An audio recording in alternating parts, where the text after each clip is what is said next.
Hello. Happy Sunday. How are we? Well, I hope. Well, I hope. Plan for the day is Sunderland FC all day. We've got a lot to record today. So we're going to try and get as much done as we possibly can. We are currently in December. A busy month of... If I move my mouse off that.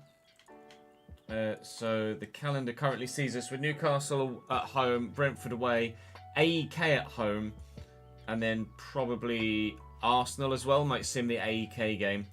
Arsenal's going to be a bloody big one. And then in the next episode we'll do City, West Ham and Liverpool. Then moving into January, we've got Sheffield United twice. Brighton, Porto, Rangers, Newcastle again, Man United and Liverpool again. So it's a really busy period of the fixture list. And obviously we want to pick up as many points as we can. We've just dropped off the top spot in the league, but that's because Arsenal have played an extra game. We would need to win our game in hand, which is against Newcastle, yikes, to stay top of the table. But we're very much involved in a massive title fight right now. We're hoping to keep the good vibes going, if possible. So let me just bring chat up with me in front. We don't have any money left, I don't believe, for the January transfer window. No, well, rephrase, we've minimal money left. 2 million. So no, I've not got any money. I spent it all. We're not planning really on selling anyone at this stage either. So whether there's any sales is questionable at the moment. We might have some subs to gift here actually, so let me just quickly hop on that at the very beginning for literally 2 minutes. It is currently September. If anyone was wanting to gift themselves, you are able to and save a chunk. But obviously, it's entirely your decision. I'm not saying you have to at all. I think all of the fifth ones looks like we've actually done. James was with us the other day.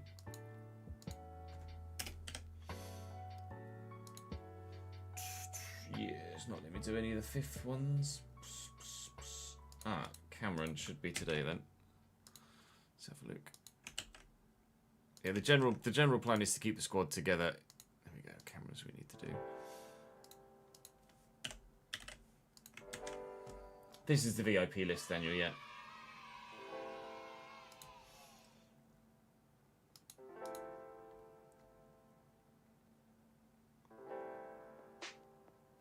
It's just a spreadsheet so I can keep up to date with when my gifted subs need to go out, Jason. Nothing more than that.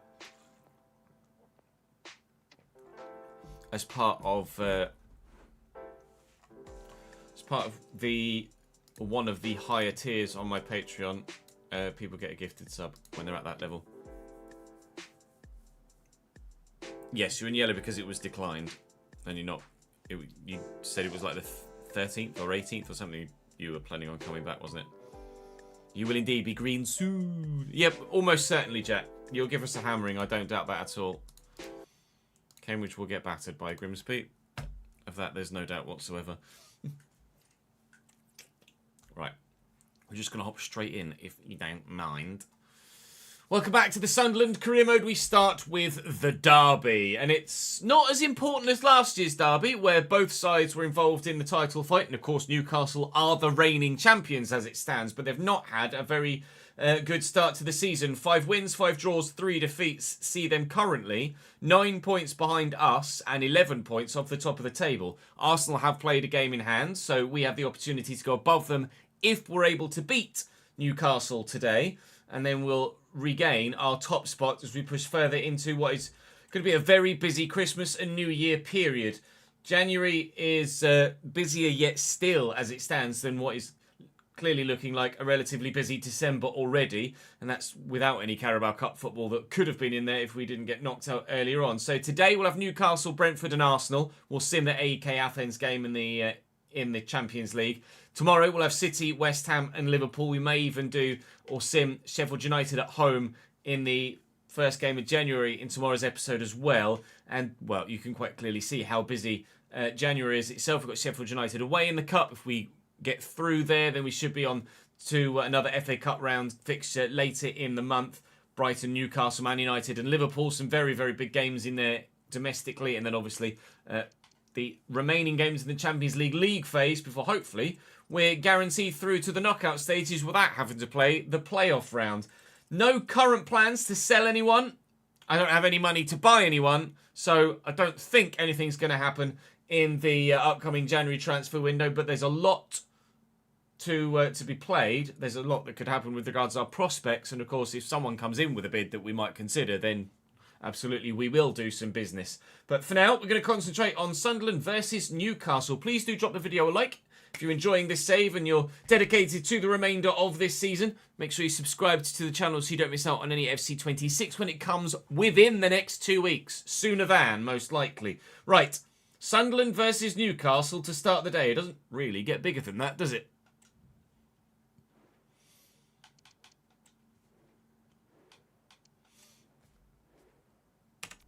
Change the kits as well, actually.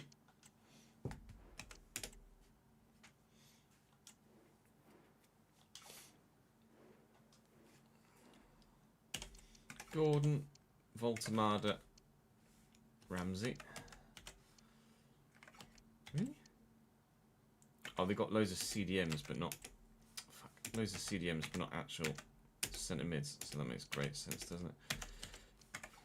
And we'll put Caicedo in there, then we'll move Caicedo there, and then we'll put Joshua Kimmich in there.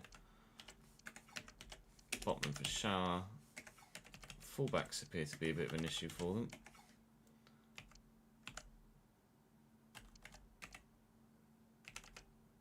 I could put Pedro Porro at left back and Kimmich at right back.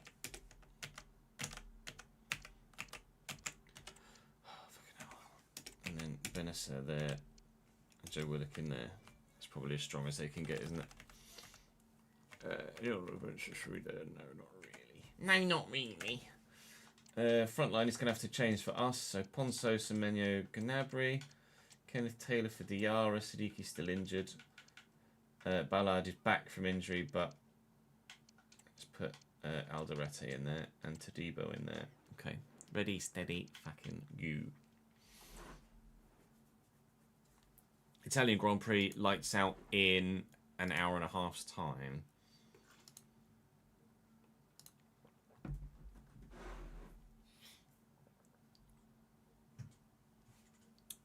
Yes, I'd forgotten to upload it for 12 ads, so I just uploaded it for 12:30 instead. But good to know that Noti just went out.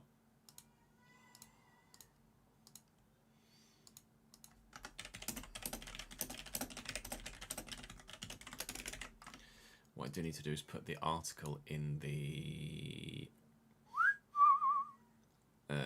description, though.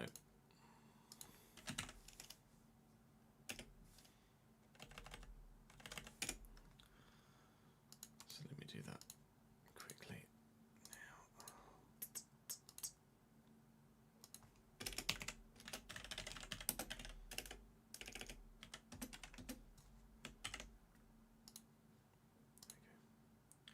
Where?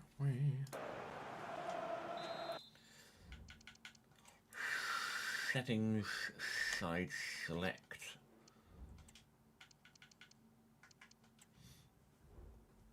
That's the wrong one. Diogo Costa in goal for Newcastle. Joshua Kimmich at right back. Malik Thiaw, Sven Botman and Pedro Porro is their back line.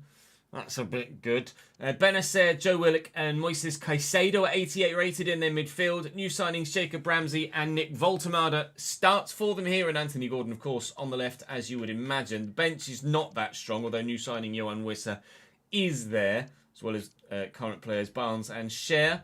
We've had to rotate the top three out just for fatigue from the fixture list. Diarra starts in midfield as well. And Alderete and Todibo are restored to the starting lineup. In central defence, Newcastle aren't a threat this season as it stands for the title, so there will be a new champion in the Premier League this year, but they are reigning champions in this save. They are, and always will be, the biggest rivals of Sunderland Football Club, so this is always going to be one of, if not the biggest game of the season, certainly the biggest game of the season to this point, and unless we reach the Champions League final, I dare say there's nothing bigger than this fixture all year round. Semenyo, good footwork, beats one. Got another to try and get past as well. Joshua Kimmich slows me up, but doesn't stop me from getting through. Chris Rigg, slowed up, but not stopped from getting through, and just couldn't quite find the space away from the defender there for Serge Gnabry to have the first shot of the game. We're looking dangerous, albeit a little bit indecisive in the final third. Morning, Jack. How are we, lad? Would people be interested in a female career mode? My experience would be no, not on YouTube anyway. Unfortunately. Personally, I don't really have a vested interest in women's football myself either, so I can't say as I would be interested in doing one either from a personal point of view. Here's Trey Hume. I don't think Anthony Gordon will get to that, to be honest. Gordon. Inside to Joe Willett. Chris Rigg steals it off him. And we're going to look to break into some space. Gnabry's right in front of me. That's just ludicrous. And that'll be a straight red card for Joe Willett. Inexplicable decision. And gone. Not the first time we've seen a red card in this derby game. Not even the second time we've seen a red card in this derby game throughout the course of this save so far. Wissa for Voltemada is the change that they've made to adapt for that. We shall wait and see if that's going to work for them or whether we might now, hopefully, start to dominate. It is still just a hopefully. Ponceau's going to look to get away here. Kimmich does just enough. I hoped that Ponceau would be fast enough to get away from him. Trying to block the option for the ball down the line with Jed Spence and a couple of midfielders as well, but they are working it quite nicely. And Wissa works it inside to Ismail Benacer, who's turned me really well. But that's poor from Newcastle. Going to have to be better than that in the final third with one man missing if they want to score a goal in this game. I don't even know what sort of formation they're playing now. That's, again, the wrong one. Can't look beyond McLaren still for the race later. Yeah, so move Joe Willock to striker. Bought on a striker in his place, but now they're playing Johan Wissa in centre mid because the game's really well made. Which McLaren, I'm not sure. Lando's looked stronger all weekend, but that's not to say that Oscar won't do something special. Seb, you're with us. Good. Hello, mate. We shall check your stats after this game if you remind me in chat.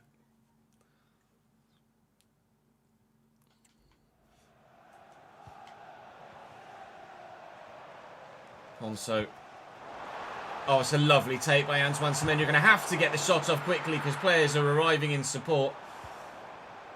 Çalhanoğlu and Diarra. Back to Çalhanoğlu, back to Diarra. Inside there to Serge Gnabry. Drill it. It's just a lot of black and white shirts in there as well as red and white shirts at the minute.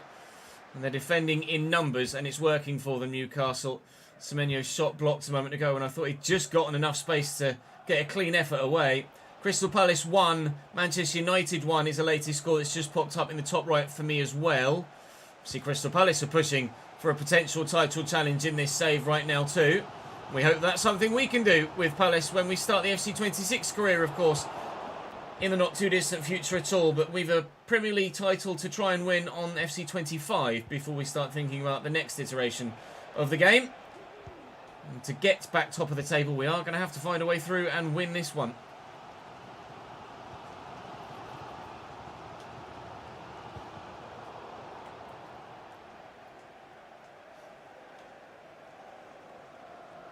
Gnabry and Diarra. Gnabry running inside.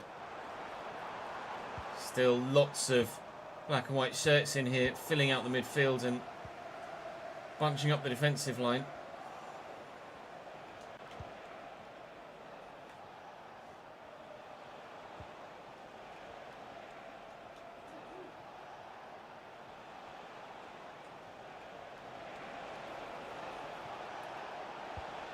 Really good football from Jacob Ramsey. That hit Todibo on the shoulder, I think, in that attempted clearance.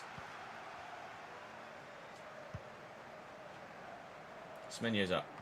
Semenyo's not near it. Brings up half time. Yeah, I don't think I would like Piastri DNF. I think it would be an even better story if Lando comes through and wins the championship from the position he's in at the minute. without a Piastri DNF.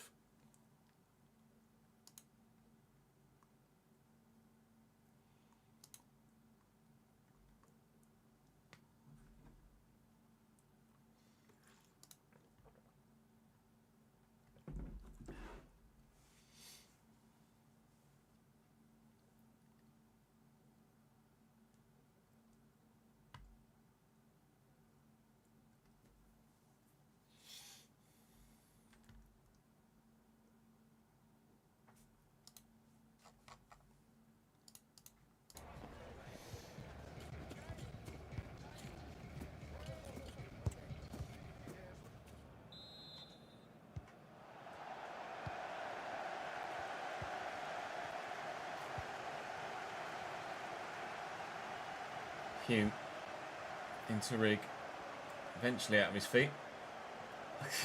Murdered. Gnabry past Pedro Porro, tucking that back for Semenyo, and through this gap is Ponceau, who makes sure. Not the orthodox way to score, not the most impressive way to score, but score we have and take the lead is the scenario, and hopefully a scenario we shall not give up between now and the end of the game. A little bit fortunate, so if you say all of the word, a little bit fortunate to get, I wanted a first time shot to be fair, I didn't get one, but the ball still ended up in the back of the net. Ponceau, as the ball literally was about to hit the back of the net, did just make sure by giving it a good old whack. It was already in by then, mate, you didn't need to do that.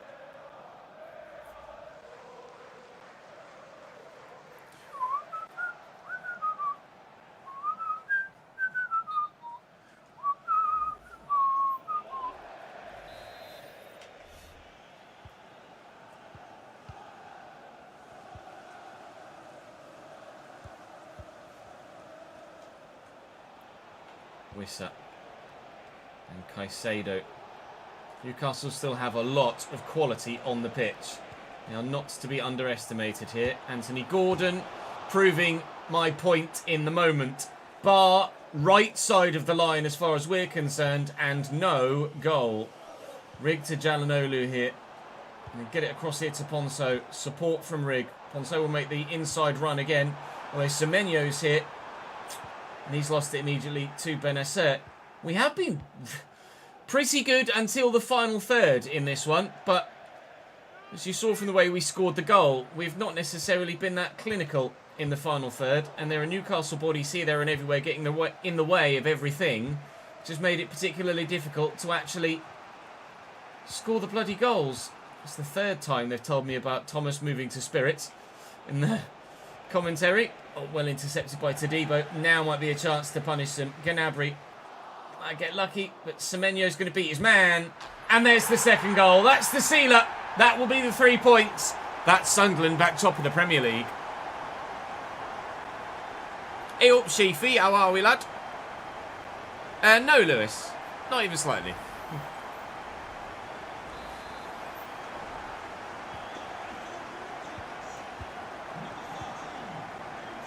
Congrats on the dub.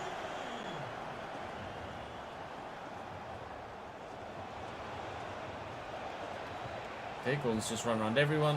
Never mind.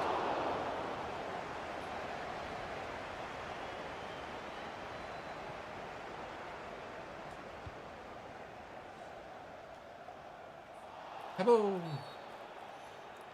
Just finished racing for the night. Tough races, was it? We'll be back in the rig tomorrow if you're around. Tiara, a sharp turn. Jalhanoglu. Ooh, I'll take the free kick. It's a bit further out than I'd ideally like for Jalhanoglu, but it is absolutely doable from here. So we will give it a very good go. Hakan Jalhanoglu from quite a way out misses the target. Oh dear. Error. That wasn't good enough from me.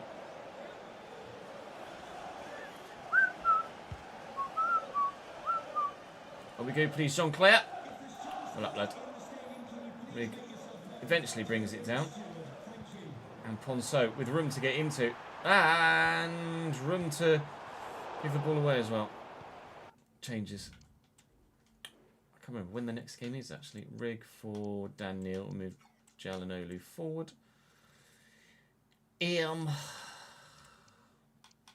Second.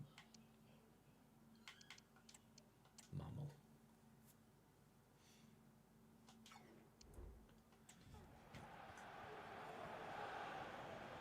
Gordon's done me there with a lovely touch.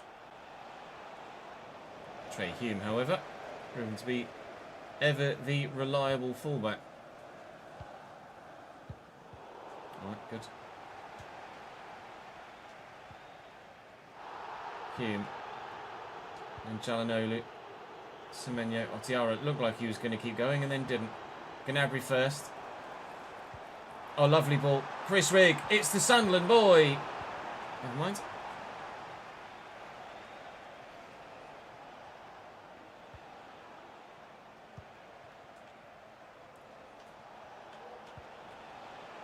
Polro played in. He's got to be off.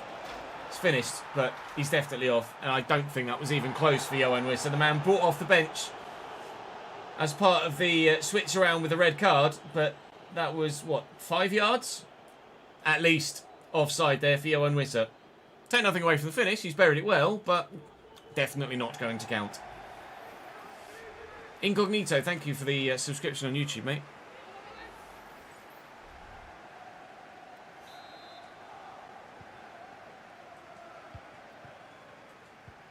Where are you at I-rating-wise at the minute, Sheafy?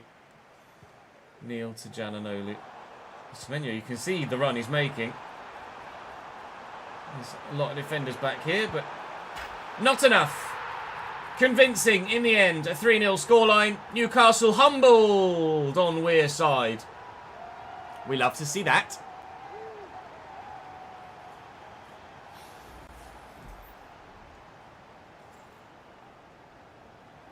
$19.40 for Sportscast. Tasty. Dirt ovals are not the one for me.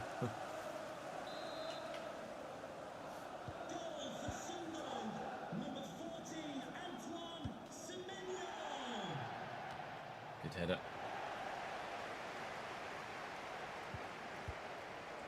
I'll just see this one out from here.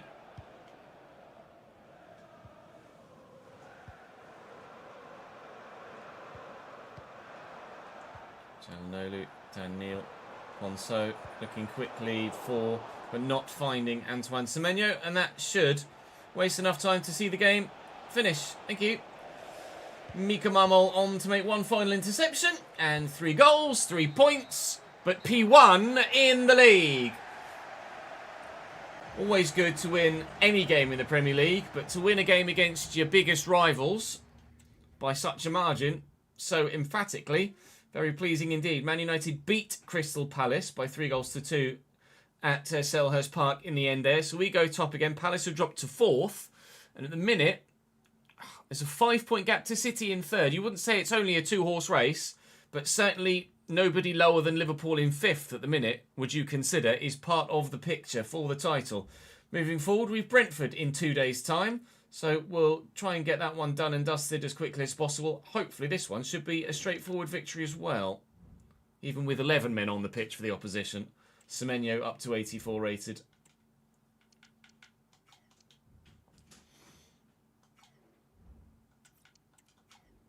Adingra's back in 5 weeks for you. Mukiele gone for 2 months. Yikes. Yes, Chewy. We're going to be doing Crystal Palace and Valencia at launch. Right. Seb, if you're here, we can show you your stats. If I go, just double check that Everton aren't in the division. I'm pretty sure that you were correct in your message that they did get relegated. Unfortunately for you, they did. So, team stats. Can't see the Premier League. FA Cup, though, we could... Oh, no, you won't have played in the FA... Oh, no. Yeah, no, Championship wouldn't have been in the FA Cup yet. Not till the 3rd round. But Everton in the Carabao Cup. Where are we? Defender, aren't you? You defender? Midfielder, Cam. Haven't played in the Carabao Cup, unfortunately, Seb. Not played in the Carabao Cup at the minute. You are 77 rated, though. with some very impressive technical stats, actually. So I'm surprised you haven't played. You want any secondary positions? No, just Cam, left-footed Cam. It's Carlos Alcaraz that's getting some football ahead of you at the minute, and Merlin Reul, who's a new signing for Everton, IRL. They're the ones ahead of you right now, but with some more growth for the remainder of the season, there's no reason why you can't play some more FA Cup football. And unfortunately, I can't check the Championship, I'm afraid. On FC26, I will be able to check the Championship, so we'll have to wait for the next iteration of the game, unfortunately, for that.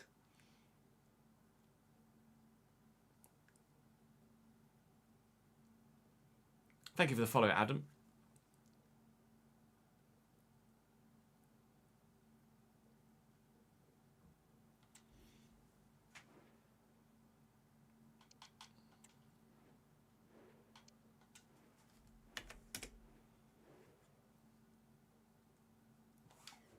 Yeah, Valencia should hopefully be decent. Mega, Carvalho, Tara, Bailey, Lozano. Keane Lewis Potter's a left back, really? Are you sure about that?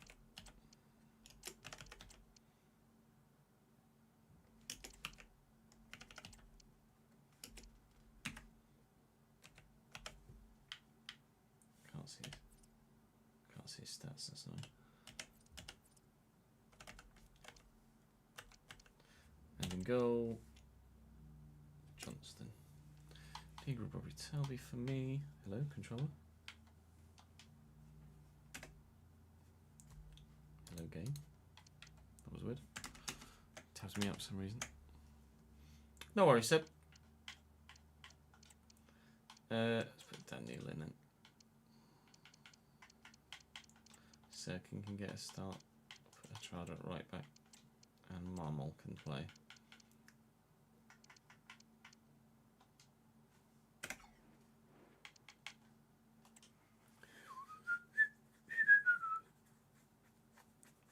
And Man United playing a friendly today, ads.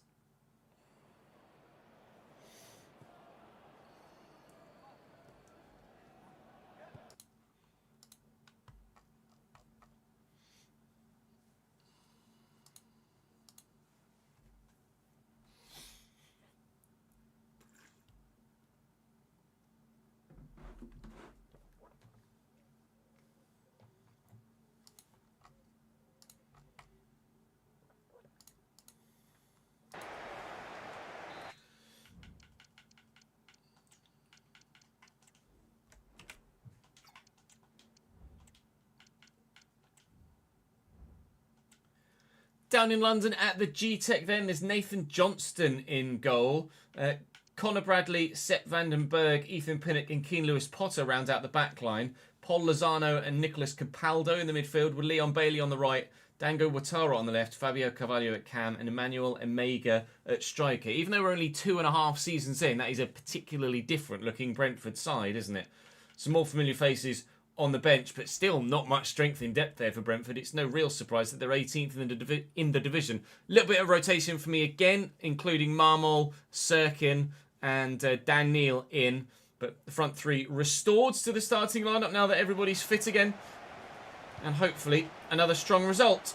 I want to keep the pressure on at the top of the table because if we let off for a second, Arsenal will just run away with it, I'm sure. We don't want that. We don't want that at all. Kenneth Taylor to Jananolu. Adingba making a good run, but Lozano intercepts.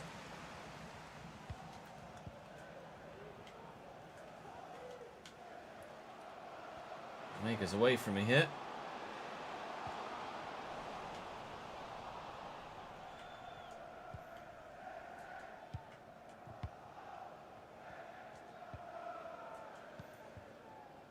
Jananolu. Look at the run in the midfield from Kenneth Taylor. Driving to get forward. If we can find that ball. Oh, it could be a brilliant start to the game. And is it ever? The ball through is so good. But the movement from Brian Brobby, as we expect with his high attacking positioning, is excellent. The turn and finish just as good. And we lead early doors. This is the second game, Cole fan. Oh, WSL.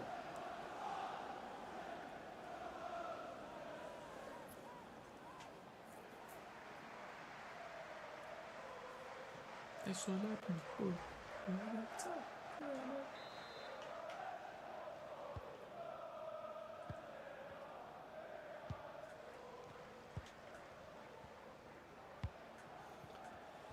Lewis Potter, forward from left back. Dango Ouattara trying to get my centre-back sorted, which we can't do quickly enough to stop Brentford from immediately equalising. Leon Bailey. Man, this Aston Villa in real life, out on loan, I think now, IRL somewhere else. But here at Brentford in this save and scoring for the Bees. He's the villain on this occasion. Good touch. Switched to the wrong centre-back. Came across with the other one, to be fair. Mukiele was in the way, but kind of went side on, and Leon Bailey wrapped it round him. Well, that didn't take long at all, did it? Back to the drawing board.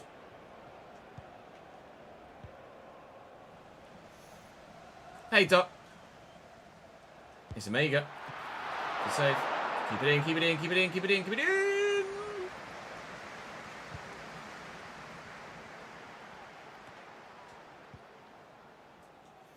Second.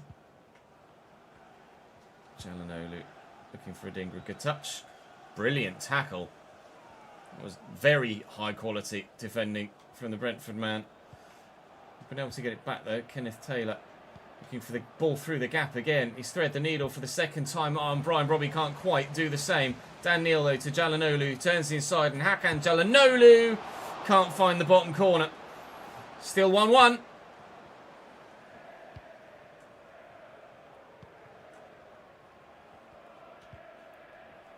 Yeah, all good, thank you, Doc. Hope you're well too, mate. 2 bottles of wine, yikes. Bailey, down the line. Already got one. His footwork looks decent too. Marmol's there to head that away. Kenneth Taylor makes sure. Cheeky little back heel to Dan Neal and a drop of the shoulder to Jalanolu. And look at the space. I tried to play it through the air looking for Talby.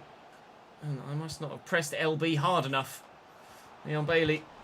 Bailey and Mika Marmol break that. And he's got some pace about him as well. So he's just away from centre-back. Here comes the support. Neal. Talby. Challenge Ethan Pinnock. Needed to be pinpoint. Had to get the ball. Otherwise penalty. Annoyingly got the ball. No penalty. Jalanolu. This is the target. Come on, Hakan. Supposed to be better than that. Oh, no. Of course.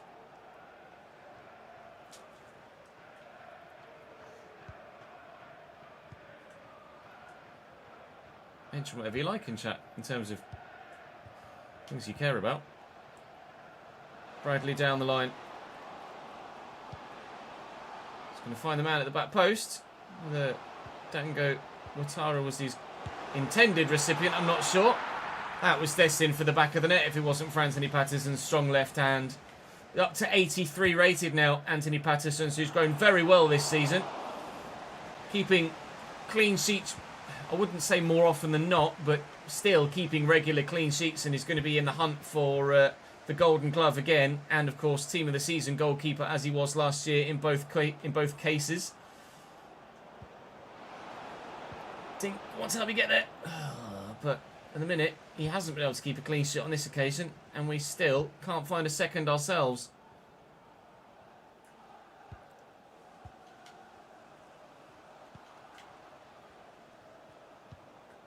Nice. Sure if Low Spotter was onside, he wasn't. No, is the answer. No, he's not.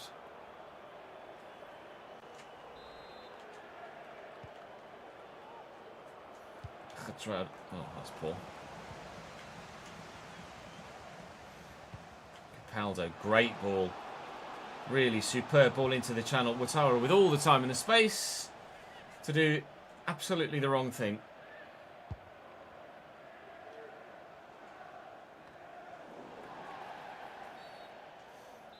Cheers, ref. Take the free kick. Jalanolu. Wham. Is that handball? Ah. Oh. Thought about free kick in a great spot. Half time.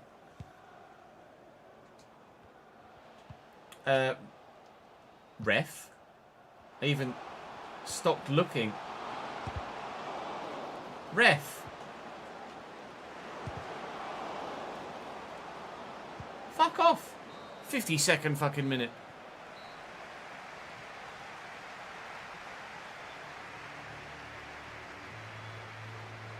What's he playing at?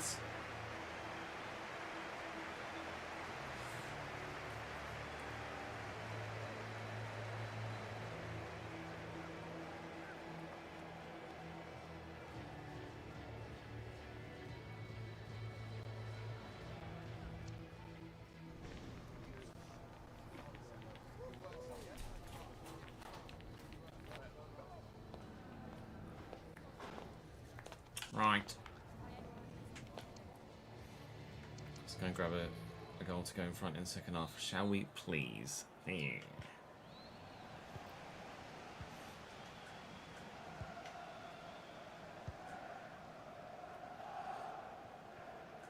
Alright. Just doing pirouettes around each other, are we? That's close. Quickly out wide left. Space all the way over on the wide right, though, for Talby. He's won that header well.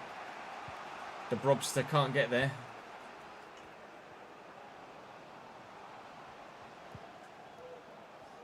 Omega. Oh, strike. Safe.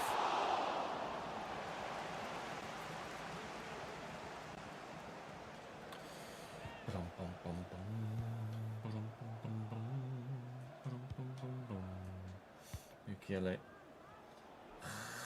Hakan Chalanolu. Taylor, drill it. Reaches Talby. Goodbye, Keane. Goodbye, Keane. Floated well.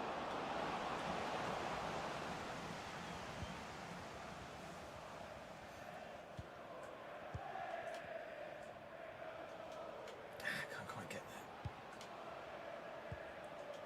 Challenge from Hatrauda. Needed that. Kenneth Taylor with a good first touch. Needed that. Chalanolu will look for Kenneth again. Talby's the one making the run. It's a brilliant through. All intercepted. Come on, boys. Might bring Ponceau into midfield.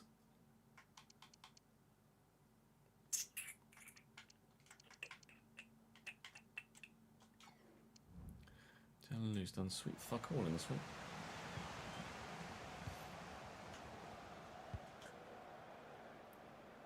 Strength from Hatrauda. Taylor to Hakan Chalanolu. Lay that in front of Kenneth.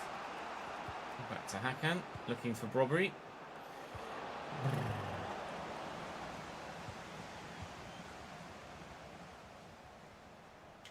Oh, sharp turning aside from Watari's too quick to catch.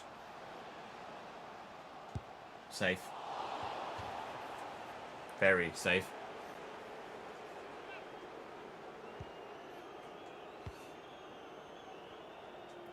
Wide here to Adingra.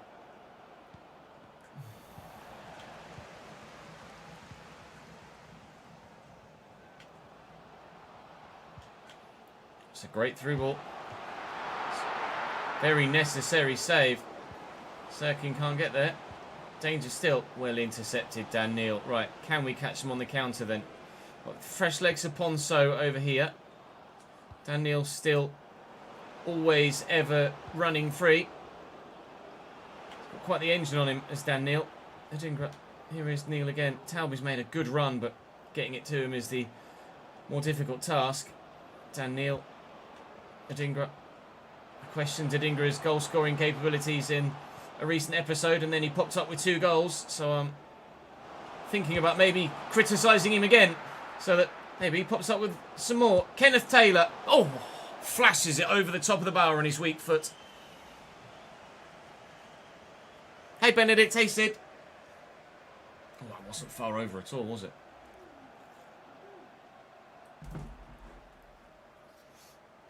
No, it wasn't.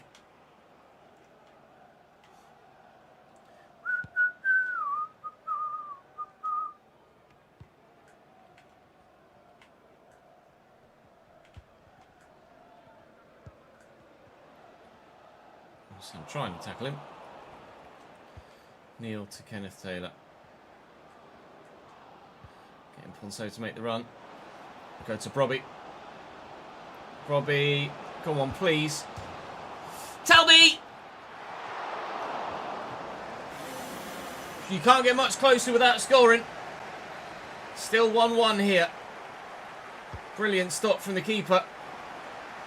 And the post in the way as well. Ponso. Oh. Went for a fake Rabona there for some reason. It's not what I was trying to do at all. Nice ball into Talby here though. I see Ponso on the edge. We'll look for him here. Ponso was on target and headed towards the bottom corner, but comfortable for the keeper. It's still 1-1 here, and it's just popped up in the corner for me that Arsenal have taken a 2-0 lead at home against Wolves, which means, at the minute, we are no longer top of the Premier League. Oh, bloody hell. And, well, they've got advantage here, apparently, because I supposedly fouled him by getting a foot to the ball. Well, that's going to be game. And it's going to be 1-1 here away from home against Brentford. And we have dropped to second. This is tomorrow's episode, Sid. I'm a Cambridge United fan, MJ. Them. I do need to buy Crystal Palace and a Valencia shirt, however. For the FC26 saves.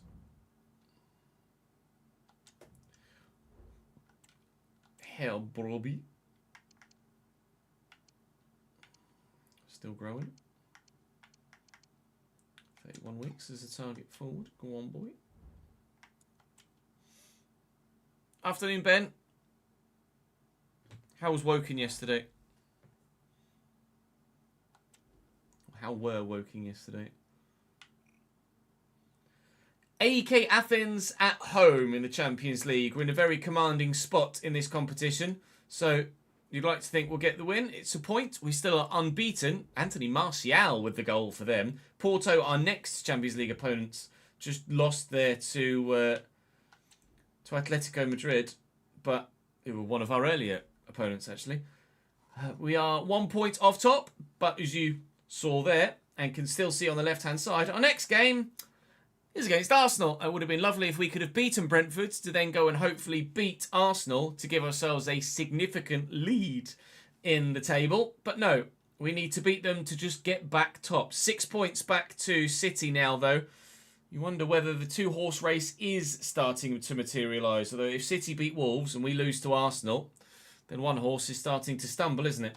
We need to make sure, at the very least, we do not lose this next game. But if there has been any side in this save that has battered me relentlessly every single time, it has been Arsenal.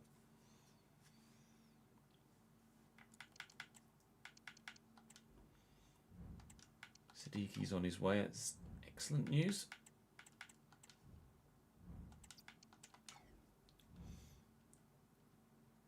Oh, you're a Man City fan, are you, MJ? Nice.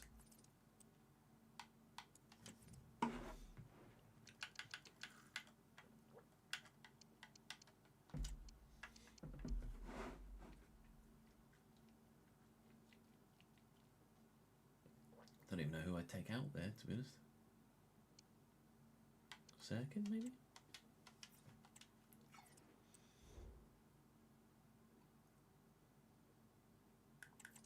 Who have you got in the Europa League, Sid?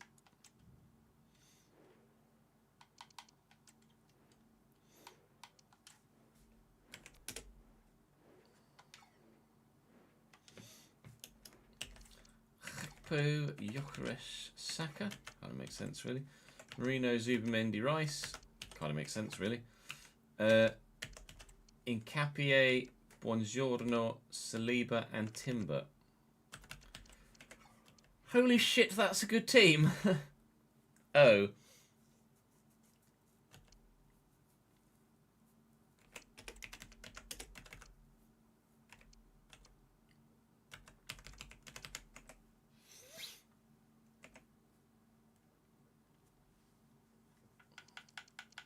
He's just on the bench, that's all. Should let me bring him on if I need to. It's not that realistic, Sheafy. It's only FC. As in on this, in this stream so far, Fodbold.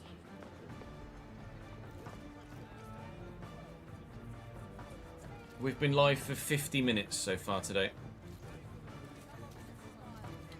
15 in 15. Fucking hell.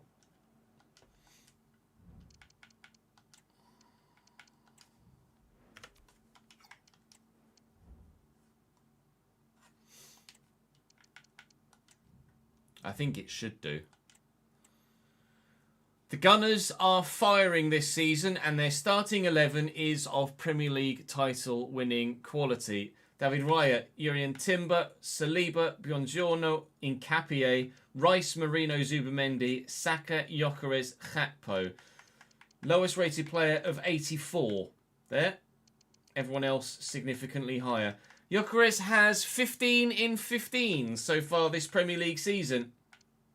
That is probably comfortably the best squad, certainly 11, in the Premier League this season. We are up against it this afternoon. And like we say, just avoiding defeat is good enough for me on this occasion.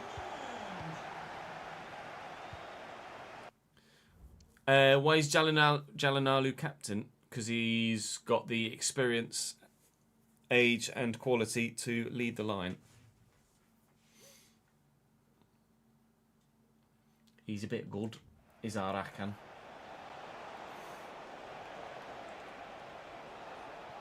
Timber. Oh, perfect weight across. Good! Starts mean to go on. I think Gyökeres scored in like the 5th minute last time we played Arsenal. It's the 3rd minute this time. The cross was as accurate as you could ever likely want to see one. And the finish, similarly so. Keeper going one way. Gyökeres goes back the other. It's a brilliant ball in. And first time as well, on the half volley, through his own standing leg. Keeper moving to his right. Ball goes back to his left. Can't adjust quickly enough. And the Swede gives them the lead.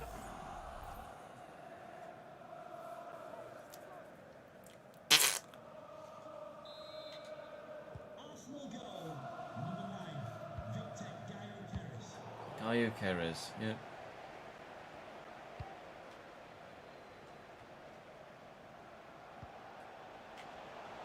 Saka. Gakpo. Big foot in from Gyökeres, from Geertruida there. Oh, lovely turn by Kenneth Taylor. Got two I could potentially aim for. Run, please, Kemsdean. Thank you. Robbie through the gap. Brian Robbie! Level. Arsenal 1. Sunderland 1. It's the boys in red and white stripes that equalise quickly again. Only this time, we're the ones playing in red and white stripes. Might be 16 in 16 for Victor Gyökeres, but we can score 2. I didn't, Ben, no. I did ask as you came in how Woking got on yesterday.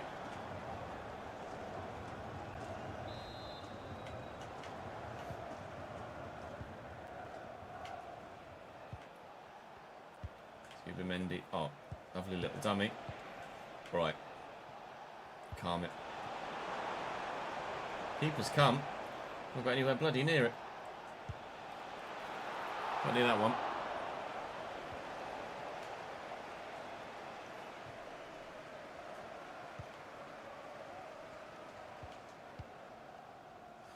Let's get it through that gap. Bit of space here for Chris Rigg. Just needs to find the right ball. Which isn't that one. Gakpo. Blimey. Gateshead are a bit rubbish though at the minute, aren't they? Gakpo. And Nkapie. More to Gyökeres. Bit of a slow, clunky turn, but a successful one nonetheless. Less can be said about the back heel.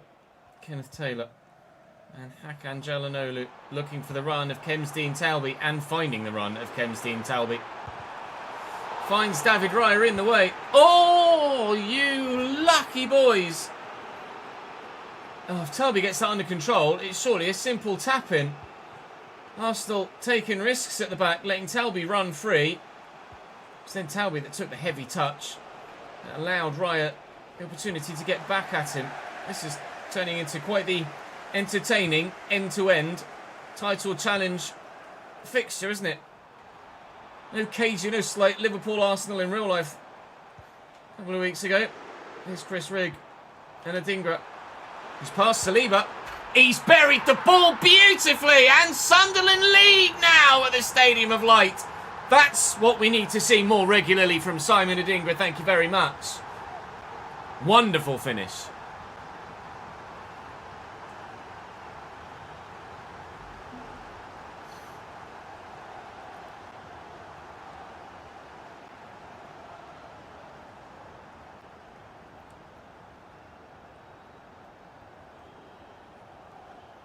How do you mean, Cambo? As in know that Nkapie existed? Or know that the deal was coming before it happened?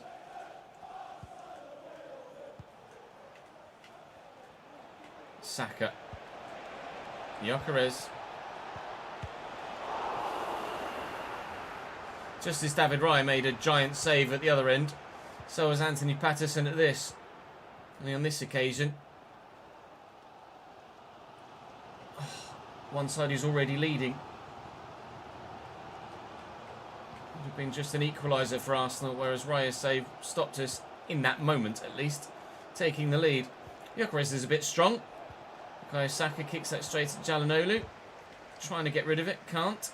Gyökeres again, don't let him get it through to Saka.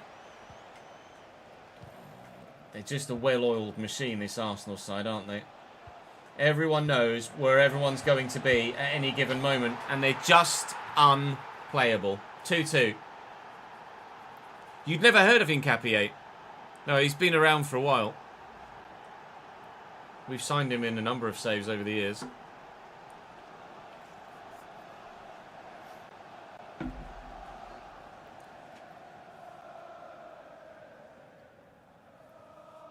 Oh, you've got a former hashtag player in your lineup, have you? Nice.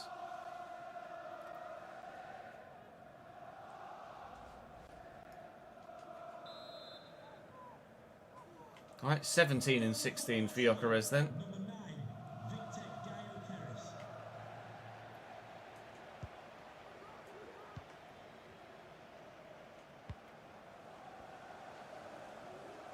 Adingra.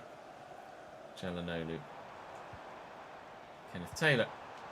Talby. Trying to send Nkapie the wrong way. Chris Rigg from range. Hit an arm. Take the free kick there.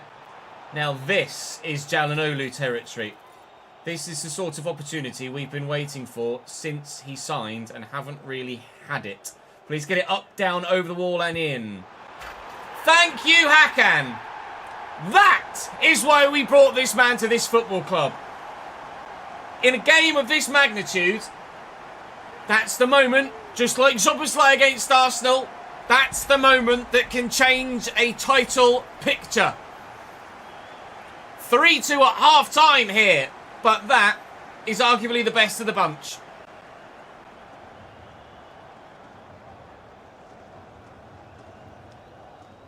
It's been that way for years, Jack. It's so annoying. The stadium announcers' pronunciations are so fucking bad in so many situations. No, not quite, Jack. We'll maybe get there. We'll maybe get there. I think Nkapie played left centre-back of a back three for Xabi Alonso in Leverkusen. With Grimaldo on the left of midfield.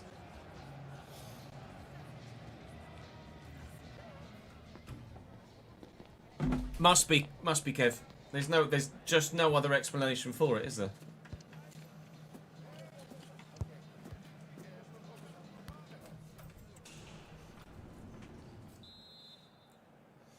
We'll wait and see. There's plenty of time for it to become a bad luck charm. How did Carlisle do yesterday? Rigg. Taylor. Rigg again, looking for Adingra. Bit of space, just let fly. Saliba. You won 3-0. How many did Linney score?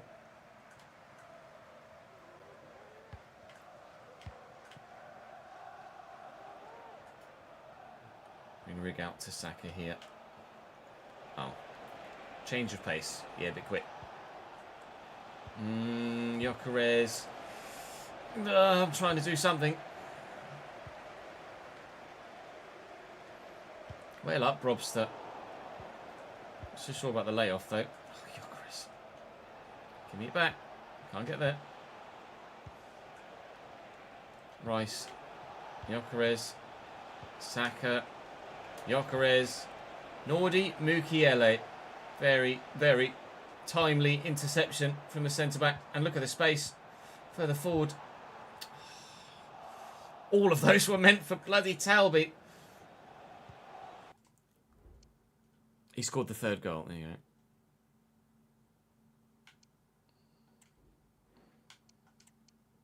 Let's get Siddiqui back involved.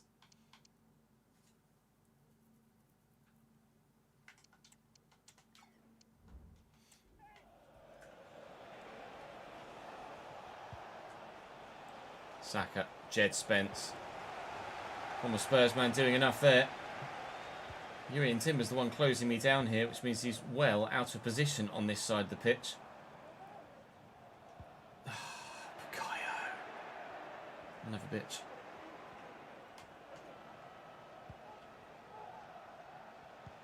Rice. Zubimendi, Saka, Zubimendi, Gyökeres. Oh, the ball through. Gakpo destroyed, but not before. He put the ball in the back of the net. That is 3-3. Not sure about the positioning of the defender that played him onside, but what can you do? Not much. Buried in the top bins. Arsenal's passing football is just a level above. And then the murder happened. I think his face hit the floor first. 36 months, my guy. Welcome to the 3-year gang, dude. Hope you're well, mate.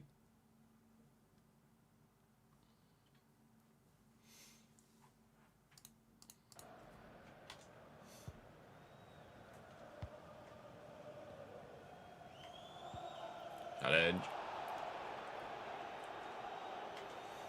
Spence. Siddiqui. Back in the action. After injury.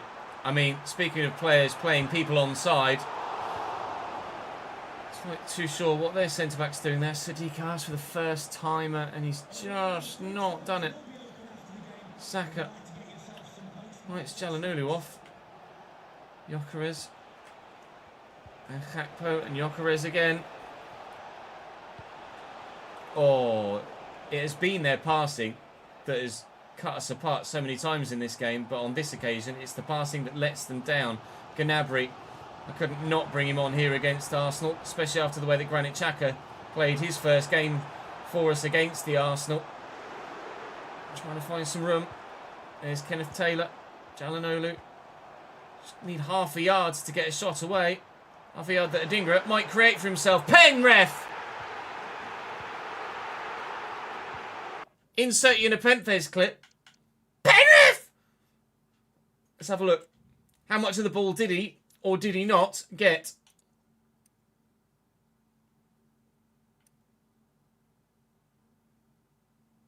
Oh, I mean, he's stroked it with the base of his studs. But he has gotten the ball first.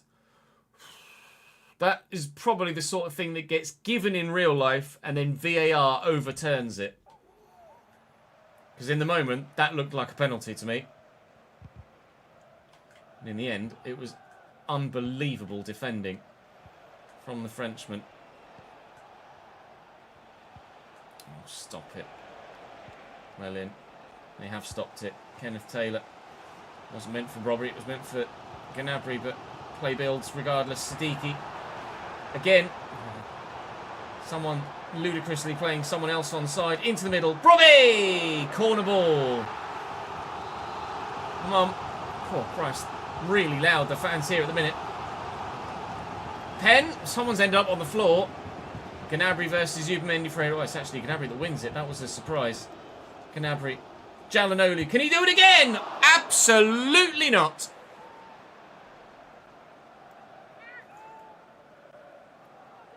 Cambridge lost 1-0 at home to Oldham, which is shit. And the Europa League got Benfica at home, Betis away, Bologna away, Celta at home, Aberdeen at home, Ferencvaros at home, Shamrock away, Sparta Praha away.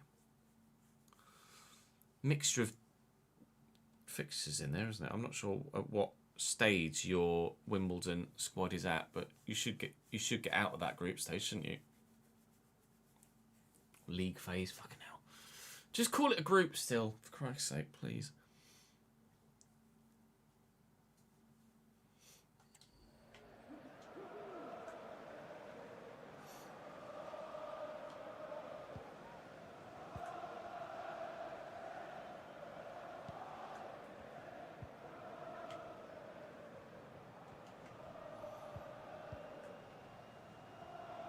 Saka.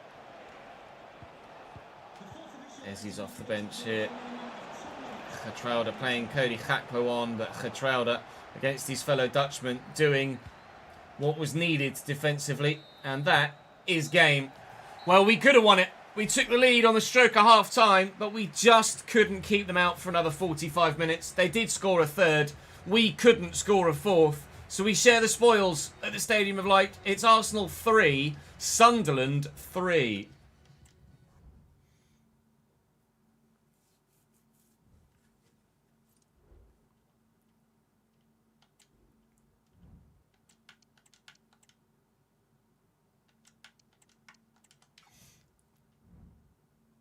Fourth season in the Prem, yeah, so you'll have a decent squad by now, won't you?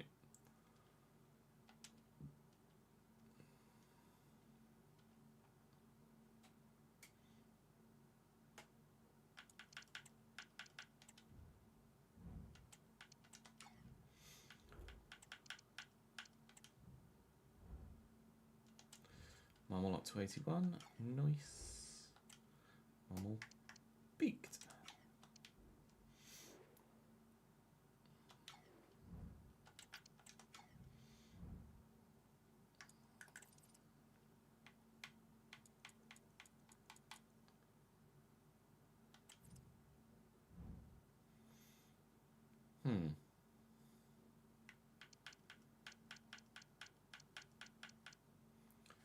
Yokeres with 7 in 12 in the Prem, so it was 15 in 15 in all comps so far this season, and now 17 in 16 in all comps so far this season. So he actually hasn't been that prolific in this division. Arsenal have now played an extra game and have been victorious, and our next game at the beginning of the next episode, it's Manchester City away. These are the sort of crunch times of the season that can make or break your potential title challenge. We've also got Liverpool on the horizon. In January, we've got Liverpool again, as well as Manchester United, who are up into 8th now after a very poor start to the season. United obviously got a very strong result against us earlier on this year as well. I think this Christmas period could decide the title, potentially. We lost, of course, 2-1 at Old Trafford.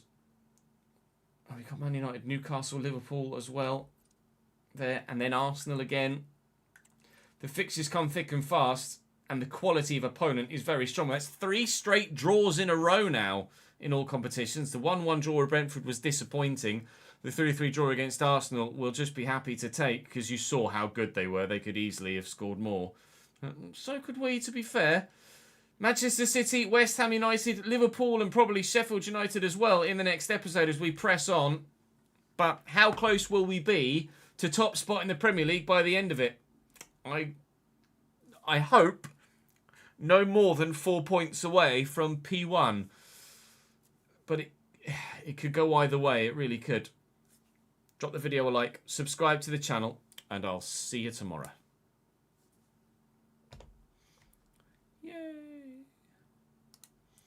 Right, let's save that. Can delete that. Let me rename that. Like Sun 36. I think I set the Sun 6. I might be wrong. I'm not. It's episode 6.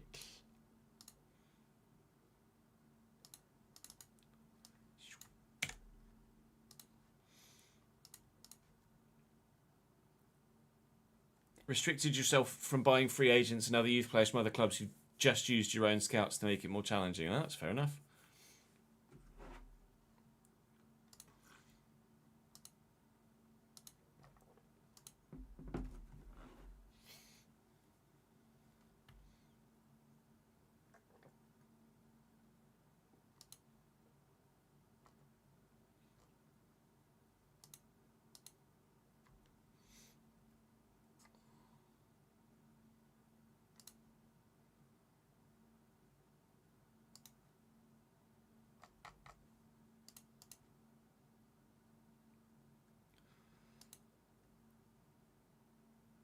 The F1 starts in half an hour.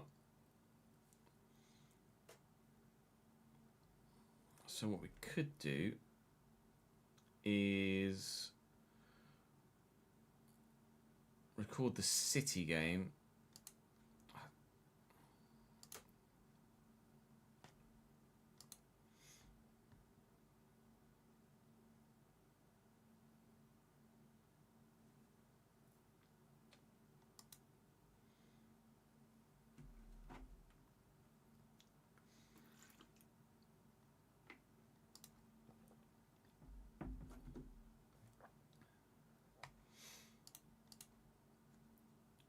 I would like to do a watch along for the race. Alonso incident: failing to follow race directives, practice start infringement from Fernando Alonso.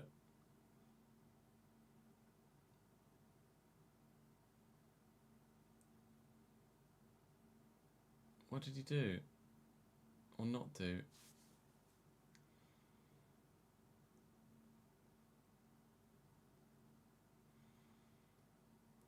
You just do it from the wrong place?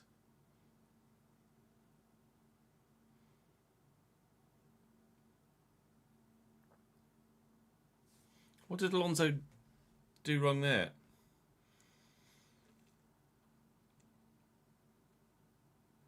I use Vegas for editing, Britzy.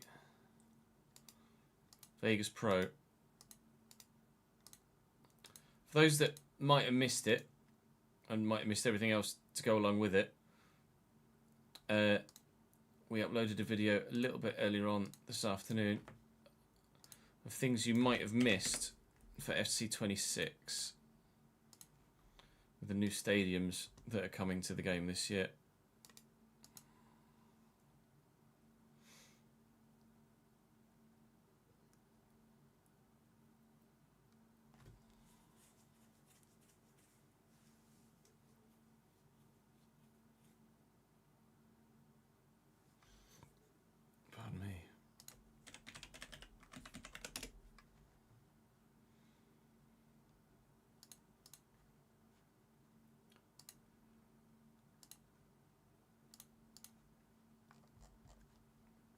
Right, so we could either record City and then I'll just edit everything during the race, or I could go and grab some lunch now, edit, and then we just do a watch along and then record again after the race is finished. I don't suppose it makes much difference really, but the race begins in 25 minutes time. Just watch a race for once for yourself. That's fair. Let's take that option. I'll edit it now. I'll edit that video that we just made now. And then we'll make some food quickly, and then we'll actually just do a watch along for the race and try and actually enjoy it for the sake of. And it's just, to be fair, it's the shortest one in the calendar as well. It could well be the shortest. It was already the fastest lap in qualifying in Formula One history. It could well be the shortest race in Formula One history as well if there's no red flags or safety cars, etc. So fast are these cars around this circuit now.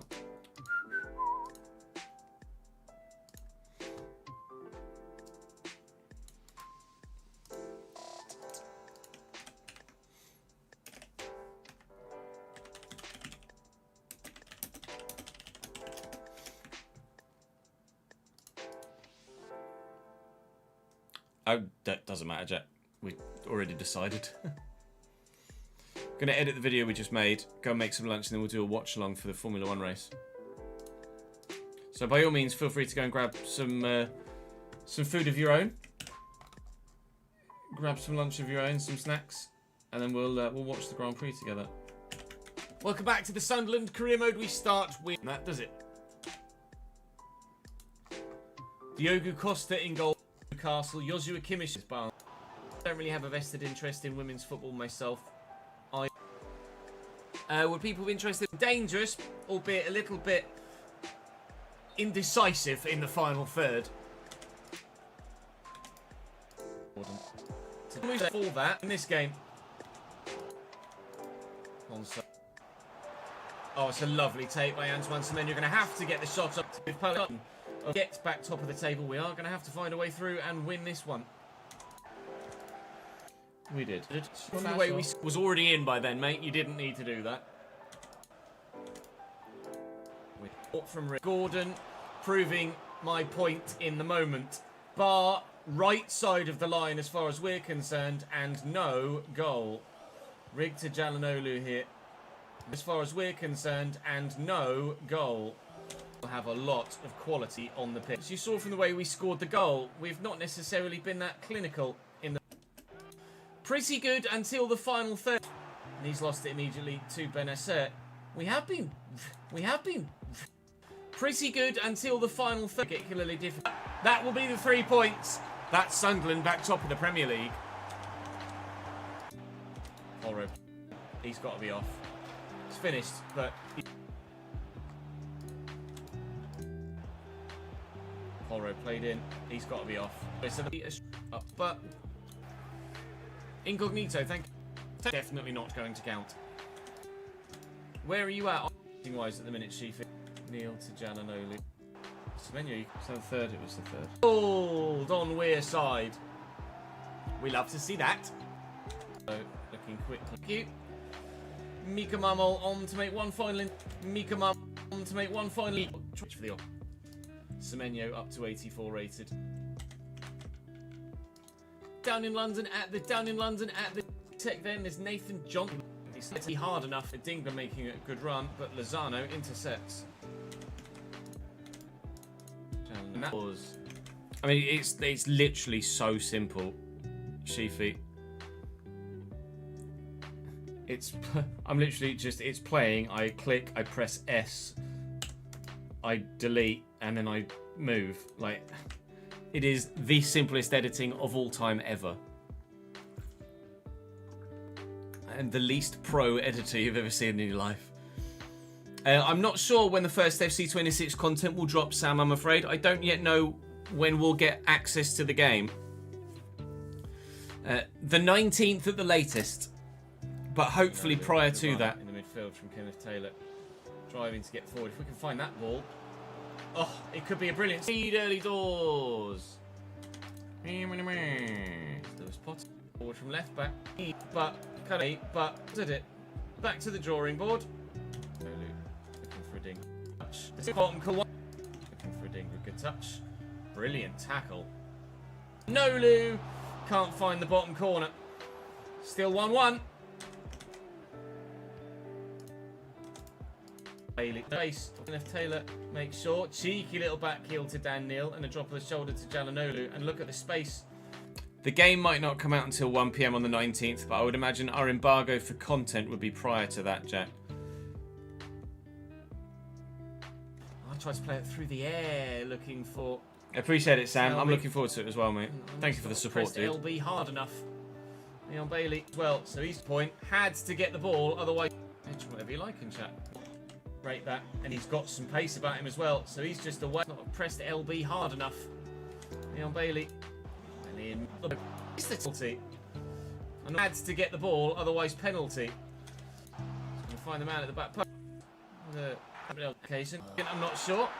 That was destined for the back of the net if it wasn't for Anthony Patterson.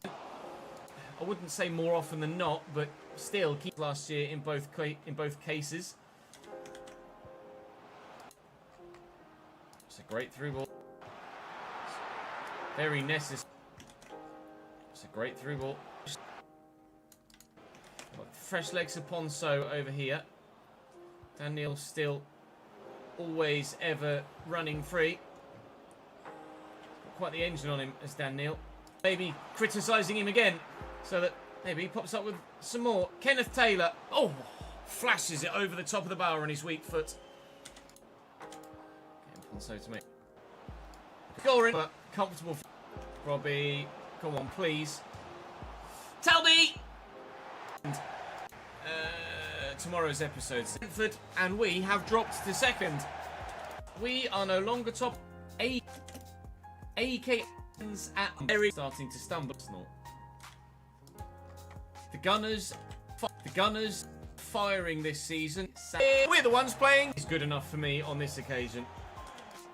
Timber. Oh, wait across. Wait. Gives them the lead. Strikely again. Quickly again. But we can score two. Blimey. It's not easy. Welcome back to the Sunderland Career Mode. Blimey. Gateshead are a bit rubbish though at the minute, aren't they? Bit of a slow, clunky turn, but a 6. To Yokeres. Lucky boys. Oh, you lucky boys. Oh, it's past very much. Wonderful finish. How do you mean, Cambo? As in no, and they just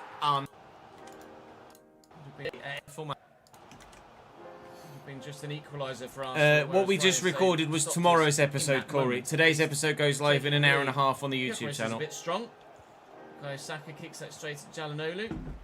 Trying to get rid of it, can't. Yokeres again. Don't let him get it through to Saka. And they're just unplayable. 2-2. You'd never heard. Trying to send the wrong way. Chris Reed.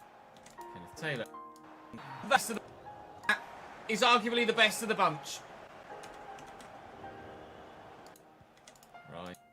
That's someone. Rice. Superman.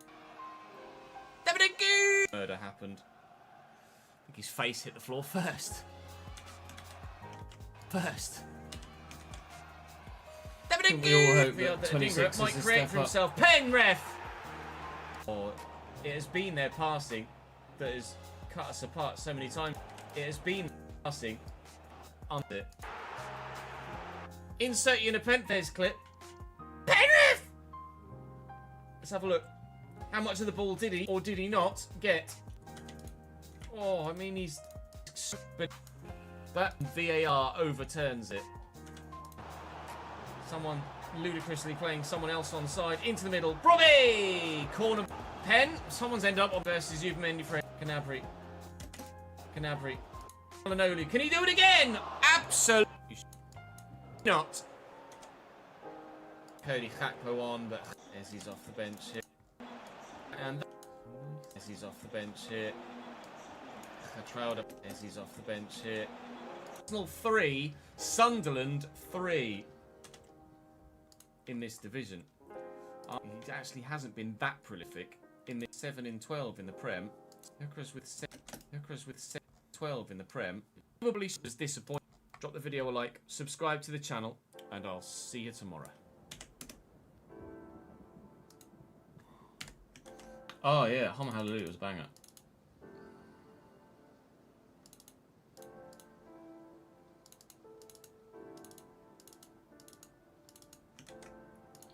To be fair, I probably could still play Hallelujah.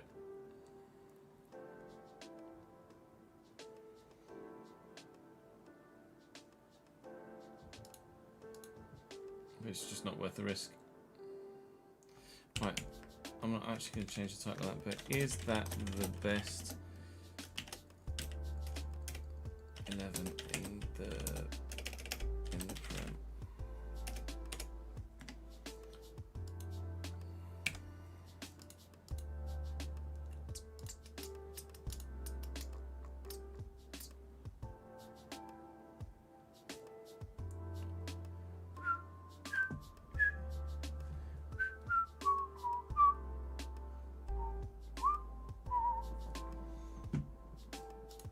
15 minutes till lights out.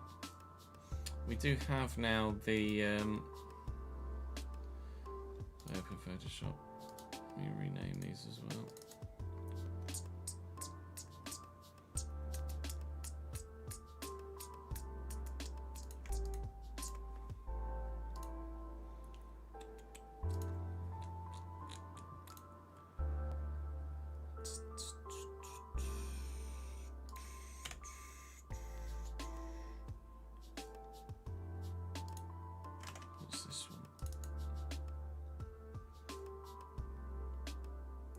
delete that now. You can go.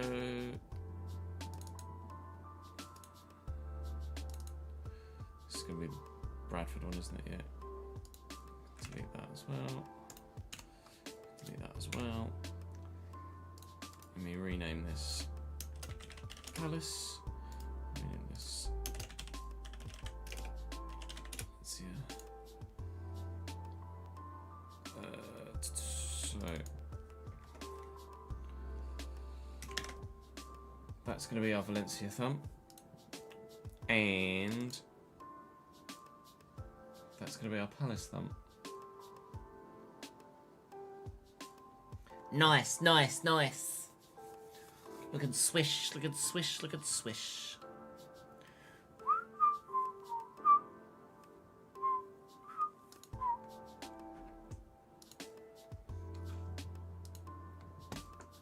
Right, I'm going to go and quickly make a 4-0 Man United well. That YouTube may well have picked it up when I first started multi-streaming. I'm not sure, actually, ads.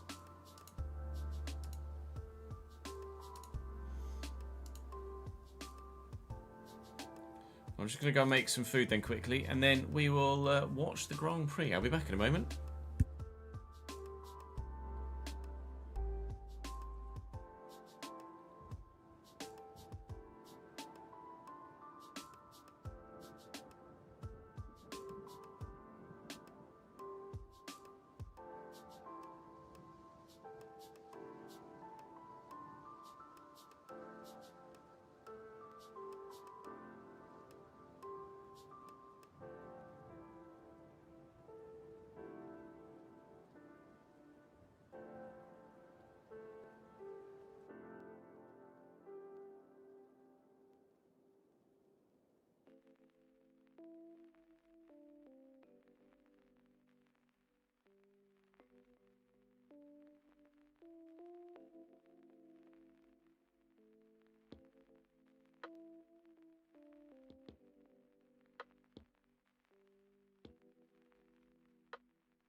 This stream, we just recorded tomorrow's video, Alex. So the next video we're about to record is going to be Tuesdays. Today's YouTube video goes live in about an hour's time.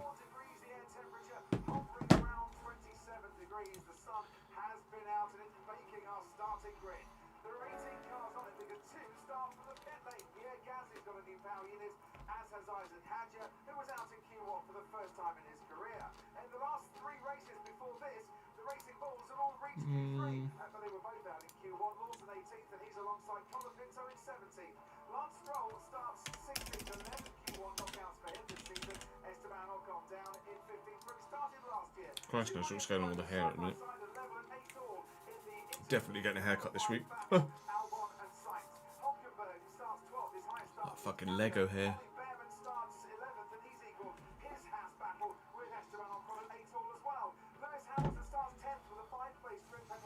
No worries, Daniel. Catch you in a bit, mate.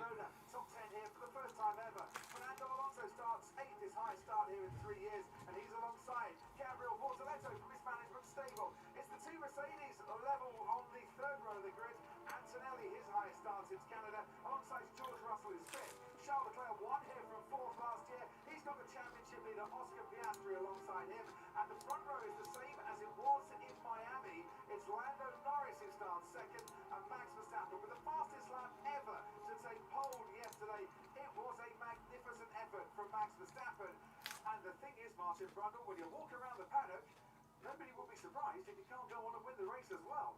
He certainly got some pace in the longer runs on Friday too. Ferrari decided not to do anything different. I think Lando broke the track record yesterday, and then Verstappen broke it again seconds later.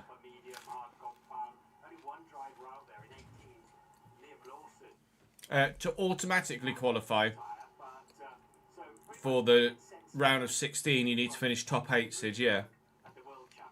You can finish 9th to 24th in the Europa League and get through to the playoff round.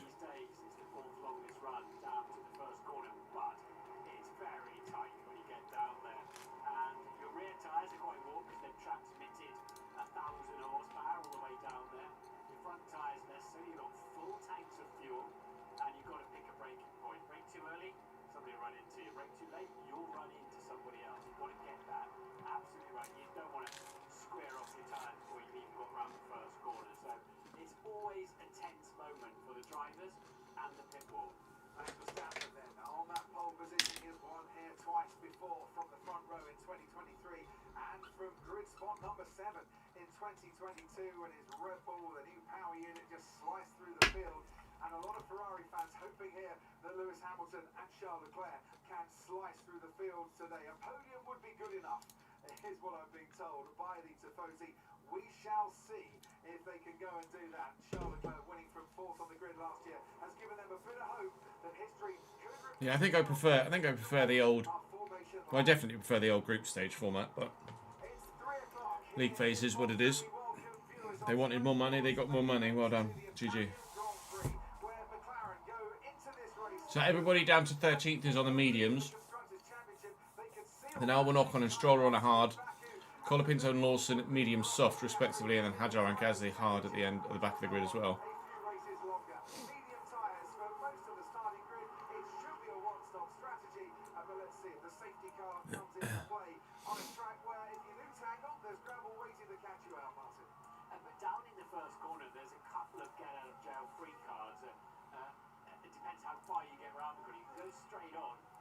Zigzag through the polystyrene bollards, and then you've got to work out how to feed back in where you would have been had you basically not have overtaken a lot of people by outbraking yourself.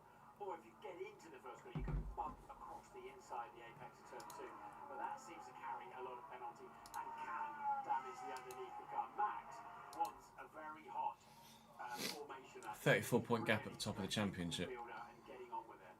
Tribute there to Giorgio Armani, who passed away on Thursday at age 91. He sponsored the Ferrari team. He was very close with Charles Leclerc as well, in a collaboration and a friendship too. Charles saying he was an exceptional person and an honour to get the chance to meet and work with him. And his passing very much felt here in the land country. His Ferrari country, but it's the two papayas who are leading that championship battle. What's Lando Norris? Nothing to lose. Has to go for This over it. here so I can see what you guys are saying whilst I'm doing some stuff. Finishes second and third. I don't suppose Oscar Piastri will be too upset by that. Who have we got for the win then today? Doesn't need, take the front corner off in or front wing off in he's still very much in the championship, although it's become somewhat more difficult since last weekend. What Lando Norris does need is a slipstream down to the first corner somehow, so he'll be trying to duck in. Whether Max comes his way or Lando goes Max's way, if he can, he'll be desperate to try not to be punching a hole in the air for everybody on the right-hand side of the grid. And that is very bad news for Nico Hulkenberg. Hulkenberg's going to have to box to retire the car already. That's gone well. They're telling him to peel off into the pit lane to retire the car. So I would imagine a mechanical issue for Nico Hulkenberg, who's got power at the very least. We've got Jonathan Wheatley on the... Oh, man. He's serious? Well, Jonathan Wheatley is our friendly pit boss for the weekend. We'll get him on as soon as we can. Exactly. Yeah, so we'll find out directly. That sucks for Nico. The sound a bit more as to what the problem is, but... Yes, Cole fan. We're live till about 6 o'clock tonight, so there'll be plenty of FC post Grand Prix. Yeah. Hulkenberg has had a retirement in 2025. It's officially a did not start because he didn't take the lights to start this. He's never had a retirement here at Monza either. So that leaves us 17 cars on the grid. Two starting from the pit lane. Verstappen and Norris on the front row. Piastri and Leclerc behind them on row 2. And it's a 476-metre charge down towards the first chicane. Here we go. Grand Prix in 2025. It's lights out and away we go. Verstappen then leads them all. Poor start from Kimi, I think. Oscar Piastri getting a slipstream behind Verstappen, and then Charles Oh, Lando's on the grass. to the grass and managing to keep it under control. Into that first chicane we go. And Max Lando keeps it on the track. Max doesn't. off the runoff area, retains the lead. Charles Leclerc gets ahead of I think Max might have to give that position. He'll do that, and with the least pain he can get away with. And look at the Ferrari and Leclerc- the slipstream as well. Leclerc's passed Oscar. I believe that he kept or maintained position by going on the track. We'll see it again, but at the moment he is not feeling the Max isn't yielding at all. Leclerc on the charge, almost went right into Oh, Jesus, Piastri ran the outside of Leclerc. What a move. Piastri. That was bold and brave, and that's got his third place back again. Ran the outside of the first Lesmo. That's a hell of a move. All out of pressure there to win that place back. What's this idiot doing? Come on. He's put me in the grass and he's just got the close. The concern about that is any aerodynamic damage, but also grass and that in your radiator ducts. These cars are only cooled by passing through the air. Kimi Antonelli's had a bad start. He's down at a 10th, and Hamilton 6th, 10th. Saw Antonelli moving slowly. Saw the Mercedes, the Aston Martin behind him move out the way. Verstappen's been told to give back the position. Where's he going to do that? Well, just do it into turn 1. Head then of Lando Norris. Piastri ahead of Charles Leclerc. That's where the position is then given back. Lando Norris now leads the Italian Grand Prix. Charles Leclerc is getting involved once again. Down the inside. Piastri's having a look at Verstappen, trying to take advantage. Leclerc with a switchback. Down to that chicane, and I think he's going to get past Oscar Piastri. What a battle these two are giving us. Through the Curva Grande, the Ferrari's up to third place. Superb driving all around. Piastri taking some gambles, it must be said. Oof. Trying to go down the outside again. Max let that position go in just the right place. Yeah, that was the best way for Max to be able to give the position back and protect himself from behind. That said, Charles Leclerc is right there. Stewart's happy. No further investigation for Max Verstappen. Stroll is now down into 19th place, and Lando Norris is charging away. Piastri's I think Stroll's got an issue with his transponder because he just went from 19th to 16th. Let me clarify that. There's no further investigation because he's given the place back, not because they think he didn't do anything. Bortoletto P6 at the minute, yeah. Gabby's driving really well right now, isn't he? Leclerc's all over the place on the braking. Had to avoid him. I think that was going into the second chicane where Oscar had to back out a little bit, almost lost a bit of front wing end play, and he's going to pick up a really good slipstream going down the main straight here. If he can hang on. Oscar passed Leclerc into turn 1, I think, probably. Doing quite well. Out in front. Has Leclerc got DRS? Between Norris and It's always really weird to see the really narrow wings for Monza. It looks so small. Oh, no.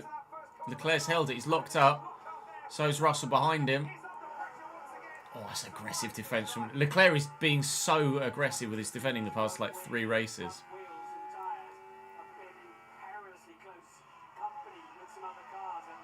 Bortoletto having a look at Russell.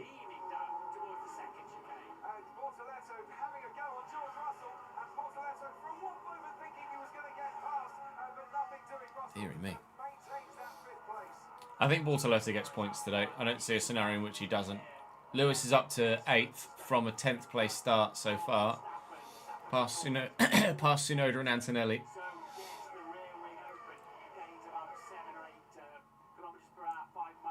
Front 2 just disappearing at the minute. Leclerc is the cork in the bottle for Piastri. The Ferrari's just not on the pace of the front 2. It's really holding Piastri up here. 13 points, that's another matter. He's got some work to do to maintain that gap he's got out in front of the table. Verstappen was close going into Alboreto corner as a snap called Parabolica. And very close indeed. He'll get the rear wing open. He's got a chance on the brakes down into the first chicane. It's only worth about 10 kilometres an hour of extra speed, and the Red Bull is the DRS, but it's working to great effect there. Verstappen under braking, gets it slowed down. Look, Norris locks up. Verstappen. It's a good move. Verstappen was moving under braking there, to be fair. Leclerc went straight on, I think. She can cut the chicane a little bit. Max was braking and then kind of drifted into squeeze Lando under braking.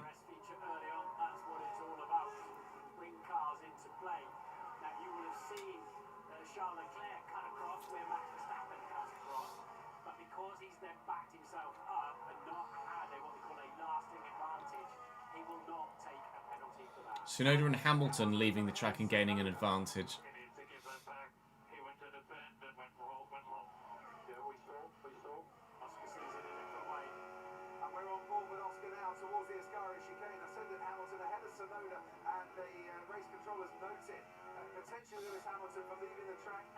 Also, Lewis might have taken Tsunoda the same way that Max took Lando, maybe.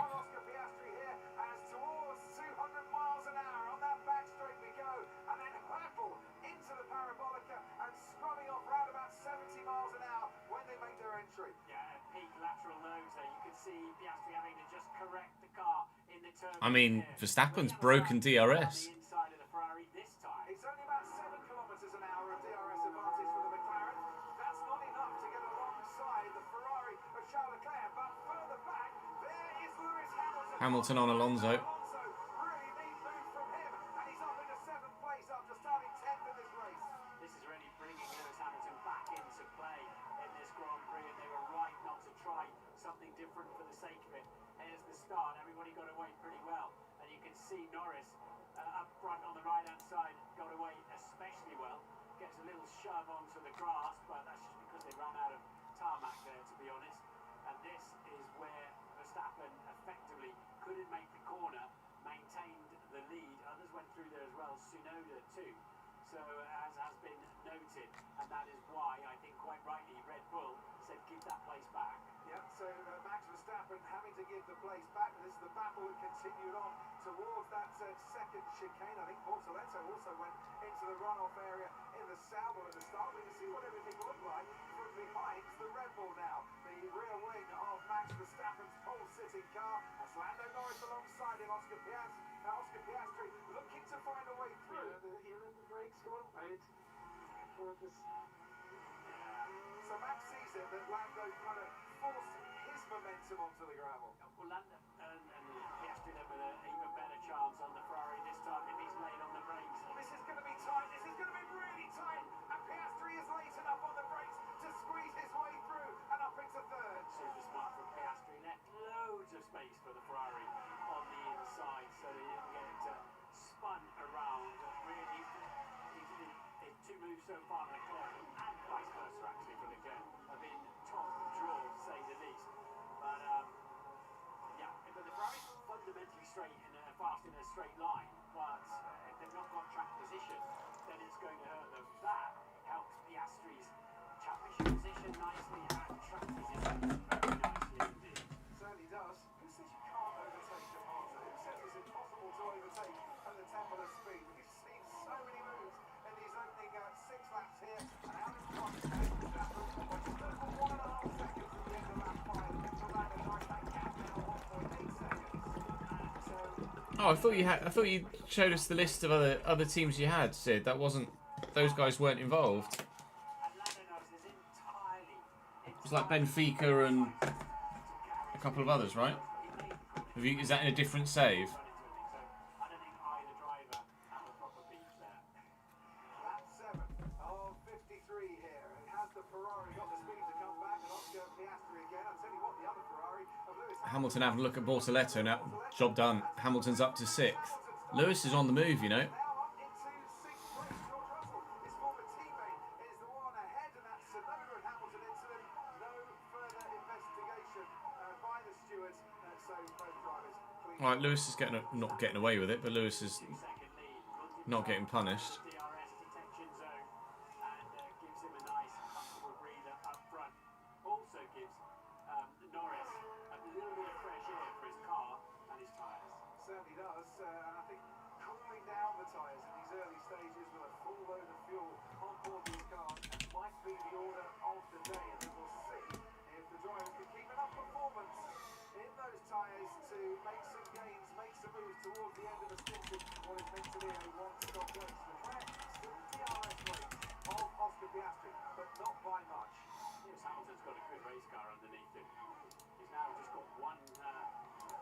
He's got one car, 2 cars between him and Leclerc, and he's moving forward nicely.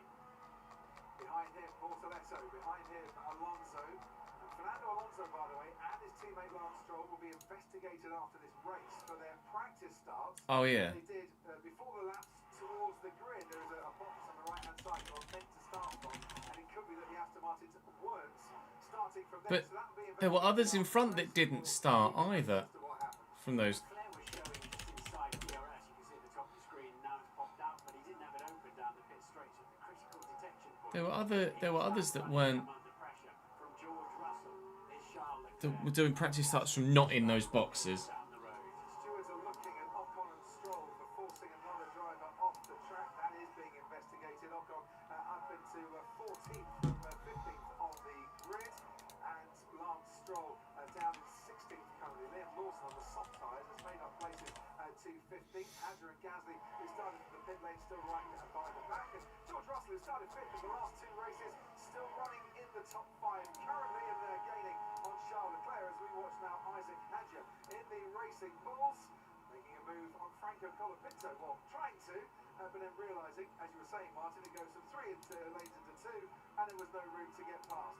Ted Gravis was saying just how tight it was down there when he was in the Valhalla riding with Fernando Alonso. What sort of save are you looking to do, Reese? Right now, the Or what sort of save are you wanting to do? straight, but how quick Like, have you got a particular nation you want to manage in? Have you got a particular Charles Leclerc, the Ferrari style of save you'd like to do? hasn't got DRS. George Russell has, and it's not enough to get him alongside into that braking zone. Yeah, they're only 2 or 3 miles an hour faster, the Ferraris, than the rest of the pack. They've trimmed their wing level and drag level down a bit. But it showed up there, didn't it? I'd imagine George getting a lot closer than that than he actually was able to do so. Meanwhile, Kimi Antonelli gaining on Yuki Tsunoda in the DRS range 2. There's a bit of a DRS train behind him as he accelerates Behrman and Sainz and Albon and Ocon and Lawson with him and along the way. And talking of Esteban Ocon, he's got a 5-second penalty for forcing another driver off the track. Oh, okay. So when he comes in for his pit stop, he'll remain motionless for 5 seconds before they do any work on his car, and he'll have to serve that. That's going to hurt him around here. And so if you're wondering why McLaren is not dominant like it has been in recent times, their car works particularly well in 200 km/h, 140 mile an hour corners, and there aren't any around here. Basically, this is all about straight line speed, and this is about efficiency and downforce. While efficiency and downforce in the low downforce settings were trimmed out, as it were, and the McLaren does not excel excel in the same way in those conditions. Here's George Russell making another bid for fourth place, and he's a bit closer to Charles Leclerc on this occasion, but once more he can do with a few more car lengths, a few less car lengths between himself and the Ferrari to try and get alongside, starting in the top 5 in each of the last 3 Italian Grand Prix, and George Russell trying to get back on the podium here where he last stood in 2022. So Mercedes has got a little bit more downforce on it. Remember how good George Russell was in qualifying on the medium compound tyre. Such that he wanted them for the final part of qualifying as well and didn't get them. But so I think Russell's got a really nice setup there, especially for this phase of the race. Now, why you're asking is Esteban Ocon got a penalty. So into the second chicane we go, and there's Lance Stroll on the grass, and that is why not enough space was left for 2 cars to remain on the asphalt. Yeah, that's fair. Esteban Ocon picks up the penalty for that. And Verstappen's lead now over 3 seconds. The gap to him and Norris. No current plans for January transfers, Joe, but we'll wait and see. Sorry, John. We'll wait and see if anyone bids.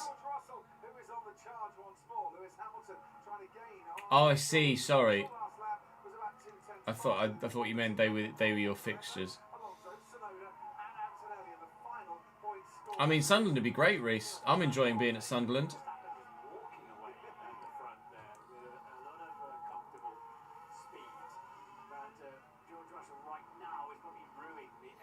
Yeah, Hadjar. Did Gasly start pit lane as well? I didn't realise Gasly started pit lane as well. I know Hadjar started pit lane because they changed the engine components, didn't they?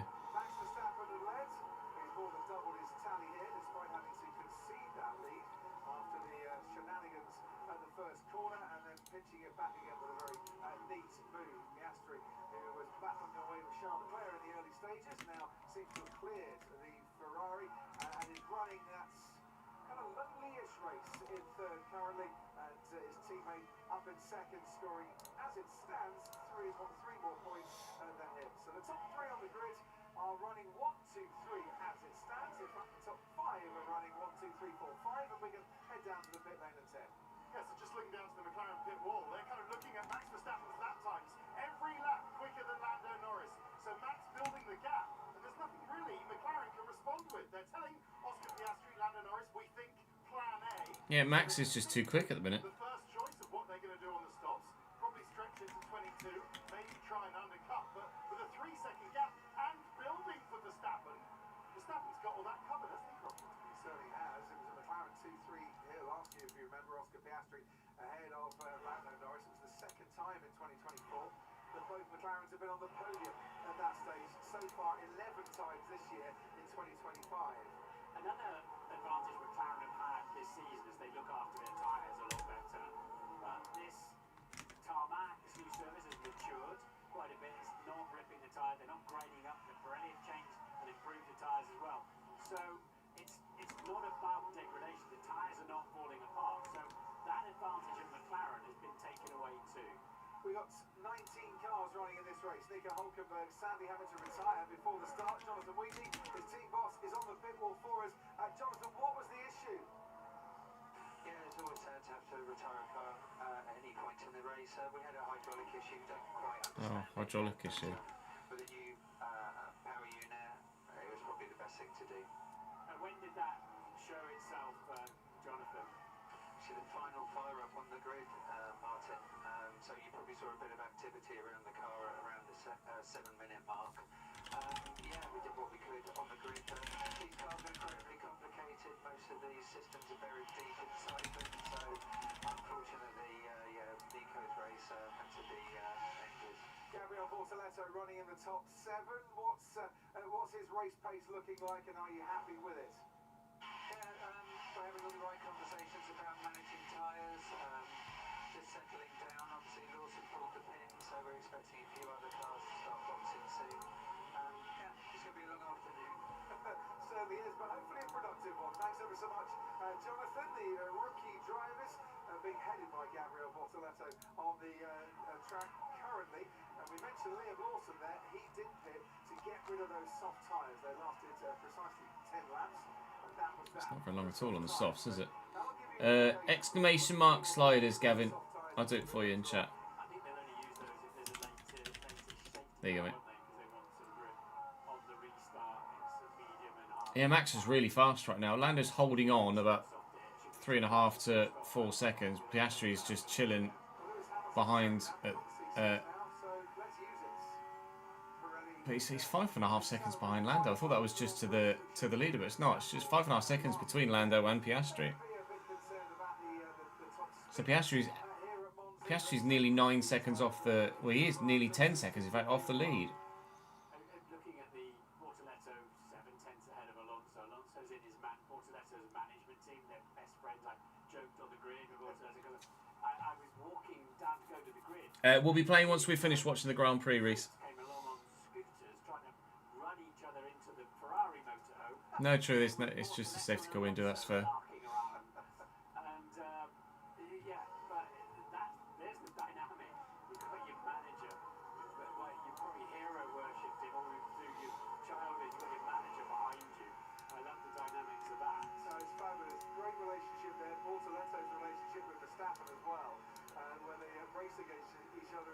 I think they were also playing Call of Duty earlier this week together online too. There's a few places between them on the track and around about 18.5 seconds currently. But let's see how that pans out for the rest of the race. Ted, down to you. Martin, was Bortoleto also saying all aboard and doing a choo-choo? Because he is very much heading the DRS train, just looking into the Mercedes garage. They're thinking about whether they can do anything with Kimi Antonelli. Got a bad start, dropped 4 places. Now P10 with Tsunoda as well, and Fernando Alonso to that point, and Behrman and Sainz and Albon behind the Bortoleto DRS train. And I think Mercedes are going to think maybe of an early stop for Antonelli, see what they can do about that. Now, quite impressed as well as to how George Russell is still managing to run as close to Charles Leclerc. I mean, he's dropping back a little bit, but he's been behind that Ferrari now for many, many laps. So the temperatures on the tyres, he just moves to one side to get a bit of cooler air. Yeah, there might be tyre saving to go long, maybe. Just imagine Ted handing out tickets for the DRS train. It's 4.3 now. Norris to Verstappen. Verstappen's just too quick. I think Verstappen's just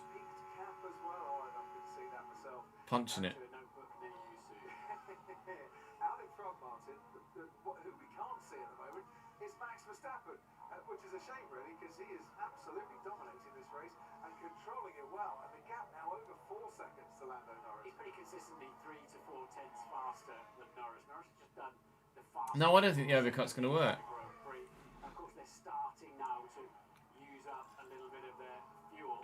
And with this low, because we like to impress ourselves with degradation. But they can't. I think they're probably just trying to avoid traffic. But they're losing so much time to Max that it's not really going to matter. And Bortoletto's slowing up everybody else behind. In fact, Tsunoda's now dropped out of DRS range of Alonso. So what? This is good. Nice and clean. Stay in contention. Hard tyres to come. 3 seconds, Leclerc to Piastri. Russell was within DRS of Leclerc, but he's just broken beyond a second now. Don't know whether George made any mistakes. Leclerc's gained half a second on him in the last 2 laps.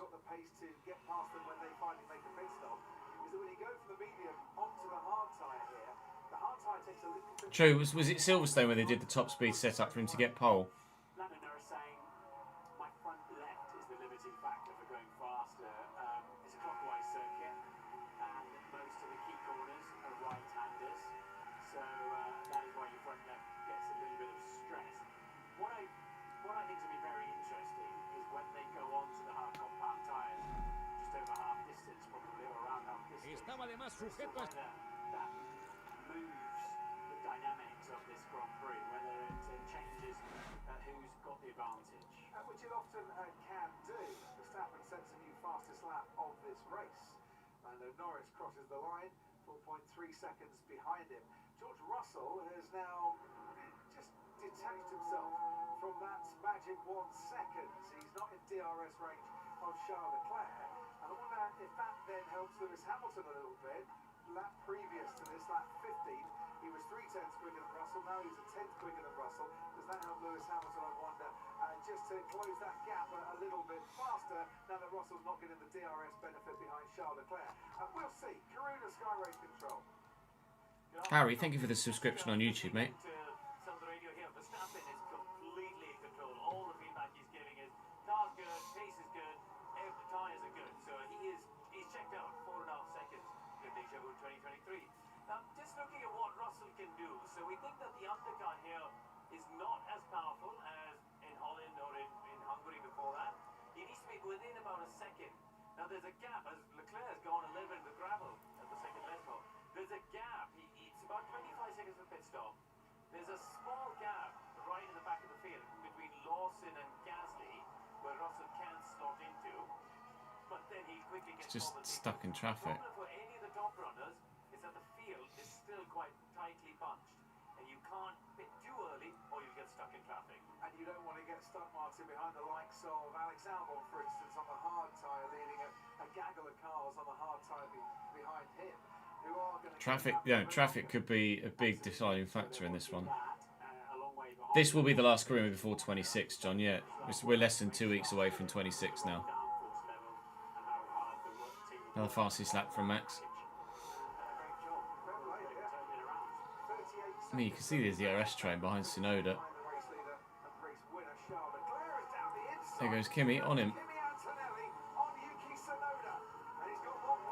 As soon as Yuki lost DRS to Alonso, he was always going to be vulnerable. Looks like Carlos Sainz has been down running through the runoff area without going around the necessary bollard and following the yellow lines. He's been Cameron, thank you for the subscription on YouTube, mate. failing to follow race director's instructions on the runoff zone. Yeah, there's a specific line you have to take, and even if you can't get to the right of the yellow line at the start of that particular corner, you Here we go, you're going to see it now. later into the runoff area. Let's see what happens. Lock up there. Lock up. Yeah, he's just cut across. Come on before the Yeah, yellow line sits. that's slam dunk penalty. Screen. Now take some defending, Carlos.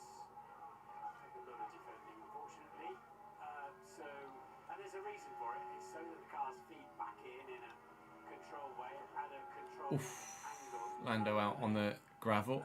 Second Lesmo. A risky game because that can damage the underneath. The car brings gravel onto the track. The gravel can damage the aero parts underneath. It can pepper those as well. That's for all the cars, of course. All right, we have a boxer, Behrman. Try the undercut from 11th. It was mentioned to us by Ferrari, actually. Just watch out for the gravel. If enough of it comes onto the circuit, that might necessitate a virtual safety car or a safety car for the marshals to come and sweep it. So Behrman comes into the pits, and he should, I would imagine, get out. No one can get near Max in that car, can they? Chiefy. Chiefy. Just really strange.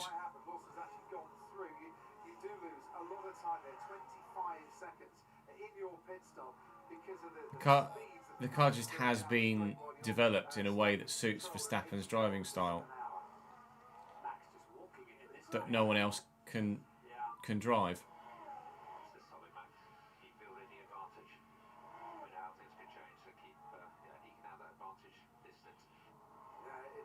Solid, I think, is the understatement from GP Giampiero Lambiase. He likes to play things down at the best of times. It is a masterclass from Max currently. The curbing through the Ascara chicane is so much different in real life now than it is in the F1 games. Hopefully that gets changed for 26. Oh, They're going to make a pit stop at Red Bull, and it might be a last-minute call, this, for Yuki Tsunoda, yeah. They were trying to get them out of the racks. No harm done. They'll be ready for him when he comes in. So Behrman's pit stop has now triggered Yuki Tsunoda's as well. Alonso getting closer to Gabriel Bortoleto and locking up in the process. Yeah, an avalanche of Pirellis there all of a sudden. 2.3 seconds as well. Good stop. Up front, Verstappen with that kind of with a 5.6-second lead. That's the thing. If they all start to box behind, then that opens up the chance for the leaders to box, doesn't it? Norris and Piastri. It buys them time and a comfort zone. That's what as we've seen him doing so many times, haven't we, over the last few years. So this is why Red Bull brought Yuki Tsunoda in and why they responded straight away. Stayed ahead of Behrman as a result. It can work here. not on this case and not on this occasion. Sonoda comes out from this pit stop, still ahead of Behrman in the house, but Behrman with his tyres slightly more warmed up than Sonoda. He's going to challenge this one, going to the Oh, great with Ollie Behrman. So, why Sonoda not fought that at all?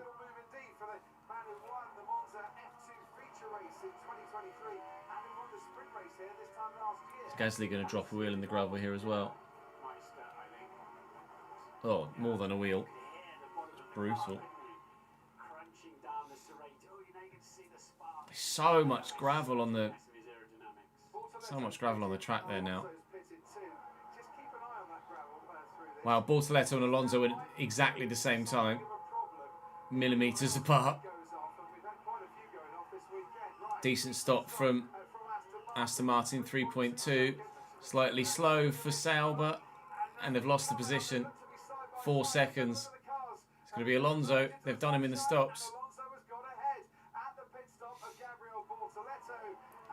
Work as hard as you like on track, as long as you possibly can.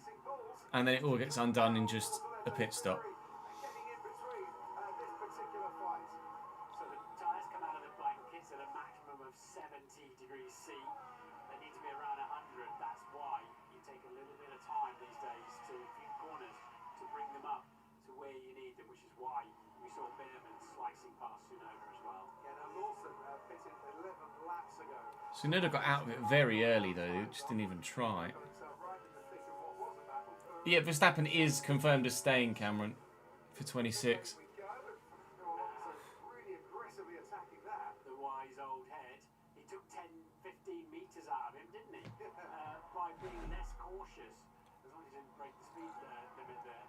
So that put him in play, and that made the difference. Honestly, it made the difference that they had to hold Bortoletto there. So Bortoletto might have slammed Alonso into the Ferrari motorhome on a scooter, but he's just had a bit of payback. Certainly has. And this is Max Verstappen, and to remind you, he is our race leader. Look, the gravel's gone off the racing line. That's good. That's what we want to see there. Verstappen nearly 6 seconds clear of Lando Norris. What a dream feeling this must be for Max Verstappen, who, of course, hasn't stood on top of the podium this season since Imola. That's a win there, and of course in Japan, in Suzuka, where he won from pole. As you look at that data, Grofty, Max was really wringing the neck of that Red Bull through the Ascari chicane. He is pushing like crazy. Ted, what can you tell us? Got to give some credit to the Aston Martin mechanics as well as that, Martin and Crofty. They did their bit. They were giving it a go by following Bortoletto in. They knew that it was a fight between the mechanics and the Aston Martin. It wasn't a 2-second stop, wasn't a 1.9.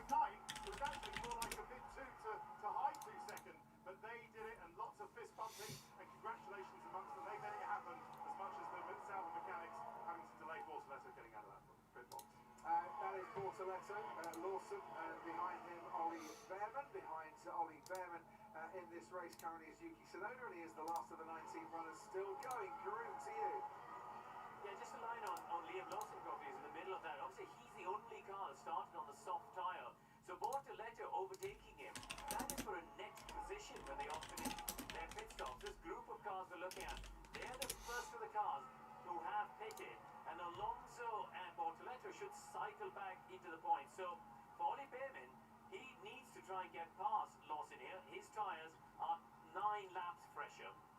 Thanks ever so much indeed, Karun. At Sky Race Control, we're on lap 23 of 53 here at Monza. I think Behrman getting very close to Liam Lawson under braking into the chicane. Desperate, I'm sure, to try and get past. I mentioned Ollie Behrman's credentials here at Monza. Liam Lawson, no slouch around this track. He was on pole in F3 in 2020. He was the front row in 2022, and he got his first F3 sprint podium here in 2019 as well. Through to the Lesmo corners they come. The two right-handers. The second Lesmo. A tricky exit. Bortoletto on DRB, maybe? Down towards that first chicane. Oh, lock up from The racing ball, that's just DRB. attention touch. He's surely just going to get him into the chicane now. Here the wheel space, they get their foot flat to the floor, and not spinning quite so much Bortoletto, good momentum from him, and he manages to get past the race. Gabby's driving really well, you know, really well.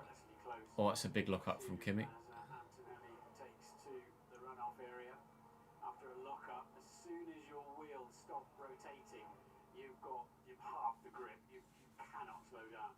And you're damned if you do brake harder and damned if you don't. Correct. You just can't make the corner. Lawson boxed early though, right? So he's just going to tumble now, you'd imagine. Already Bortoletto's 1.3 seconds ahead of him. Nearly halfway through the race already.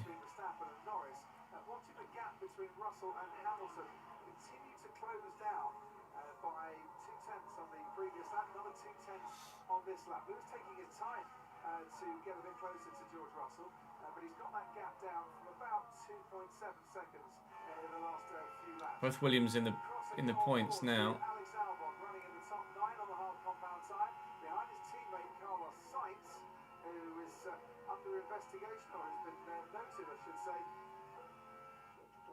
The racing line. Show from this up, please. I think there's more to win by him. Guys, I don't agree with this. So, what's that instruction all about? Turn 4, keep the racing line. So not this one. Yeah, there was Oh, Alonso puncture. that right rear puncture. It looks a bit. It does look to be a bit low down on that right rear. Meanwhile, here comes Alex Albon, as I say, on the hard. Is that them just swapping the Williamses then? I wonder if this is Alex Albon being instructed by the team that they're going to swap places here. Carlos Sainz maybe not overly happy about it. Now, Sainz being told, do not defend into Yeah. what was there, turn 4. Keep to the racing line. Do not defend against Albon, is what they were telling him. Which is. Well, that's good for Gabby. Yes. Thank you. That Is does it- look like a bunch Is it a puncture? for Fernando Looks like Alonso. suspension damage. Balance of the car as he comes in. The Suspension. yeah, the wheels look inflated. Suspension failure. Yeah. It's unbelievable. Oh, it's so disappointing. Ted Kravitz, he came into this weekend not expecting much, and he was having a really good race battle that he was winning with Gabriel Bortoletto. Yeah, it's the front right. It's the front right. The mechanics are pointing at it. Oh yeah, wow. You can see it just on the exit of Ascari. For winning that position to Bortoletto to complete the spare. Alonso can't wait to get out of the. Well, that's possibly. Yeah, that's definitely it happening. Yeah. But Alonso lifting the headrest out himself because he's just so annoyed. He can't wait to get out of the car. It was quite disgusting. Ted, he was quite high up on the exit curve of Ascari, and the shock loading, the frequency, it just broke the suspension. Scored in 6 of the last 7 Grand Prix. Alonso has such bad luck. He really does. Retirement here at Monza in the last 5 years. Carlos Sainz is now under investigation for failing to follow what the race director said in his race notes. I.e., go off the track, you've got to come on at a certain point. Albon's disappearing ahead of Sainz now. Chicane. So we'll see. Obviously trying to get Albon, basically sacrificing Carlos Sainz to try and slow up those behind Albon so that Alex can get beyond the train. Scoring a couple of points. Ollie Behrman down in 16th, his nearest rival in the championship, but Behrman has already fitted, Sainz hasn't. And Ocon's still carrying a 5-second penalty there, isn't he? He hasn't served yet in 10. That's absolutely right. So he's got a penalty to serve. Sainz is under investigation. And nobody's really investigating Max Verstappen much in this race because he's so far out in front. And Lando Norris was. Considering a under 15, you think that's possible? I think so. Yes. Wow. So can you go 15 laps longer on your first stint, please? So let me explain why that's happening. Those who've come in and got brand new hard compound tyres on are not going particularly well. It looks like sticking with a medium tyre and doing a very, very long stint. But from the information they can gather from those at the back that have pitted, that's why they're going to all extend and hang on to the used mediums. They seem a better tyre. Right, interesting. That can have a bearing Oh, on how hello. this race is run. I don't know if you've got your stopwatches handy at home, if you've had your stopwatches on from the start, but we passed half race distance in 36 minutes. Oh my God! Sorry, they did nothing. And that's crucial, because we're on pace to to break the record here for the fastest race in Formula One history. Michael Schumacher winning here in 2003. He did it in an hour 14 minutes, 19.838 seconds. Charles Leclerc last year was 21 seconds slower when he won that. And if they keep up this pace, then we could, as George Russell pits, have the fastest ever Formula One Grand Prix in World Championship history. So we'll see what happens there as George Russell comes in to make his pit stop. Hard tyres going on. Not sure that was the quickest stop we've seen from Mercedes. Yeah, 2.9 seconds. So he lost about 7/10 of a second while he was stationary. And he's going to come out now behind the racing balls, isn't he, of Isaac Hadjar. Hadjar running down in the left. So current channel, let's head to you, Sky Race Control. Thanks, Robbie. Just reflecting on that message there to Oscar Piastri. This morning, Andrea Stella made a comment that the soft tyre is holding up quite well and could be an option in the race. What are your thoughts about continuing until we can put a soft? Yeah, I mean, we may as well continue for now. Yeah. That's exactly what I was going to say. Robbie, Andrea Stella told me this morning the soft is a raceable tyre, and I think that's what they're trying to do. Extend the medium and put the soft on at the end. As Liam Lawson goes battling with you. It's tight. Once, twice, 3 times, 4 times, and it all ends up getting very scrappy as he moves past. Second race in a row that Liam Lawson's made contact with another car. I'd rather get the feeling that's going to be looked at. Meanwhile, there's a reprimand for Carlos Sainz for rejoining the track where he shouldn't have done. Yuki Tsunoda's now got that place back, I assume. Alan Permain, the team principal down at Racing Bulls, said, Liam, I think you might need to give that back yourself before the stewards make it. Antonelli is now pitting for Mercedes. That's an interesting reprimand. So, towards the end of the race, it might be worth just banzaiing through that zone, run-off zone, gaining 2-3 seconds. That's a lasting advantage, of course, and have a reprimand for it. Right, is Kimi Antonelli coming out ahead of Gabriel Yeah, they've not really set a very good precedent there, have they? That's why Mercedes had to pit maybe 1 lap longer, then it would have been an awful lot tighter as he came back out again. And important for their race that Antonelli is ahead of Gabriel Bortoleto. So that's the overcut working really well there for the Mercedes. And the 4-second stop for Bortoleto as well, and sort of put him on the back foot, bit of weaving from Antonelli to generate some temperature. Look at that, that's blistering. That's blistering. It's on Max's, yeah, big blistering. That's a big problem. Graining's one thing. You can you can power through that though, right? Blistering, and Pirelli will be nervous about that because you can, and so will Red Bull, because you can get, because it sort of it comes from the core of the tyre. You can have tyre issues with blistering. I'm talking about the integrity of the tyre now. So a black and white flag for track limits for They're out at the minute, Saints. Jude is not normally asleep at 3 p.m, but really appreciate the heads up, mate. That's very good of you to be that on the ball. I'd forgotten about that, actually, that they're doing that that thing today. Just looking at the pace, though, George's tyre, as you said, new fastest lap, but only 3/10 quicker than what the McLarens have done, and then 4/10 quicker than Verstappen. So, and they have got buffer. Despite the blistering, the performance still seems okay in those tyres for the leaders. It certainly does. On this lap, though, Lando Norris is already about 0.3 faster than Max Verstappen, who, as I say that, goes and puts in the quickest final sector of a 27.1 and was just over a 10th faster than Lando Norris. But Norris on that lap, about just under 0.3 quicker. Is that performance starting to just degrade a little bit on Verstappen's Red Bull? So it's the right front, wasn't it, of Verstappen's was blistering, because that gets dragged around corners. Not the loaded tyre in these black parabolica, but it gets dragged, and around that 3 degrees of front camber as well. But it's surprising to see that pattern of blistering these days. Gasly Colapinto, you saw 12th and 13th in the distance. They're going to move up a bit now, as are those behind, because Carlos Sainz has come in to get rid of his medium compound tyre and to make a pit stop.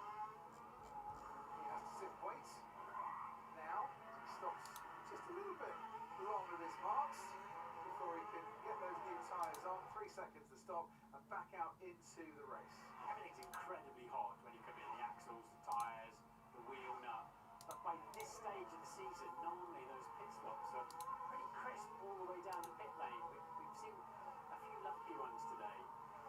In defence of the Williams crew there, I think Carlos had just got a fraction long from his marks where the team would ideally love him to stop. But when you do that, those mechanics that are trained to put the wheel gun on almost before the car stops moving just have to reach a little bit more, and it can cause a few tenths of a second loss.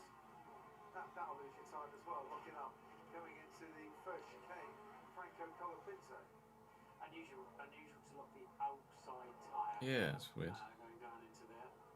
Yeah, Colapinto hasn't stopped yet, neither is his teammate Pierre Gasly. And Gasly ahead of Colapinto, as you can see. Ted, down to you.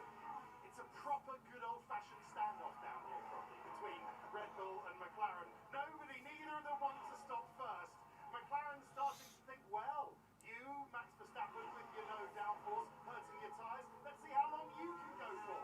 And that is a bit of a sense, a bit of worry at Red Bull. They know that they don't want to push it, maybe they can't push it quite as hard on the tyres as McLaren. And I just go back, Martin, to what Lauren McKee said to you on the grid. What were his words about Max pushed us into an unusual setup direction? Those were his actual words. I wrote them down.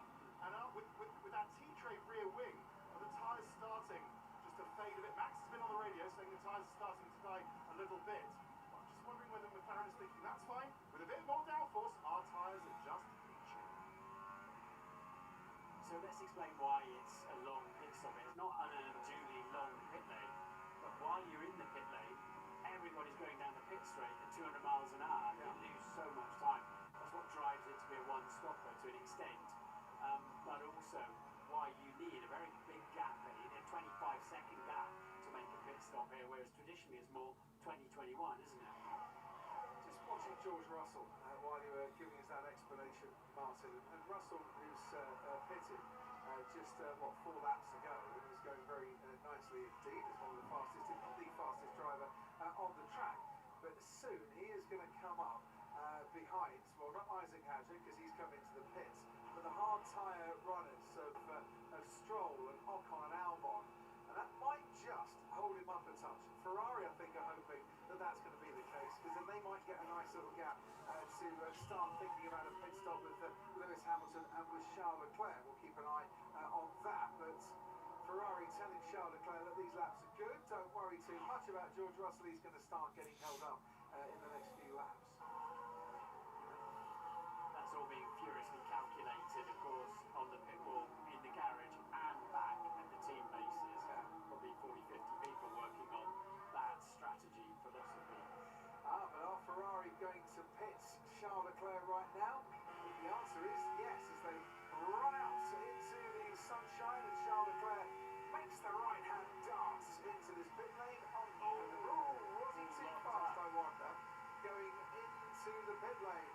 All locked up as he went across the line. A nervy moment. As long as you're slow enough, that's all that matters. I mean, Lawson did 10 on his softs, but that was obviously under a full load of fuel. So now, sure, yeah, the softs will definitely do 13. That's a nice little gap to bring him back out, and he can ease his tyres in nice and gently and carry on his way. So whereas George Russell was putting pressure on Charles Leclerc before the round of pit stops, and before he had to drop back a bit, there's now a big buffer between the Ferrari and the Mercedes. Yeah, because Russell's tucked up, isn't he, behind Stroll and Ocon, and it's cost him dearly in terms of track position. Colapinto with his pit stop, and that is his first. It doesn't surprise me that he came in now after that lock-up we saw a couple of laps ago. Here's George Russell behind Lance Stroll, and were Mercedes expecting Ferrari to cover him off? Do they just try and do something a little bit different with George, because overtaking and straight line speed wasn't in their favour?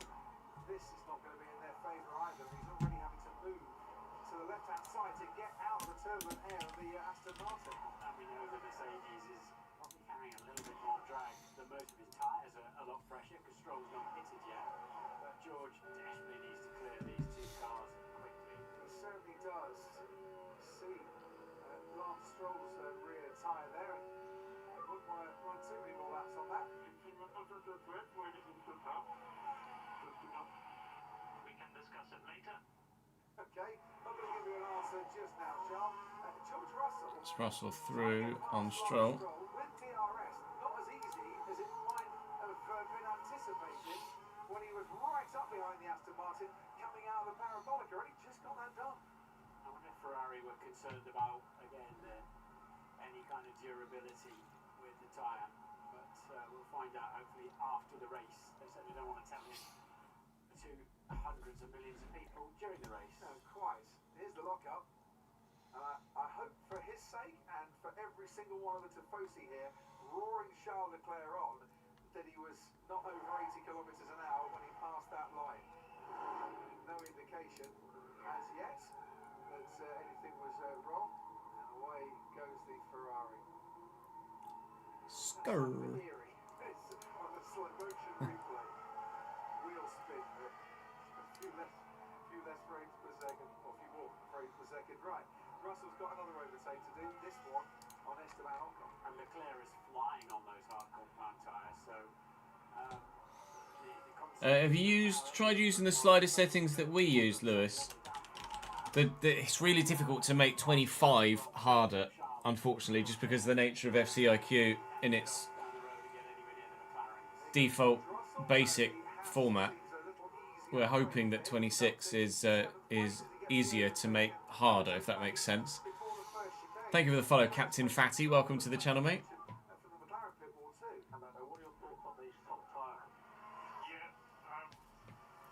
well, it's the opposite car ahead. Why not? Go aggressive, because they're not going to win the race as it stands currently, and Red Bull seem to have them covered off.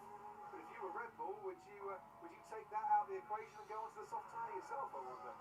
depends if you think you can keep them alive, but I think what Lando is saying there is, well, do different. There's no point doing the same as Verstappen, because you just maintain the status quo, wouldn't you? Sainz is 14th at the minute, right behind Behrman.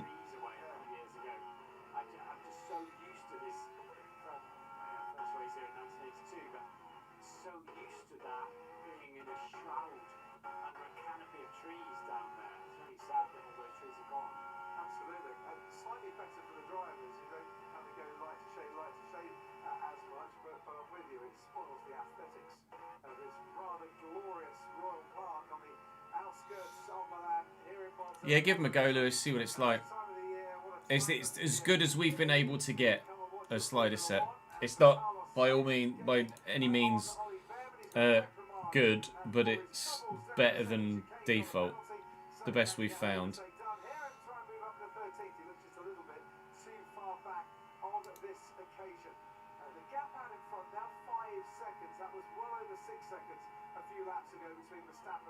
Max is coming in. That would be hard, surely. He won't do 16 on softs.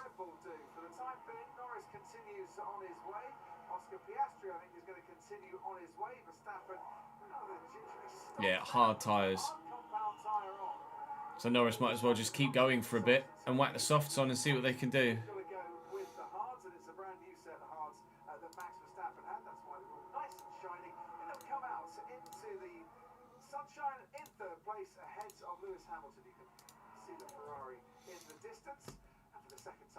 Lando Norris now leads. And Norris got 6.1 seconds advantage over his teammate Piastri, so they've got a comfort zone there as well if they want to try something a little bit different against Verstappen. So this is the decision now as Norris starts to collar Pinto, but that's to lap him. Do they keep running and try softs at the end, or do they match what Red Bull have done? I guess if they match what Red Bull have done, they'll finish second and third. Yeah, there's no point matching what Red Bull have done. They might as well try something different. And hope. They're not really at risk of losing second and third. So why not try it? Massive inroads, shall we say, into their advantage. And Ted, let's head down to you.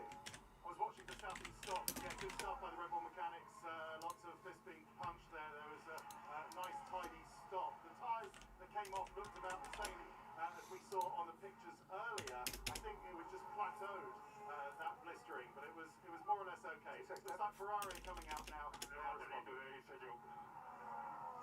Deployment issues for Carlos Sainz and losing power. It's not going to help him try and catch Ollie Behrman.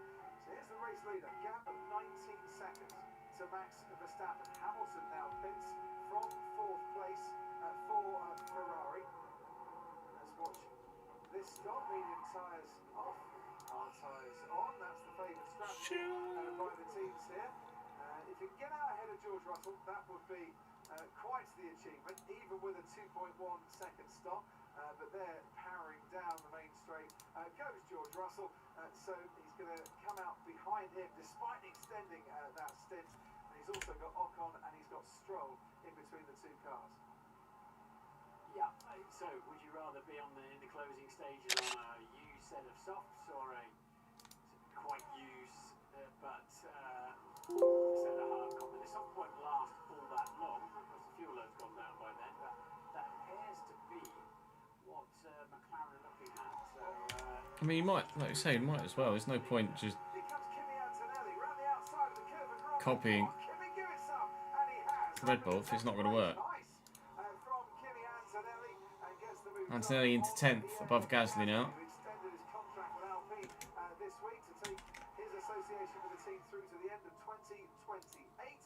Kimi Antonelli still waiting on a contract decision for 2020. It's my PC, just making those noises, don't worry. Back in the points. Fastest man on the track is Max Verstappen on the hard compound tyre. He was about 2 tenths faster than Lando Norris on the previous lap. About the same time as Oscar Piastri, in fact. God, the hard tyre is not that much quicker than the medium, so surely the soft is worth a go. 2 seconds faster than Lando Norris. and when you're inside the car, it looks, because the eye and the human brain is so incredible. Into a stop, into his box there, but so the human eye brain dials some of this out. Some of it is still actually your picture you're looking at is quite disturbed when you're driving along on a bumpy piece of track, but it's not quite as bad as it looks there. Sainz getting a lot closer to Ollie Behrman. Bortoletto right on the tail of Pierre Gasly. Bortoletto 12th at the minute. In that first chicane, here comes Carlos Thought Sainz. Gabby might get points today, still could. Stroll's still to stop, Ocon still to stop. That would put Bortoletto into 10th. To the left-hand side, but now Oh, there's going to be contact there. outside line he was trying to Sainz and Behrman round. chicane. The two cars come together. They're almost left stricken in the middle of the road for a moment as Isaac Hadjar moves past them. But that was You could see it coming. for the second race running. It's Carlos Sainz getting involved and coming a cropper with another car. Was trying to make an overtake. What did you make of that, Martin? Let's see again. I think Ollie Behrman probably should have got out of that one, but let's see it again and see if Sainz left him, Carlos Sainz left him racing room on the inside. We shall see. On board with Lewis Hamilton, Lance Stroll, and Hamilton on Carlos Stroll, Sainz. potentially. Stroll hasn't pitted yet. Neither is Ocon, currently in 7th. Neither is Albon, who's running in 4th. Yeah, Stroll's not fighting it. He's just charging the battery. Progression very nicely indeed, and he's Hamilton up to 8th. He's got some overtaking done today as Lewis Hamilton after starting 10th. And Bortoletto past Gasly. It's going to be Gasly complaining on the radio about that car being shit and slow. They would be accurate complaints. Good exit because you've got much better tyres on Parabolica. That really helps your straight line speed massively, which is why you're seeing them suddenly, now they're on different tyre lives, breezing past. Right, you get to have a look at this one again. It's been noted by race control. Sainz is ahead. There's his security alert. But he didn't leave racing room on the inside. I think that I'm going to put that down as a racing incident. Yeah, you just tend to go the front of me like I was a fan. That's a fair comment. Yeah, which is Ollie Behrman's assessment of the situation. And he does. He turns into the corner. He definitely turns into the corner as if Behrman's not there. The Sainz, it looked like he was far enough ahead to claim that the corner's his. It wasn't, but it wasn't entirely ahead. I think he might have thought that Behrman was going to back out that, and Behrman didn't. More than collected. His front axle was beyond Behrman's front axle, but he had cleared him, and I think he needed to leave a bit of space on the inside. Hamilton gets up into 6th place. That one almost as easy as the last Stroll one on the previous. It has just gone live, EK, literally 60 seconds ago. The video is entitled Sheshko is a Monster. Has now stopped, so Hamilton will move up into 6th place. I'm with you, Martin. It looked racing incident-ish to me. The trouble for both of them is it's just relegated them down, and the stewards aren't going to have a look at Carlos Sainz for causing a collision. There is Lando Norris, our race leader. The gap between himself and Oscar Piastri is 4 seconds. So Piastri's just closed in on his teammate in the last few laps. And the gap to Max Verstappen from Lando Norris is 13.5 seconds. And Verstappen really is closing in to about a second a lap. Yeah, phone went off, Saints. Mighty on the play just. You lose about 23, 24 seconds in the pit stop. If they were to pit now, the McLaren drivers would need to make up to Kravitz 10 seconds in their final stint if they're going to overtake Max. And Max has a safety car pit stop covered as well, because it takes 14 seconds to do a pit stop under a safety car or a virtual safety car. So, yeah, I mean, had that incident between Sainz and Behrman ended up in a safety car, I mean, it would have been very close, but now Verstappen is safe to the McLarens under a safety car stop. So that's all worked out very well. Good point, Ted. Very good point. So they might as well bring the McLarens in. No, I think what Seb was saying, even if McLaren had the benefit of a safety car, Verstappen would still have been leading. So what, do you bring them in now then? Because that safety car Looks like it. No. he's going to stay out again. Because the safety car window is in The fact that these medium tyres have gone as far as they are, surely they have to go a step softer for Monza next year. Of his tyre life, and you can see he's wagging his tail under traction, rear tyres complaining. Team Lando will be thinking, we've got to do something to actually protect second place here. Yes, which might be what prompts Lando to come in sooner rather than later. Verstappen on the last lap, 1.6 seconds faster than Lando Norris. And Lando's side of the garage will get first option, but if they choose not to take it, I'm sure Oscar's side of the garage can then take the high ground on the stop. Piastri has a big enough gap back to Charles Yeah, Leclerc, seemingly. running in 4th. So it's not like McLaren are going to lose 2 and 3, or P2 and P3, unless something goes wrong in the pit stops, and that's why. I mean, Monza is always a track just going on the F1 game. It's always a track where you take your tyres to like 70% wear, isn't it? Because you don't. There's such little needed in the corners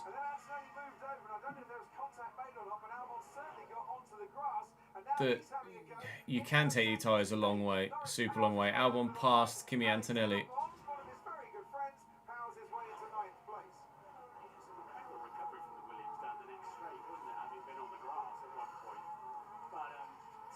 Appreciate it, Toxic. Thank you for the support, mate, and the follow here on Twitch. Very good of you, dude.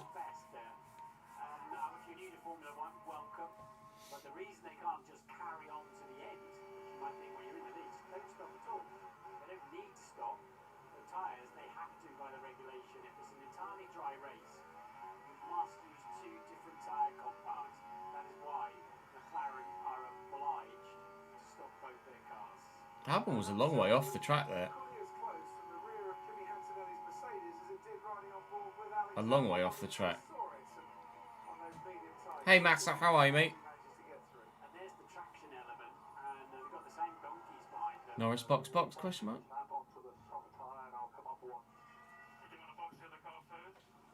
Yeah, we'll do that. We'll swap it around just now. Well, only if he doesn't undercut, otherwise I'll box first. There will be no undercut. So they're going to box Piastri first.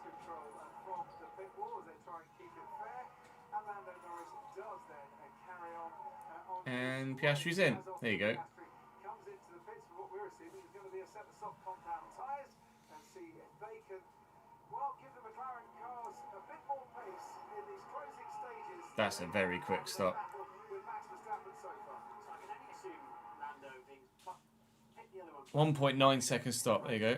In before Lando now has an issue with his stop, and Piastri undercuts. Might fade a little bit towards the end or something because he's giving up a lap of extra grip there, but a very clear thought process going on, and that then it's to allow Piastri to defend then against Leclerc, isn't it?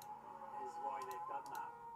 It is why Lando's been very generous on that, and I'm sure the team were talking about it, but that makes sure Piastri stays ahead of Charlie Leclerc. So Kimi Antonelli's been spotted by race control and noted for forcing another driver off the track. As Alex Albon got through, I'm not sure if that will be investigated much by the stewards. Yeah, Norris in this lap, no surprise. Race leader is going to be coming into the pits at the end of this lap, which will allow Max Verstappen to take what today has been his rightful place. And It's really, really strong from Verstappen today. He's controlled it superbly well. Ollie Bearman has got a 10-second time penalty. Yes, Sid. A collision. With Sainz. Yeah. So the stewards did think it was a racing incident. They did think it was Carlos Sainz's corner. What is going on here? Lando Norris seems to be... I told you. 5.9 Well, he lost like 4 more seconds than Oscar Piastri. Piastri's going to take... Well, that's I literally just called that. By the time he gets to the pit lane exit, Boxing the cars this way round to ensure you cover Leclerc. You are free with Lando once he's ahead of the exit. yeah, but he's not ahead at the pit exit. Look at that. Oscar Piastri It's just, is ahead what are they doing? Why was he held so long? stationary for 4 more seconds in the pit stop. And how did McLaren now swap this one around?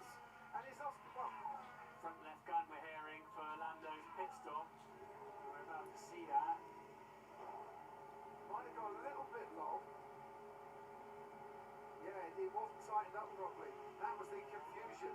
And so the mechanic was told, no, come on, you've got to go and get that tightened a bit more. Oh dear. That must have felt like 40 seconds for Lando Norris. Have we got Hungary in reverse going on here now about handing places? But that was for a win. Is that just the rub of the green?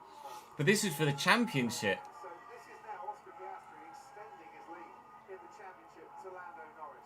And a great chat with him, just sitting in the McLaren motor. No, the tyre person didn't even notice that it was still green, red flashing. He made it quite clear, Oscar, that as much as he wants to win this World Championship, and as much as he will do everything he can to win this World Championship, he's not going to do anything to go against the team. As he says, in the future, I will need this team, and I will need their help. So what they ask me to do, I will comply with. Hence yesterday, giving Lando Norris a toe to help him in qualifying and to get him through to Q3. But that is one thing, Martin Bumble. You've done all of the hard work, so it should bring this home to risk. Norris will push. So I'll put you under Oscar Piastri's crash helmet back in your racing days here. If they ask you to swap around, what do you do? You should, because Lando would have got the 1.9 second stop, wouldn't he? And he's played the team game to help Oscar defend against Leclerc. And I think the team will feel extremely guilty about that, allowing that pit stop to happen in reverse positions, and then putting Norris behind Piastri. We'll see what they do. Well, Lando set a fastest lap of the race, which, by the way, was less than a tenth of a second quicker on that lap than Max Verstappen, who's got an 18.5-second lead. Now Lando is catching, and has been catching on this lap. But this is a bit like Hungary last year. We pit in this order for team reasons. Please let Lando pass, and you're free to race. I mean, we said a bit of slow pit stop was part of racing. I don't really get what changed here. But we really went to do it to help him. It's fair play to Oscar. He didn't need to do that. He made his point, and he did what the team asked him to do. Yeah, I think that's fair. Yeah, Lando played the team game, didn't get the 1.9 second stop, but now they're free to race. Yeah. So at least it's put Oscar into position to have a race, which he was about 3.4 seconds behind before the pit stop phase. I was going to say, he's a lot closer after the pit stops. Multi-21, Sid.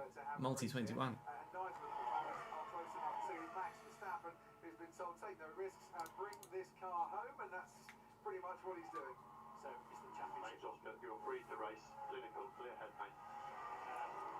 And Oscar Piastri now has DRS on his teammates as well. So within all of that, at least it's put him in position to have a race. Now we wait and see. He didn't have beforehand. Exactly, and he's got a clear mind and a clear conscience as well. If indeed there was any doubt about that one, to go and race. He's not within a second, I don't think, going through. Oh no, he was going through the Just. protection zone. It was right on the fringes, so he's got that slight advantage with the DRS. And the upshot is here, Oscar Piastri has got a chance here of getting second place, and his teammate Lando Norris is under pressure. They did need to do that Very slow pit stop. that way around though, because look, Leclerc's only 3.5 seconds behind. Tightened up properly enough, and this is not what Lando Norris obviously needs, especially off the back of Zandvoort when had the oil leak, the oil pipe that ruptured somewhat, and that caused him to retire from the Grand Prix. Lance Stroll finally pits. Can you imagine, Sheafy? The only driver who hasn't made a pit stop in this race, and he's still got a 5-second penalty to serve when he does come in. The McLaren Will Smiths are no faster on these tyres than Max Verstappen on his hard compound tyres, so it was worth the try because kind of why not, but they're not the answer to their problems today. Lance Stroll has tumbled down the order. Norris and Piastri have swapped places, mate. Just because he had a slow stop? Well, it's not our business, but I guess it keeps it fair between the drivers in terms of championship.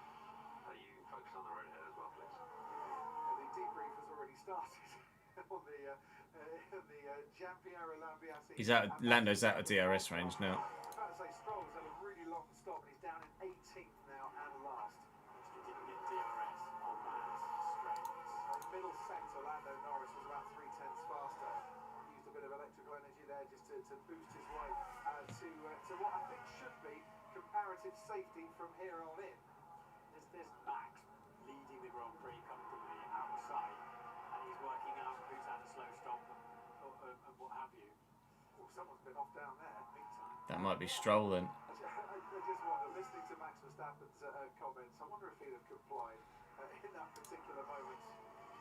When he just said, he had a slow stop, nothing to do with me. It's, every point's a prisoner. I need to get out there and do what I can. But if we're talking about 3 points, when Piastri went into the race with a 34-point championship lead. It wasn't just a slow stop though. I agree. If it was just a slow stop, that's the way the cookie crumbles. But it was playing the team game that Lando was doing that in the end cost him. Absolutely. Yeah, there's the extra factor to it. Another lap. He's got 2 laps to go in this to become the first driver to win from pole at Monza since 2019. The last 5 pole sitters here. It was just all failed to go and win the race. Pole sitter today, when he got past Lando Norris, straight up mistake in the pits. Then what can you do? But Lando offered the team the opportunity to pit Oscar first, the battle for second, 1.5 seconds between so it is only fair they revert the positions. There's going to take the checkered flag. Fourth for Ferrari, and George Russell and Lewis Hamilton completing the top 6 as it stands currently. Esteban Ocon is in the pits, so he will tumble out of the points. Bortoletto will get a couple of points. Hajar from the pit lane to the points.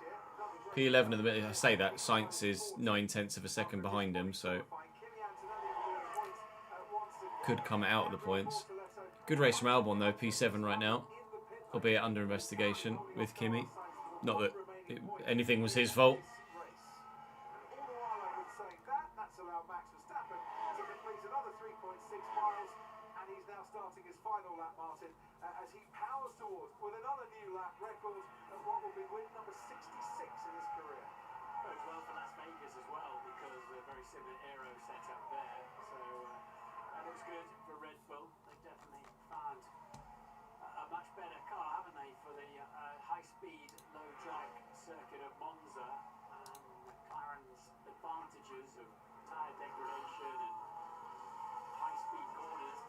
missed around here, but they've still managed to get a second and a third. Kelly Piquet has come to Monza to see how her partner gets on, and he's getting on very nicely. Kimi Antonelli has been given a 5-second penalty for driving erratically, and that's going to cost him at least one place in I would say that'll boost Bortoletto into 8th.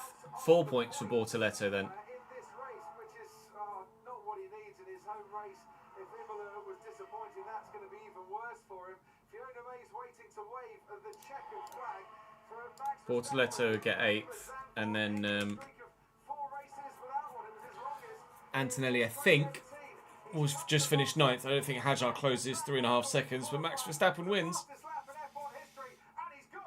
He's nearly lapped his bloody teammate as well. It's not Max Verstappen back in the World Championship fight, but still an impressive victory.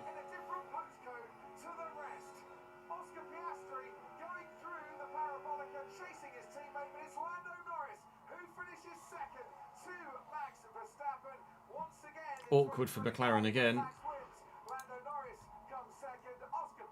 But fair play to Oscar for giving it back. Right, another quick toilet break chat, and then we will record the next episode. BR Bizzle.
Right, let's record more.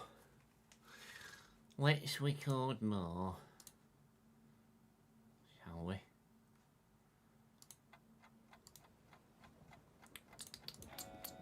No worries, Sheafy. Catch some good sleep, mate.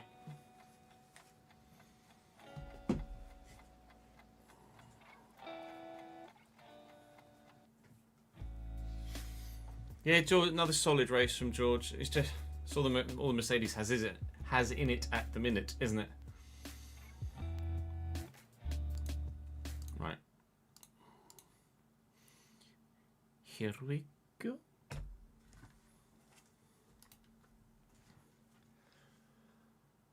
We played one of our title rivals in the last episode. We face our other title rival, or one of our other title rivals, in today's. It's Manchester City away from home after yesterday's Arsenal game, which ended 3-3, which is very entertaining. Do check it if you missed it. Of course, we've got Liverpool away later in the day as well, so it's not particularly getting any easier today. West Ham in the middle as well, as we have a busy, of course, as expected, Christmas and New Year period into the month of January, probably by the end of the day as well.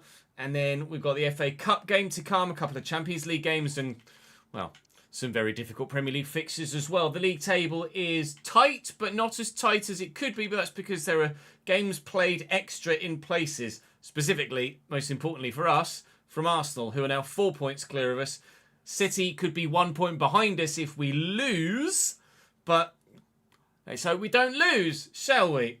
We're going to have to do everything we possibly can to pull something out the bag. And then, of course, we face Liverpool later today as well. So we'll have played all three of the main title rivals in the space of 4 games, just with 12th placed West Ham thrown into the middle. It's very tight towards the bottom of the table. We could hopefully make it tighter at the top of the table too, with victory here away from him at the Etihad. And, of course, that's the aim. Drop the video a like if you're enjoying the save. Make sure you subscribe to the channel so you don't miss out on any more of it. And, of course, 26 around the corner. Make sure that City are playing the side they should.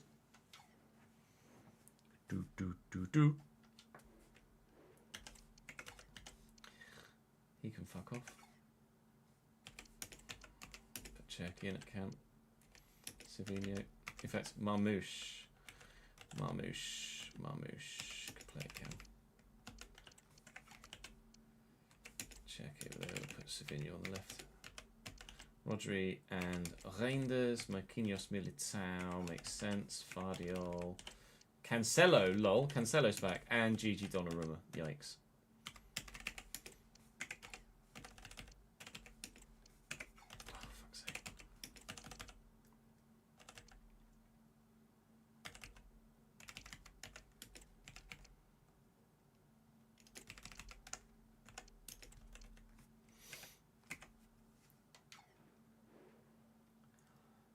I have to figure out when to put Siddiqui back in the side. Hey Tawonga. It was officially the shortest Grand Prix ever, was it?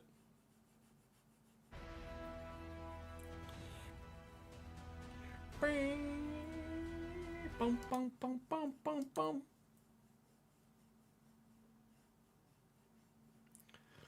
Presnel Kimpembe's gone to Qatar.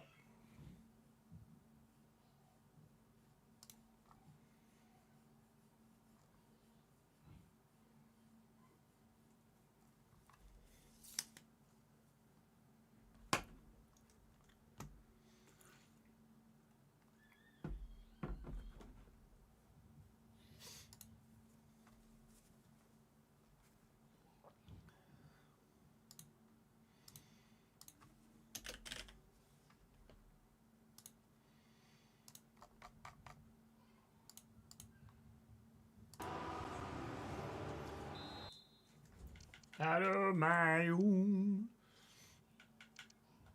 I don't think so now, Ben. No, not at this stage. We're going to wait for the beta, I think, for 26. Presuming there will be a beta for 26. Of course, Gigi Donnarumma is now at Manchester City in real life, and we made that change in the save as well. Weirdly, Joao Cancelo is back at Manchester City as well, which is an odd one. Militao, Marquinhos and Fardiol. It's only the one player in their back 5. That is a real-life man. Well, actually, no, to be fair, Donnarumma's a real-life man as well, but you know what I mean. Rodri and Reinders in midfield. Cherky, Savinho, Marmouche and Haaland round out the rest of the team. That's a bit bloody good. The bench isn't that strong, actually. So whilst you'd say City's 11 is better, Arsenal probably have the better squad. We asked the question yesterday whether Arsenal have the best 11 in the Premier League at the minute in this save. I think now, having seen City's 11, I'd say no, they don't. But we drew with Arsenal. We hope we can do something similar here against Manchester City. Oh, that's what we've been waiting for from Hakan. Çalhanoğlu's done nothing of the sort so far this season, but he scored a very big goal with a free kick against Arsenal, and that was a brilliant finish into the bottom left-hand corner to give us the lead in the next game against a title rival. Is Hakan Çalhanoğlu proving to be the big game player of all big game players? That is a brilliant goal. Wow, we lead by 1-0. Really realistic finish as well. I love that, actually. Brilliant strike from Çalhanoğlu. Unstoppable. Let's go. What a goal. What a goal!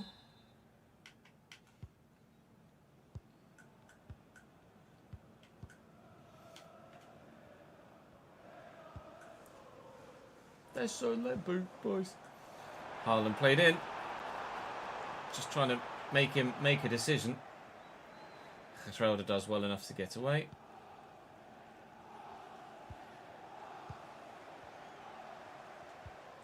Çalhanoğlu to Chris Rigg. Still at the moment getting the start ahead of Siddiqui, who is now back and fit. But Rigg hasn't put a foot wrong, so it would be harsh to take him out of the side just because Siddiqui is available again. Could tell when that was mid-flight that we weren't going to win that header. Marmoush makes it 1-1 in the 12th minute, and we look like we're going to have quite the game on our hands again, just like we did against the Gunners.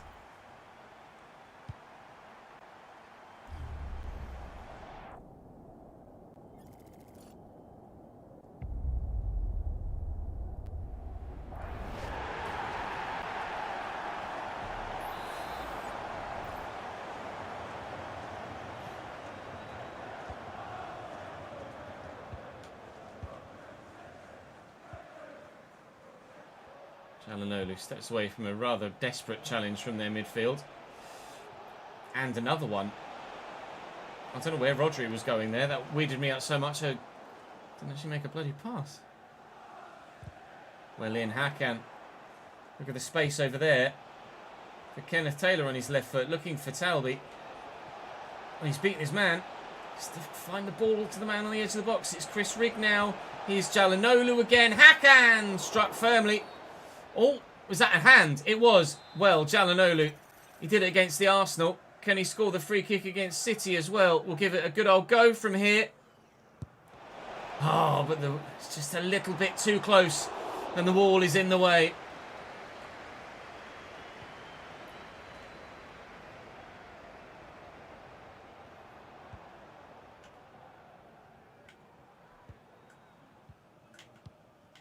Oh, stop it. Well in, Jed. Very well in, Jed Spence. Dingra's there, and the ball is good. Support needed, support found. Advantage played as well. Don't waste it, and just give it away, trying to rush a pass. It's just too many men. Well in, Jed Spence. Oh, very nearly the defence-splitting ball. As it happens, it's our defence that's open at the moment. Cherky inside to Haaland's going to have to bring Geertruida across here. And just shown enough strength that hit a hand. I'm sure of it. Thank Christ for that.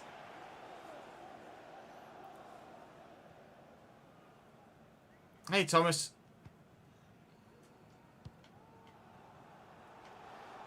Hume with a turn and through the middle to Taylor. Being really wild at the back, City here. Some of these challenges that are being attempted. Attempted is definitely the word. Not even remotely close to any sort of defensive intelligence or quality whatsoever. Kenneth Taylor beats his man. Look to send a Dingra through. He's just wrong-footed by the pass the other side of him. City are there for the taking at the minute, but all it takes is a moment for the game to swing City's way and have us there for the taking. I know he wants to try and get this to Haaland. It's just a case of stopping him doing it when he tries it. Jed Spence skips away from Marmoush. Some space down here with Rig on his left to slot in Adingra. And edge of the box. Jalanolu to Kenneth Taylor. Marquinhos in the way. Fucking hell. It's brilliantly done by Savinho. Completely sold me. There's Marmouche. Already got one. Reinders, Haaland. They don't have two. Patterson on the ball, making the save at the end of the first half. The scoreline level still as we approach the break. The scoreline level still as we get to the break. Ref. Ref. Ref. Thank you. Bloody hell.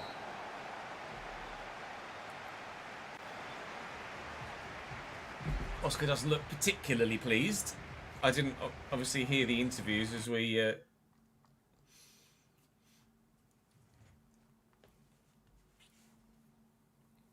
muted the TV.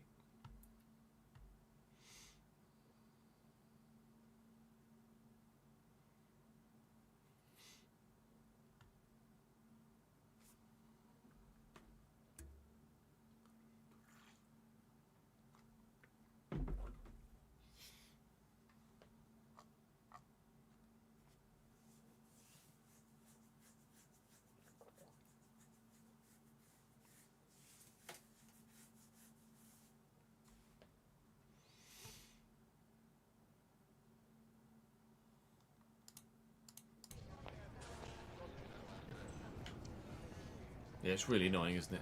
Ahmed.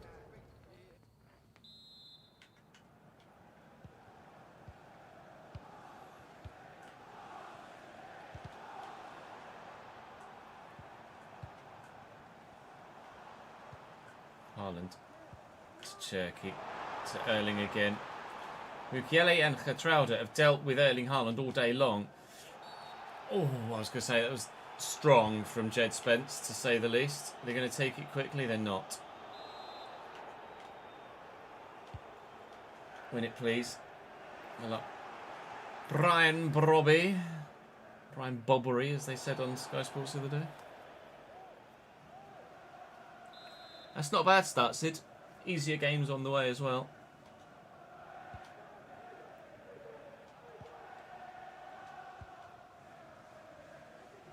Hume. He's not going to run around Savinho, so we'll just try the pass.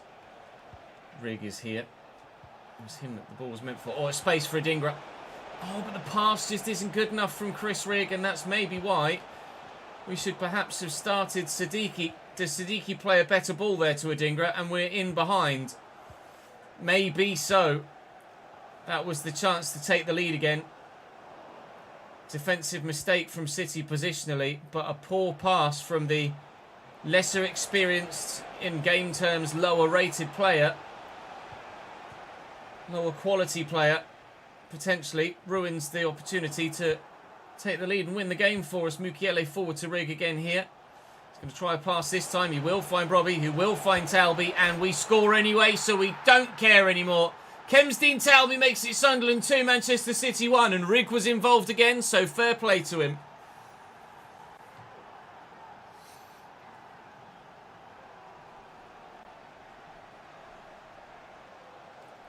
That's a hell of a trophy.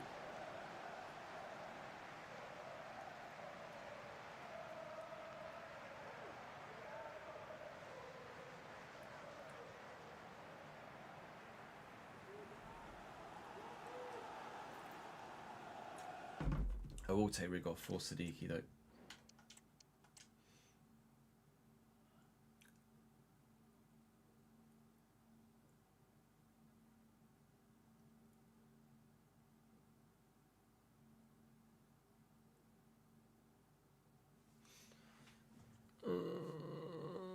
No other changes at this stage.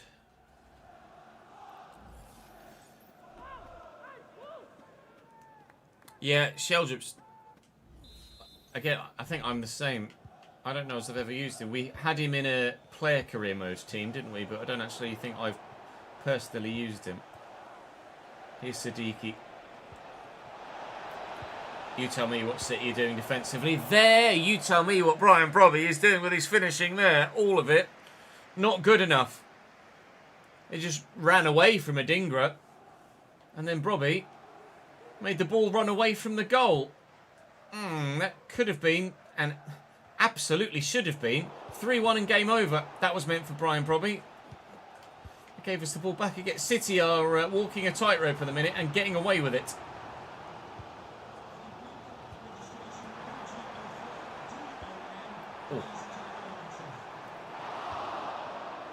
Talby is right-footed. I am 90% sure. Yeah, right-footed. But obviously in typical career mode fashion, 5-star, 5-star now.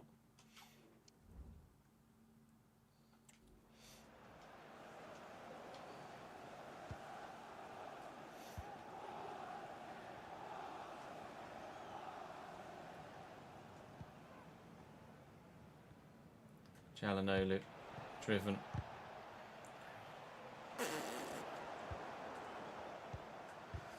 Oh, Talby nearly got there. Reinders to Rodri. Marmoush to Cherky. Brilliant.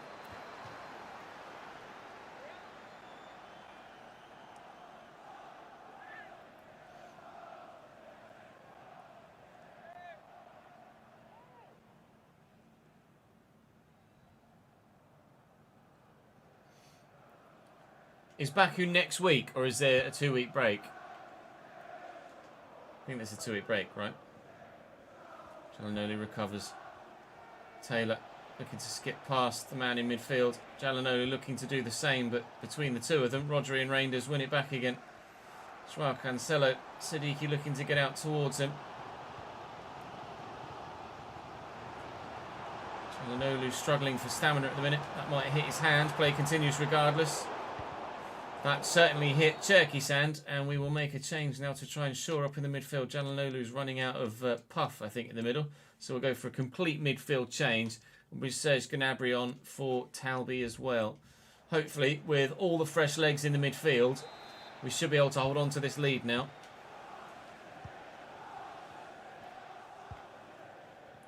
Here is Serge Gnabry immediately involved. Finds Siddiqui. There's a bit of space there for Brobby. Brobby to Gnabry, who's just entered the field of play. Forces the save from Donnarumma. Very nearly the immediate impact from the former Bayern man. In a great way to try and get himself a starting spot. But of course Talby has already scored in this one. What could be. But now, what could still be the game-winning goal. I was certain they were going to score there. Cherky, Diarra's in the way. And again, the fresh legs there coming into their own. And Daniel again racing away. That was supposed to go to Jed Spence, but it's down this end of the pitch, so I'm all right with it for now. 2 minutes to go. Just slow them up. Keep them going backwards or sideways. And we've got the win in the bag. But they're not going backwards or sideways. They're coming forward now. Marmoush. Reinders. Patterson bats away. And anywhere will do. Victory in a big, big game away from home. Not only does it close us up on Arsenal above, but it protects us from Manchester City below as well. And the two horses extend their lead at the top of the table. Good. Arsenal just 1 point away. West Ham 3 days away. 2-week break, I thought so. I don't think so, Sid. No, not for first save of the season. I think I'm just not going to go the realistic route for the first save.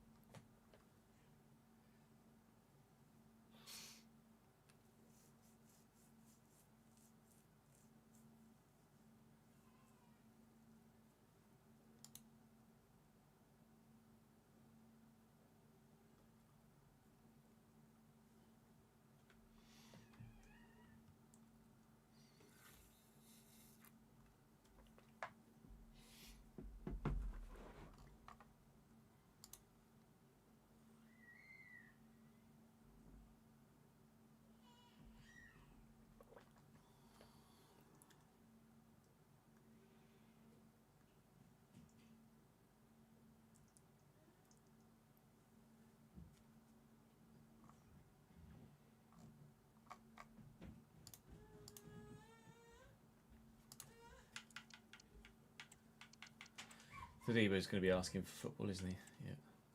Against his former team as well. To be fair, depending on stamina, he might get a header. Oh no, I thought Khatrada might be tired for this one. He's not.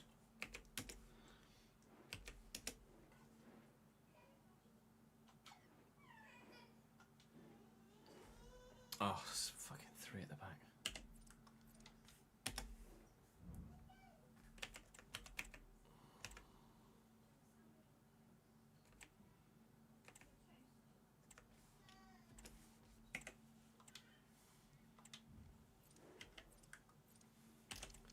Somerville, yeah.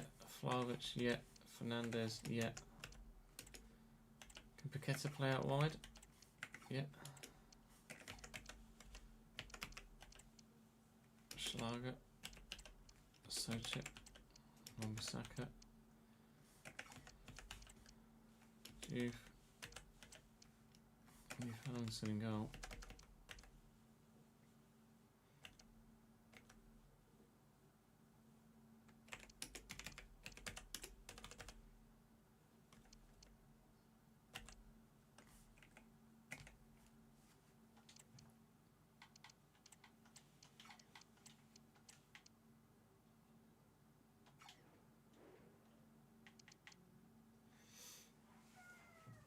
I'll put Sadiq in as well.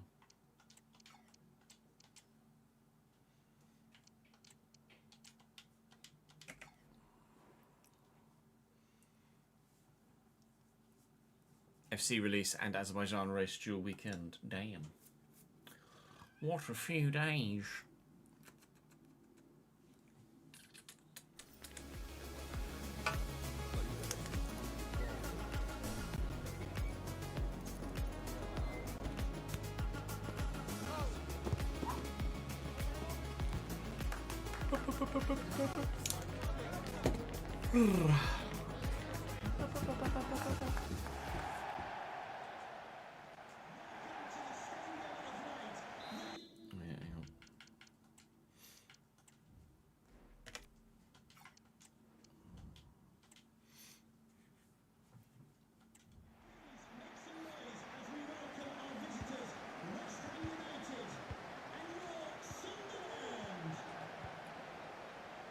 Oh, I didn't do the lineups.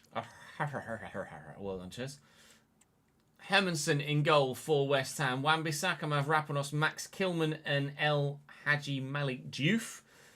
Socek and Schlager sat deeper with Mateus Fernandes in front of them with Paqueta as the wide option on this occasion. 86 rated Dusan Vlahovic through the middle and Crescencio Somerville on the left. Some options on the bench are all right, but certainly the best 11 is the one that's out on the field at the moment. But is it going to be the best 11 on the field at the moment?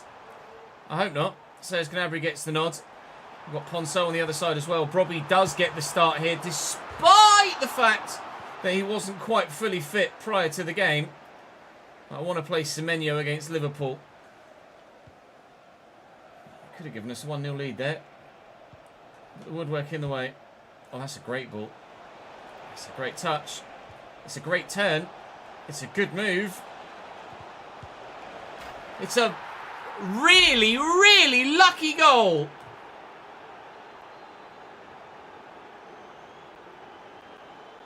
I need to see that back.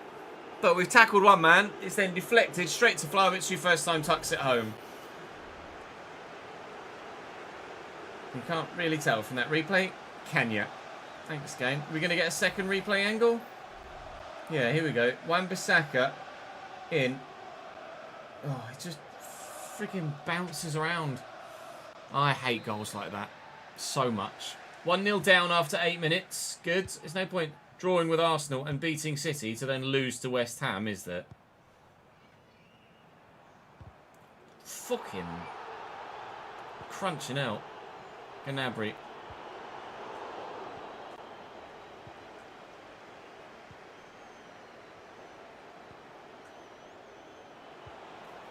Get there. Well in, Hakan. No one can get near it, though. Good. And Mateus Fernandes. It's a good turn. And Paqueta. Don't let him on his left. Well done. See the switch. Talby in loads of space. Not Talby, it's Gnabry this time, isn't it? In loads of space, looking for Brobby, who's in and doesn't get the ball. Taylor. Siddiqui. Çalhanoğlu looking for Taylor around the outside here. Kenneth Taylor in the box. Oh, they get the pinball in their favour. It goes against me. Oh, bugger.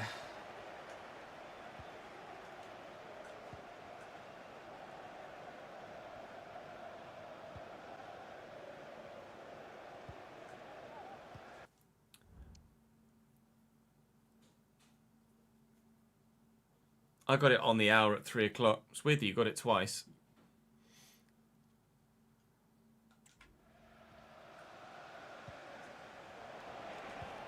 Nice tackle. Siddiqui. Sochi got a toe to it. Ponso's away. Just didn't feel like I could get that to Brobby. Footwork from Gnabry's really good, but they just got another man there.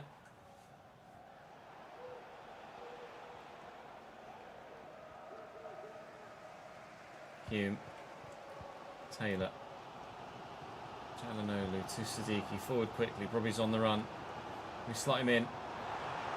Yes. Tuck it back. Oh, just can't get it near anyone. Jed Spence laying it in front of Kenneth Taylor. On his left. Kenneth Taylor! That is travelling. Wow. That was a very good strike. Can we get a very good header? We get a header. But it's not a very good one. We're still trailing here at home. This isn't ideal at all. I don't want Vlahovic to get in for another. He won't. Come on, please. I see the room. All the way over there for Ponso. Siddiqui looking for Brobby. Oh, the footwork nearly worked. I think it was offside anyway.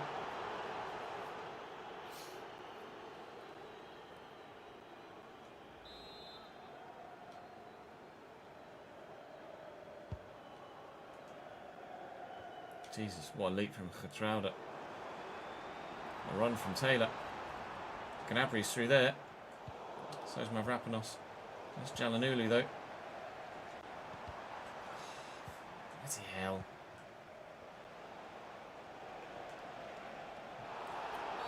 It's just a yellow. It's just a yellow. Show you mean.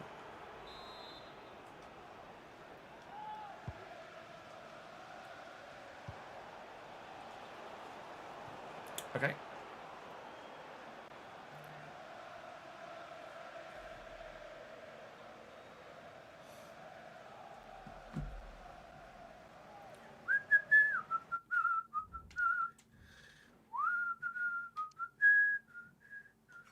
Might have to bring Semenyo on at half time, to be fair.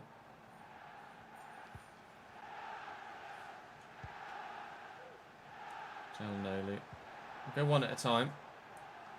And so through that gap, quickly to Brobby. I wanted first time and I just didn't get it. Siddiqui around the corner though. Edge of the box. It's Kenneth Taylor. On his right foot. He's just not as accurate. He had one in the last episode against Arsenal, I think it was, that went straight over the top of the bar on his right, albeit marginally. And that is straight past the right-hand post. Albeit marginally. We are behind at half-time. Leo Nunn and Sean Yankees. Thank you for the follows, guys.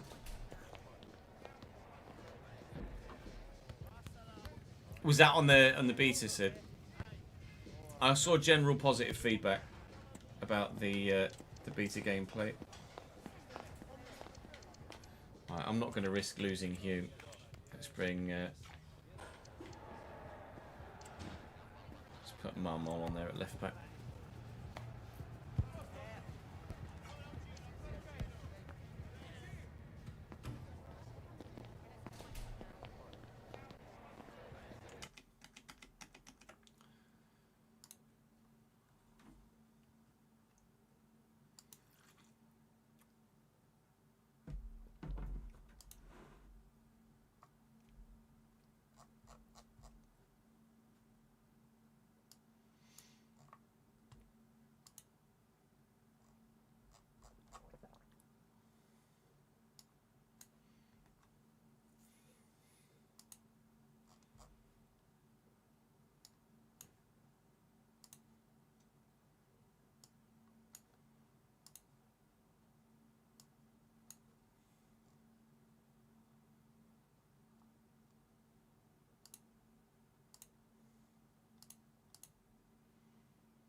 I thoroughly enjoy iRacing JCR, yeah. Absolutely love it.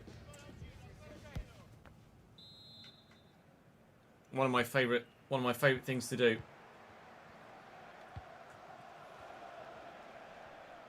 Somerville into Fernandes. We made a couple of changes at half time.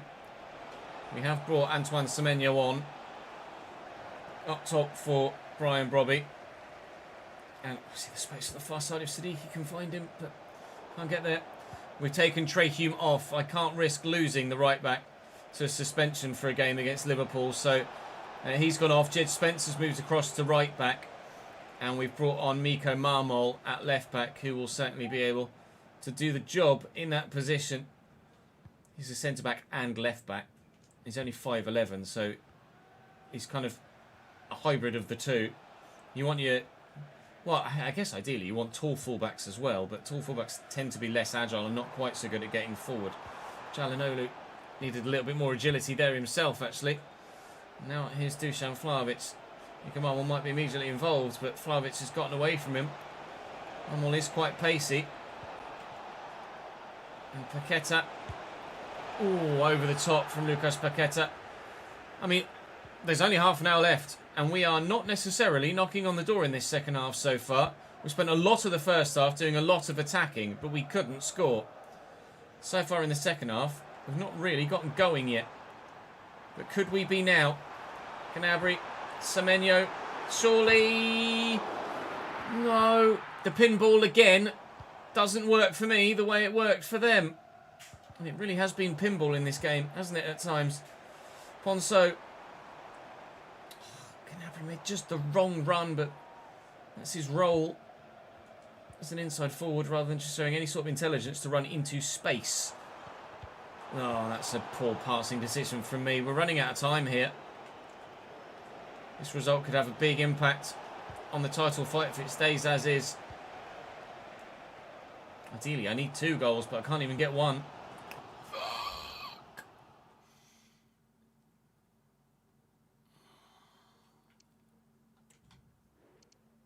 That's not what it's doing.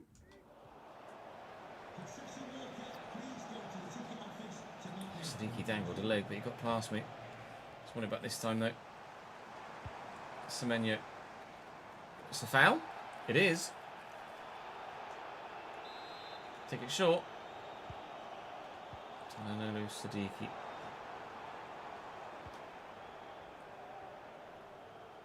Come on.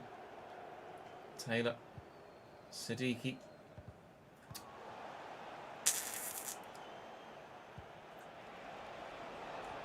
Vlahovic in the channel. It's a smart turn. It's Fernandes. It's corner West Ham. Ooh. I don't like the way this is panning out at the minute. Keeper was happy that was going wide. I wasn't sure if it was going to sneak in at the back. Oh, hello, Stutter. Wasn't sure if it was going to sneak in at the back post there. Want to send Ponso down the wing, but it's not really going to work. Can't send Siddiqui into the channel because I've messed the pass up, and everything that could go wrong today has done. We are going to seemingly be losing to West Ham, sorry. Where Manchester United came from in my head there. It's lovely footwork from the man down the line. And here's Wan-Bissaka. It's fallen free to me. Can we win this? Just nod it back. Breaking them, please. Come on. Siddiqui. Ponso. Semenyo. Now's the chance. There's the goal. The equaliser has arrived with 5 to go. Go and get the ball, Antoine. We still need one more.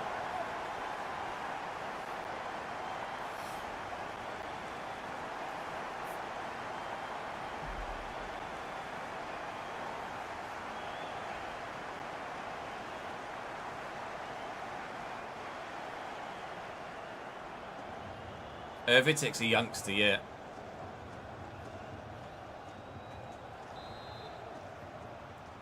Goal for Sunderland, number 14, Antoine Semenyo.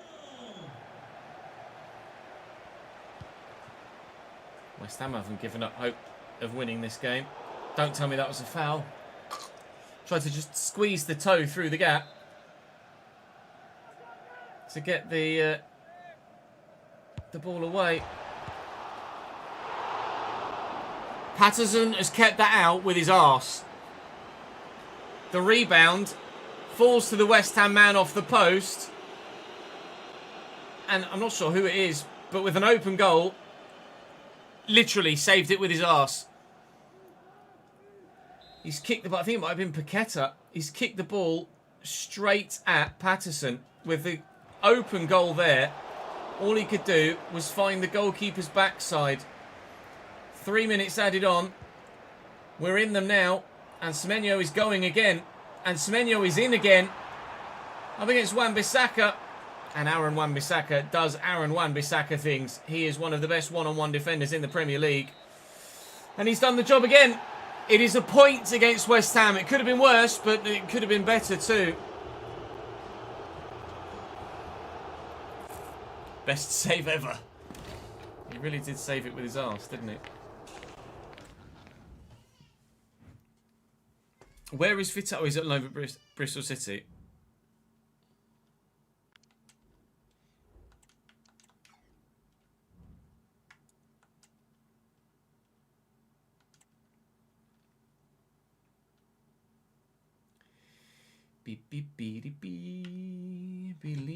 Still 4 points behind Arsenal now, and I bet that's... No, they've still played a game more, okay. We're hanging on in there.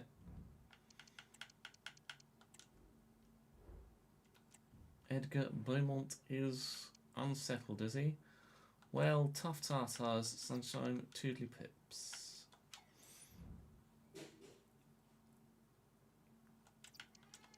No, it's Fortnite, Shadow Cloud.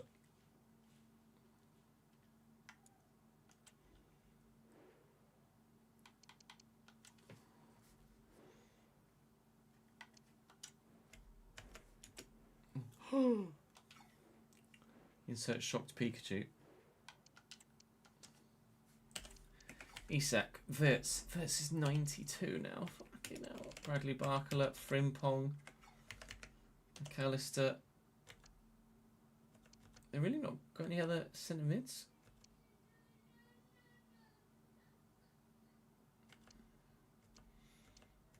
It's going to have to be Curtis Jones, isn't it?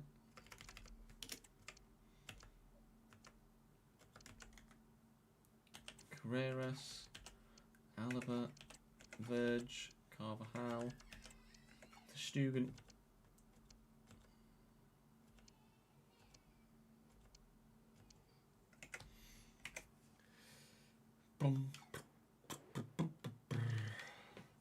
Alright, Liverpool away.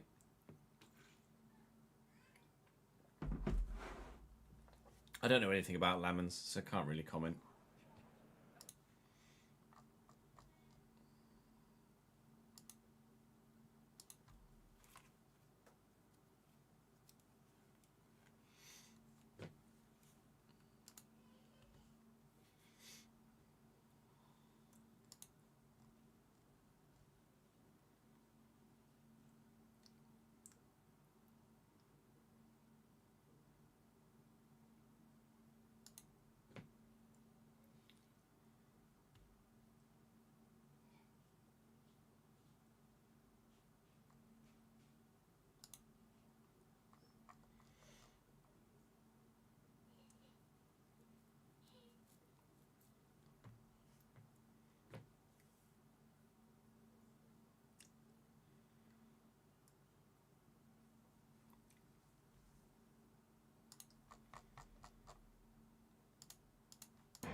Senna, yeah.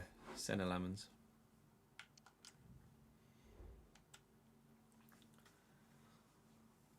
Liverpool's team is a bit good too, really. Ter Stegen, Carvajal, Van Dijk, Alaba, Carreras. So at the minute, looking a bit like a La Liga rejects team. Barcelona, Real Madrid, Real Madrid, Real Madrid. Alexis McAllister and Curtis Jones in the deeper midfield positions as they've lost Ryan Gravenberch for that central slot alongside McAllister. Frimpong on the right, Bradley Barkler on the left, Wirtz and Isak. It's just such a good team, isn't it, really? On the bench, Beck, Endo, Lefay, formerly of ourselves, of course, Chiesa, Kirkes, Havertz, Danny Olmo, Diamande and Mamadishvili. Meep.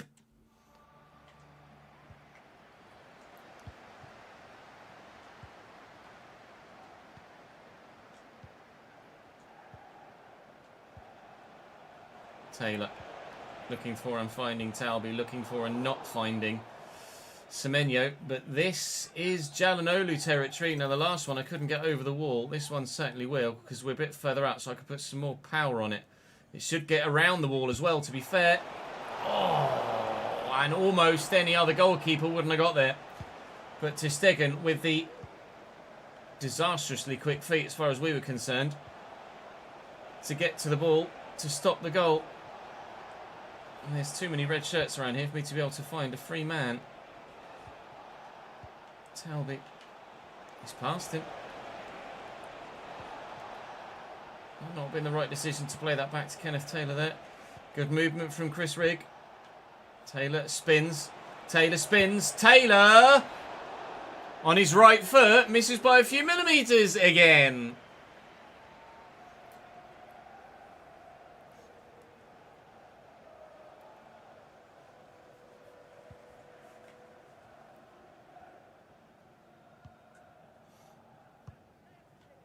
That's a ping. Nope, more pong. And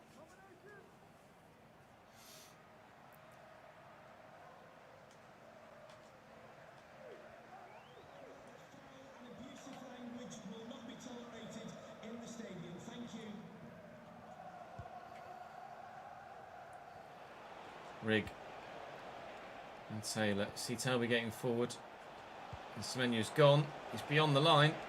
He's brought it down well. With a hand.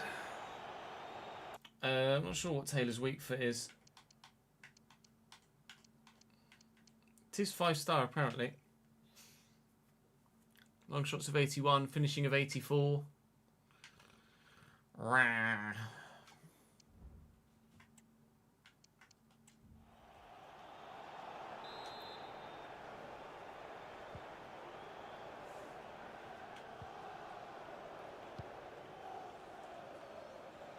Christ. Win this. Alright. Don't then. There's Bradley Barkler.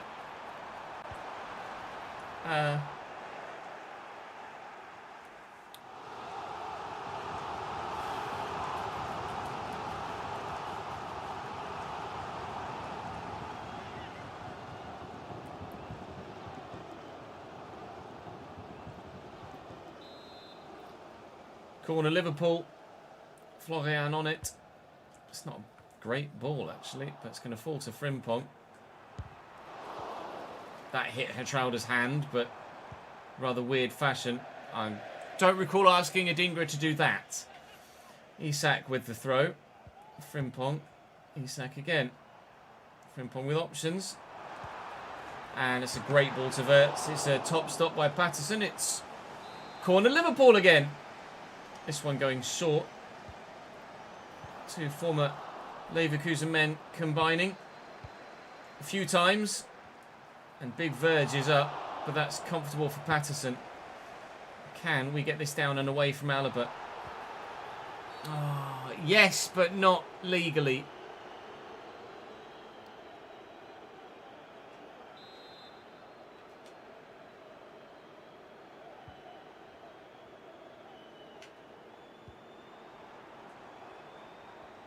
Oh, good footwork from Curtis Jones.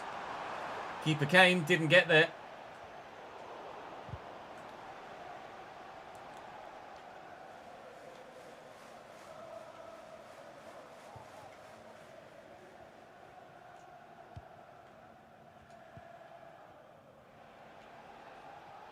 Taylor wriggling away.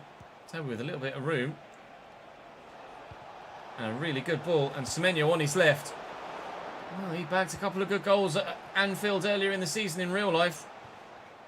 Trying to get him the same here in virtual.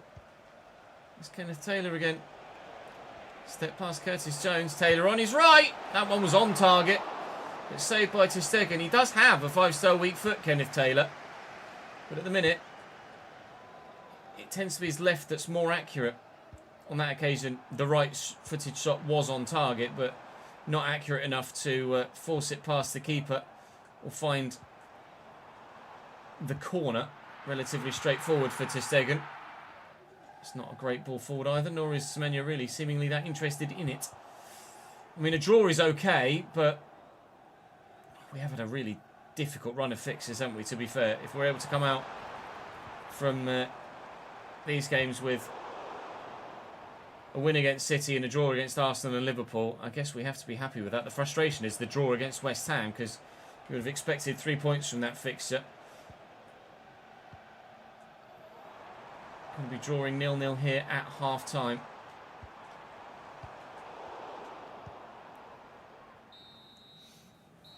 It was 2 years at Villa, was it? For Tom Heaton. Didn't realise he was quite there that long.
Arsenal in this save, Davidenki.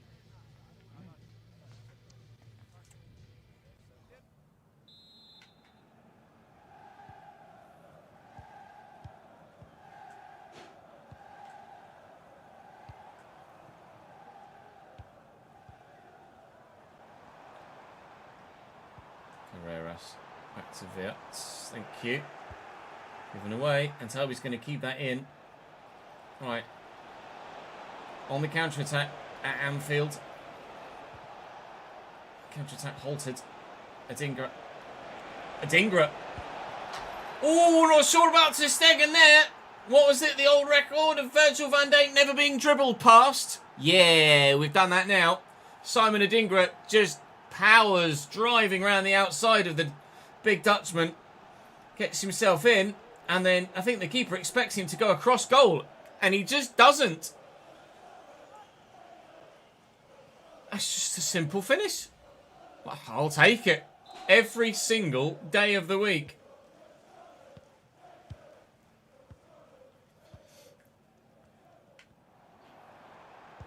Barkala. Isak. Wirtz. Well, run then, Kenneth. Oh, a lovely turn by Rig. Adingra. See the space in the middle across there.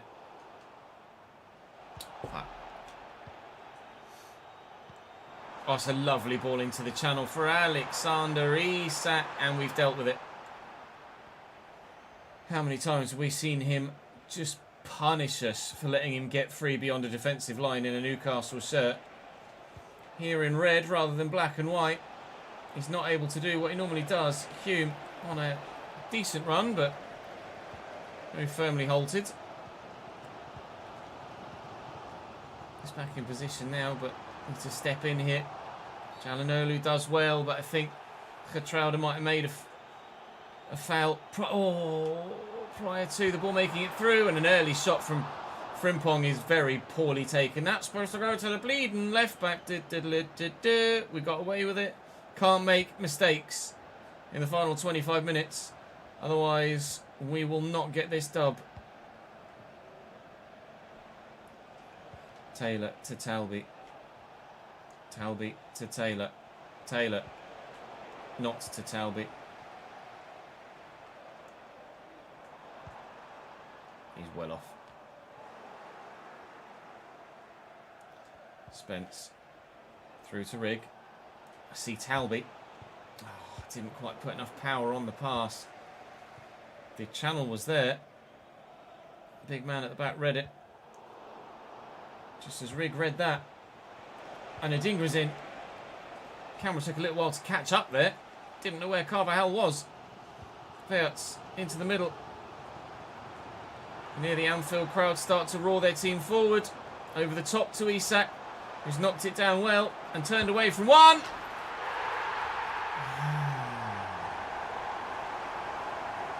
And the former Newcastle man could not have hit that sweeter.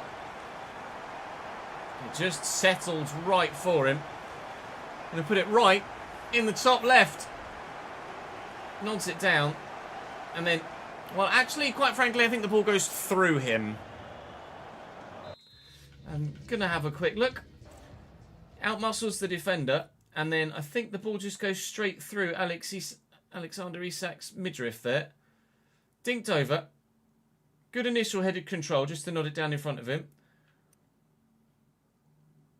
I tried to go towards it with Geertruida. Geertruida's just then backed off and run away. And yeah, Isak just lets it go through his entire body to then take the touch away from the defender. So you could probably imagine what I'm thinking about that, because you'd think the same if it happened to you. I'm going to make some changes.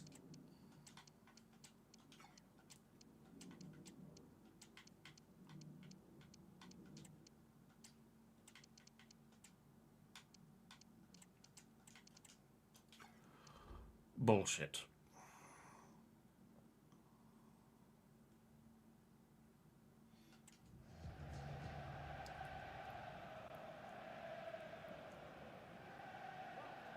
Scripting.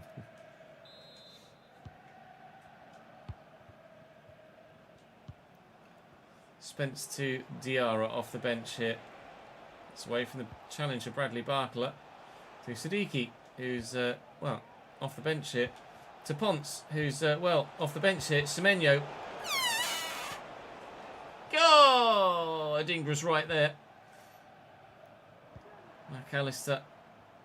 Ball forward to Barkler. Here's Curtis Jones. Alvaro Carreras, former Man United man. Big ping is on. How's your touch? Not bad at all, sir. In there, to then go through there. To then go over there. It's Ponceau. Oh. We won't get a better chance to win it. He's on his own. He's used the outside of his foot and properly fluffed it.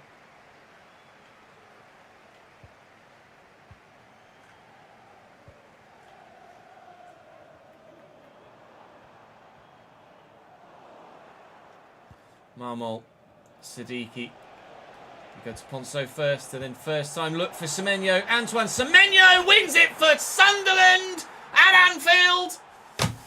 We will have that victory, please. Ponceau saved by his teammates. To be fair, Ponceau got the assist.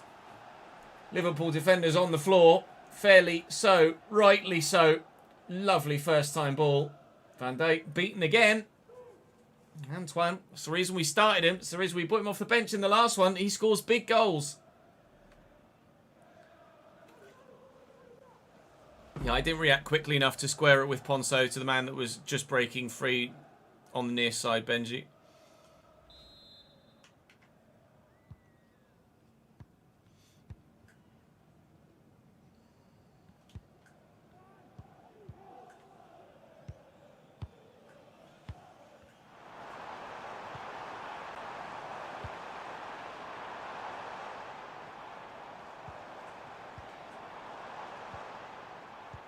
It's not over yet. Danny Olmo. Oh, big save. Patterson at the near post. Frimpong with a first-time effort. His teammates, rightly so, coming across to praise him. We are in the 96th minute right now. And now, the whistle's going to go. Breathe a sigh of relief. We have our 3 points against Liverpool at the death here. That was huge. Not just to keep tabs on Arsenal, but again, to take 3 points away from a potential title rival who could close in on us. We have now a 7-point gap back to Aston Villa. City and Liverpool have dropped to 6th and 5th respectively. We're a point behind Arsenal still at the halfway stage of the season. It's Sheffield United at home we have next as we progress into January, where we have £2 million to spend, which I don't know if you know anything about the Premier League, but that's not really enough to get you any particularly high quality players. Alexic and Lavery back from their loan spells. AD Pope, a Patreon player, having some interest shown in him. Here at home against Sheffield United, a solid 2-0 win. Adingra and Jed Spence give us the goals to keep the march going. The second half of the season has begun strongly. We start the next episode with Sheffield United, this time in the FA Cup, however, as well as facing Brighton and Newcastle and Porto too.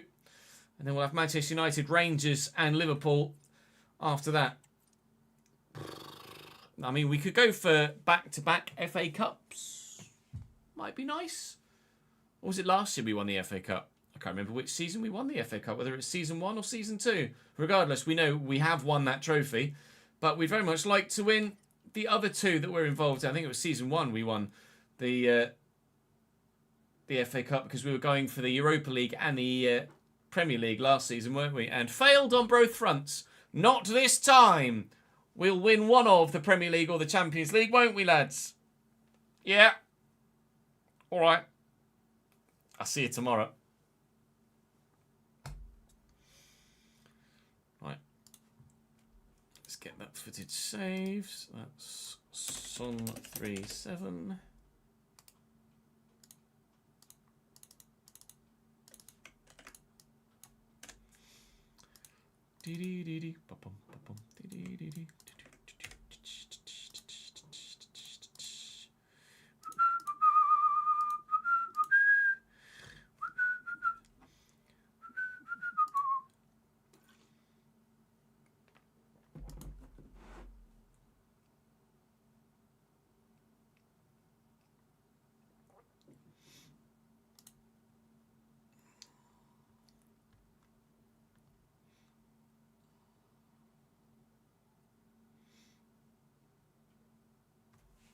Let me make a note of something.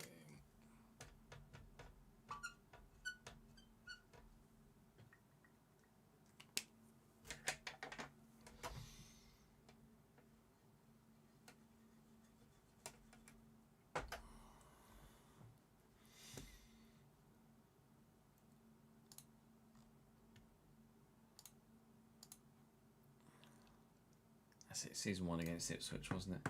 Right, let me just save that there to make sure we don't lose our progress.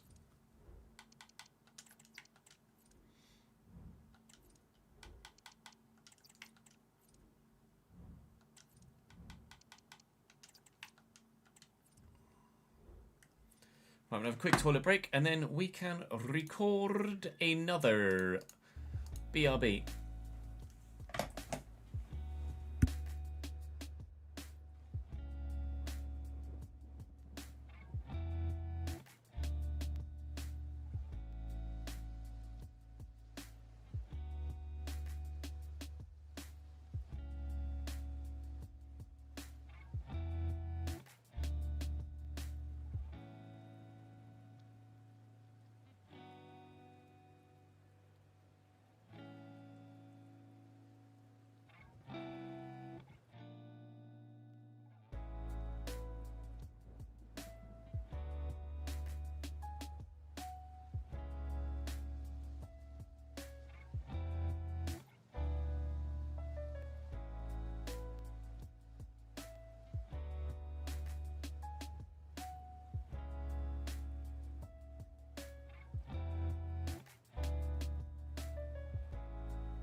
You're not having much luck with injuries, are you, Daniel?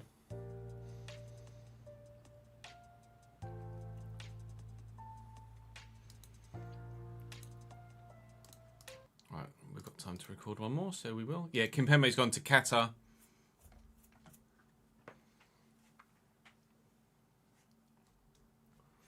So he won't be on FC anymore.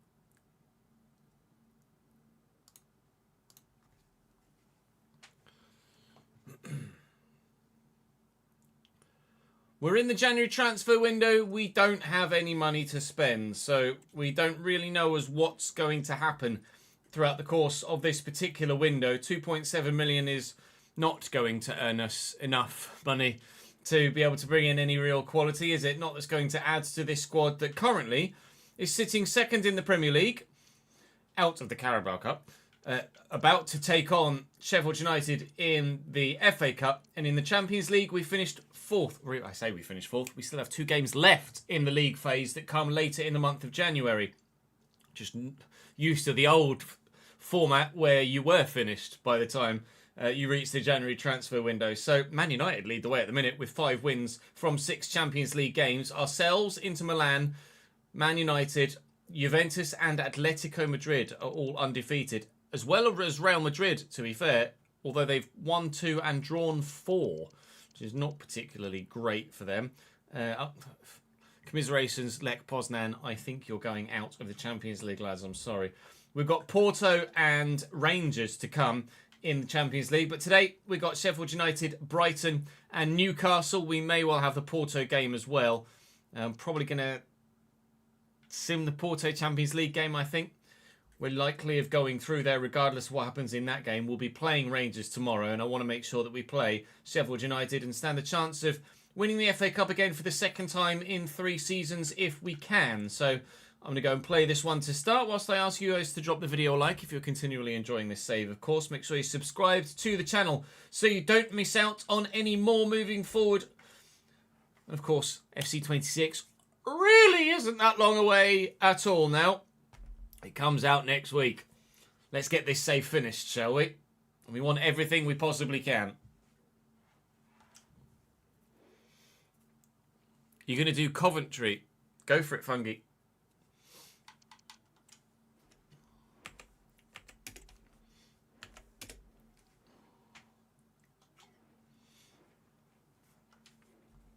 Don't play 3-back, do they? No.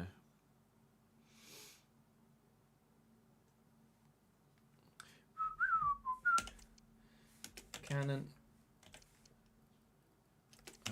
Actually, no, in the cut, we'll let them play who they want. So it was Marsh and Campbell.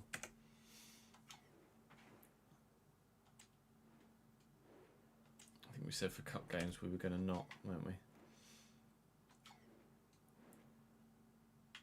We'll play with that team. Should take Hatrada out on that.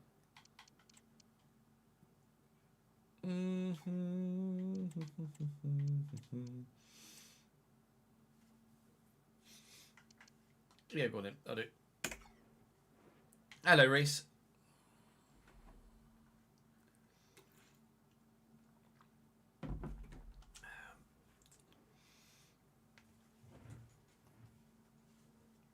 Yeah, McLaren, rather than giving Lando the choice, they should have just done it. But because it was Lando that played the team game and offered the opportunity to pit Oscar to help protect him from Leclerc, I think it's only fair that they give the place back. IMO. But it's not it's a grey area, and they put themselves in that position, which McLaren seem to do quite regularly at the minute, don't they? Past couple of years.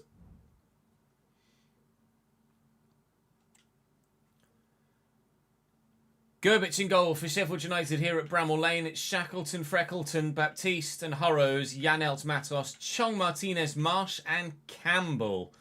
We're playing a rotated 11 to some degree, although there's still quite a few players that play quite a lot of first-team football involved, but a chance for Robin Roofs in goal to get the opportunity to play some football again. Because, well, let's face it, Patterson plays every game for us, and rightly so, because he's that bloody good and that reliable. Diarra and Rigg. Can we start the day, or start the game, with a goal? Ponceau. No, we can't.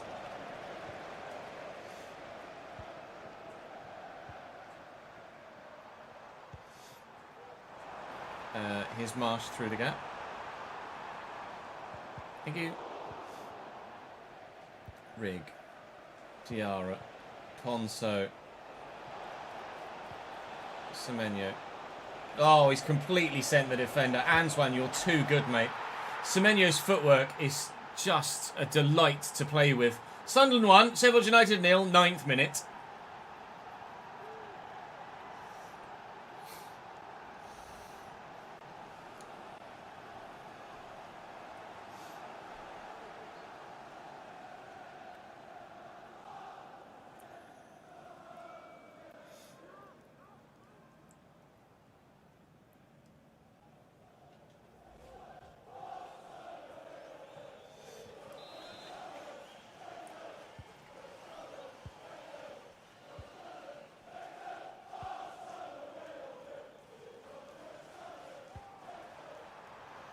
Martinez.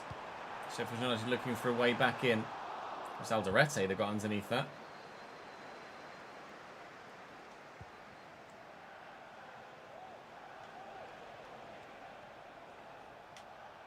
Marmol and Rigg through that gap. Gnabry, good footwork. Support and then through that gap. No, not through that gap. Ball into Burrows. Ball from Burrows. Sean Marsh. Strike! I really thought that was going in from Marsh. Flying towards that top corner. Is it AD Marsh? Might be AD Marsh. Former Bristol City youngster. I'm having flashbacks to an old FM save. No, it's Louis Marsh. Not the Marsh I was thinking of. Regardless, he missed.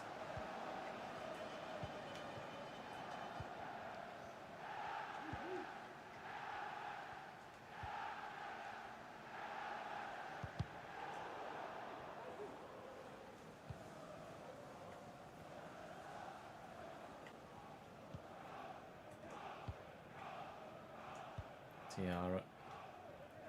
Oh, Gnabry just ruined Burrows. Never mind. Matos gets back to him. Well in. Ikamal's got the pace. That hit a hand, but we'll play on. Daniel gets away. Spins nicely. Diarra. Diarra? Yeah. Oh, what's loose? They both went for the slide there. And Campbell's gotten away. Campbell scores. I changed player there, thinking it was going to give me the guy higher up the pitch, and you saw me change to a guy and actively run away from the play. So that went according to plan, didn't it? Sunderland 1, Sheffield United 1, and the home side fight back.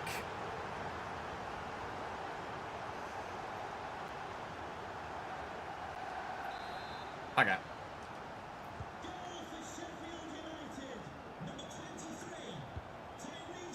Lovely ball. Gnabry's under it.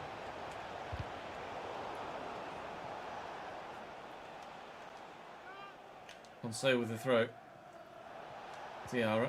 Riggs there. Semenyo through the gap.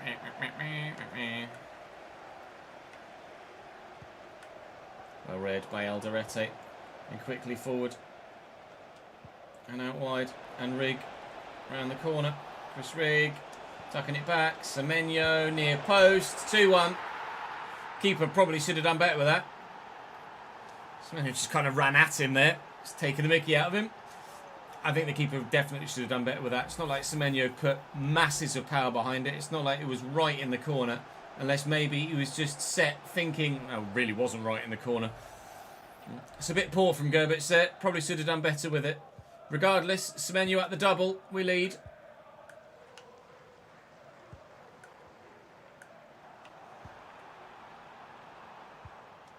Oh, a nice touch by Martinez. Bobbles free. Oh, I've got an itch on my arm and I'm trying to defend and I can't. Oh, safe. You and me both, Charlie.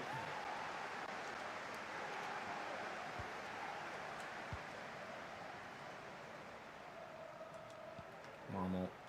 Tiara.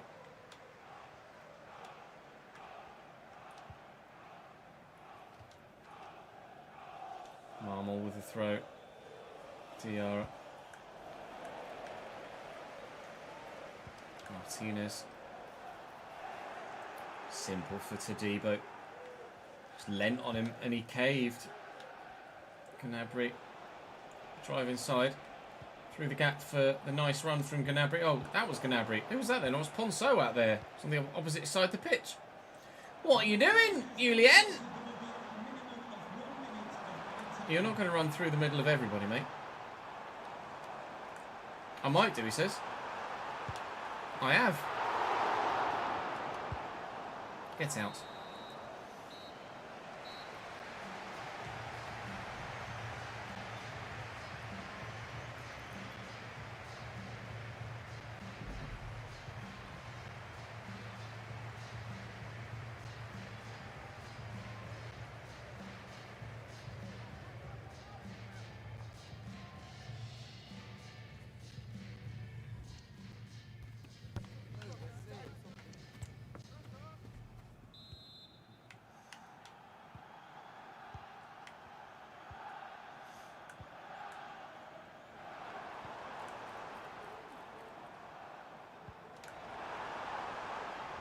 Knelt.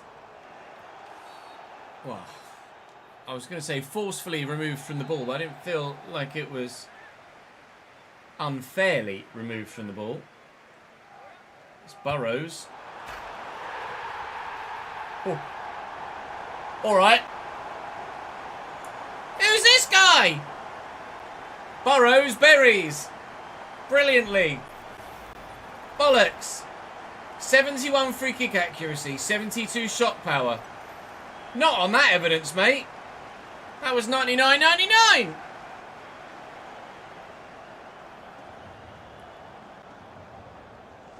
Christ.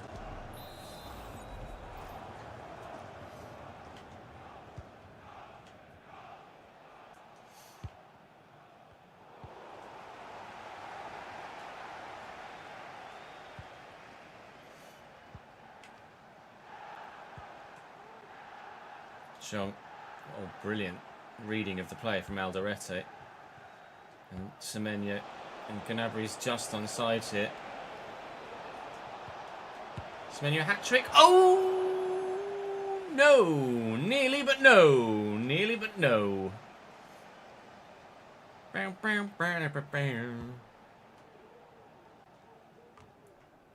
head it against Chong then, and then lose out the foot race. How did Teeth Chong become that quick? Stop it.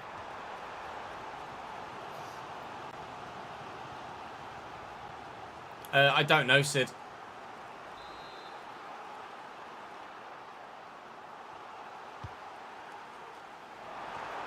I would imagine we will get real-life fixes. I don't remember us not getting real-life fixes for a Summer World Cup. We didn't when Qatar was in. But we normally get real-life fixes for a Summer World Cup, don't we? I'm going to switch this. Diarra. That is not really the switch I was after. Hopefully Semenyo got to it. Space over here, actually. Lovely ball. Lovely challenge.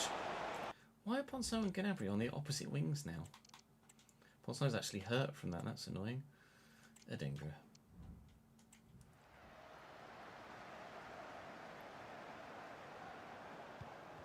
Oh, well intercepted, Diarra. What?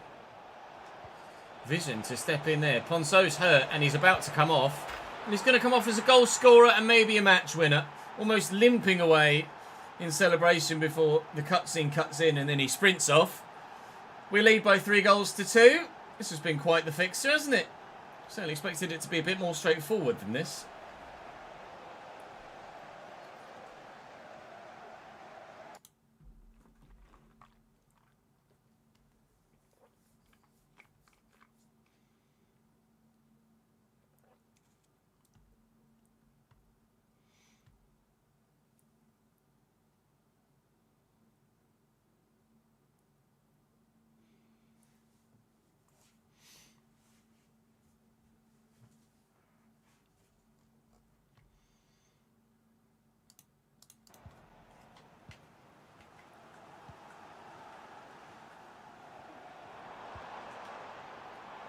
Chong, who's been a real pain all game long.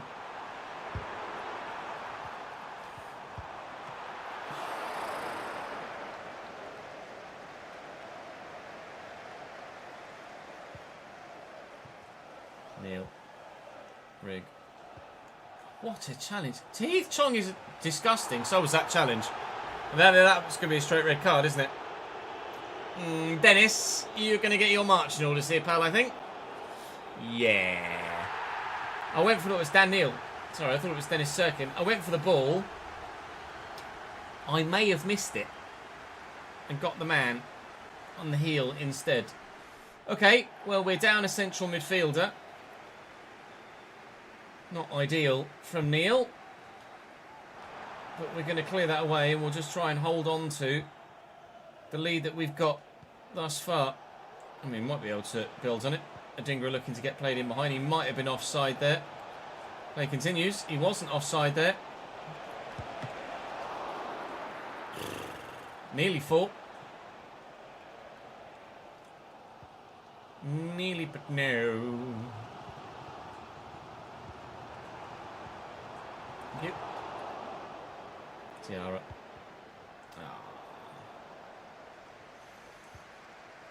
Meh. Janelt. Ball forward. Good take. Good shot blocked.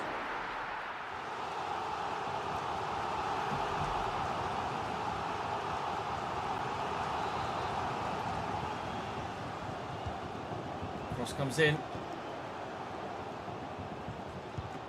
Oh, good stop. Good stop, young man.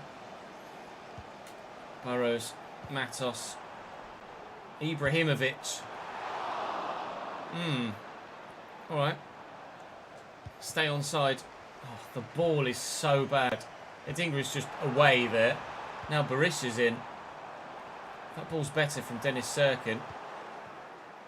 Oh, where's my... Caramba! 3-3. Trying to just hoof it away. And as he's winding up, they take it off him. Square it goal. 3-3. Mohammed, thank you for the subscription on YouTube, mate. Keep it in play to stop me getting the corner. Oh, it's just painful. Everything about it's painful. Diarra looking for the through ball. Canabri's not going to get there. He got there, though. He fouled the man.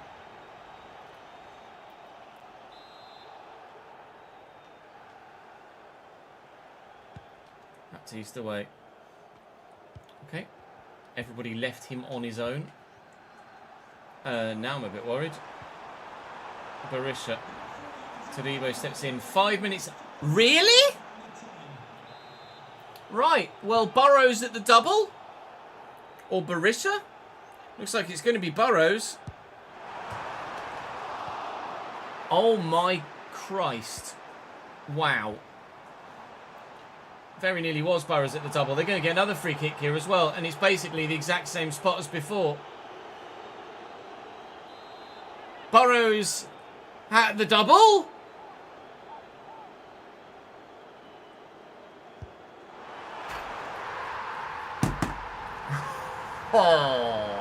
Oh, man. 71 free kick accuracy, 72 shot power. Has the 99-99 free kick in the locker twice. Someone in chat asked, extra time or penalties in the FA Cup? Neither, I'm out.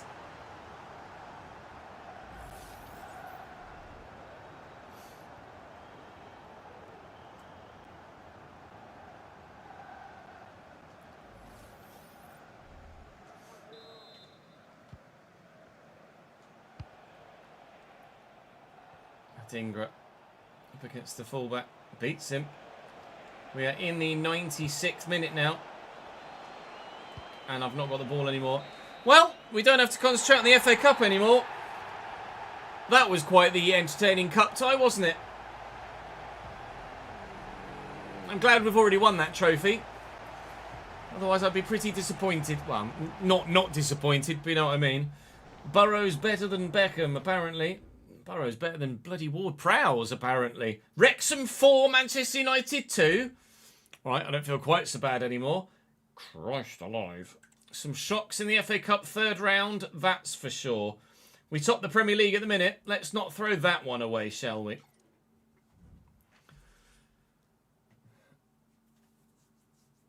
Thank you for follow, Loss. Welcome to the channel, mate.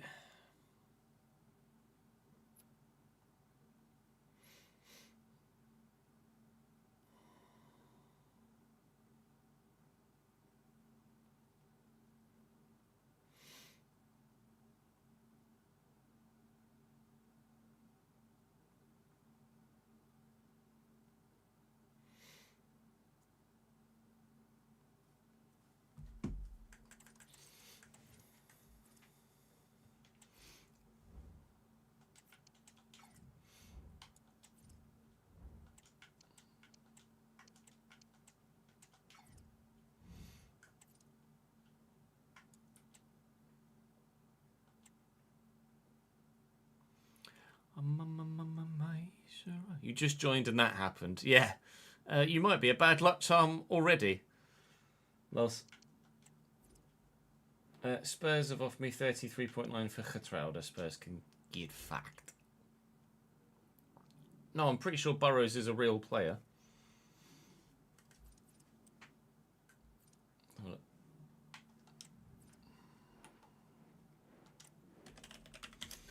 Harrison Burrows, 25-year-old real player.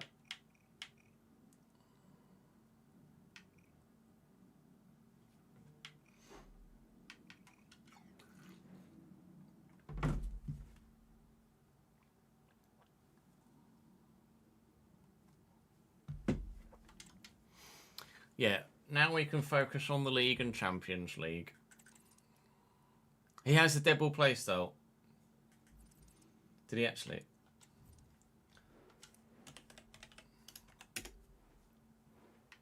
He does. Harrison Burrows' mystery has been unearthed. He might not have amazing stats, but he does have the dead ball play style. Whipped pass will certainly probably have helped in some regard as well.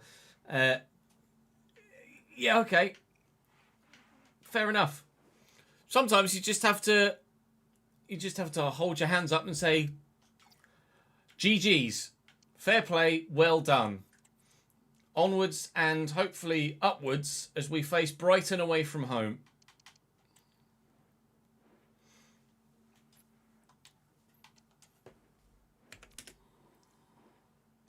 He was suggesting we were looking at free kick takers, was he? Well remembered.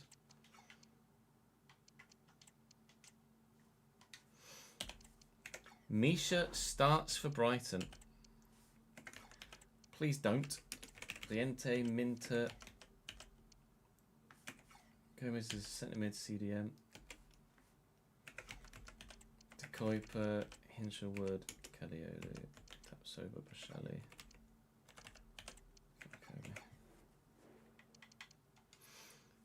Ooh. Oh, let me guess. Daniel's on the bench. Needs for Sprendridge.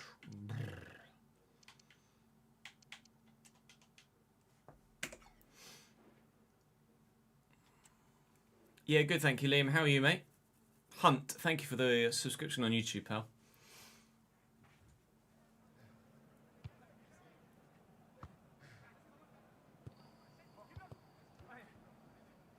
Brian Bobbery.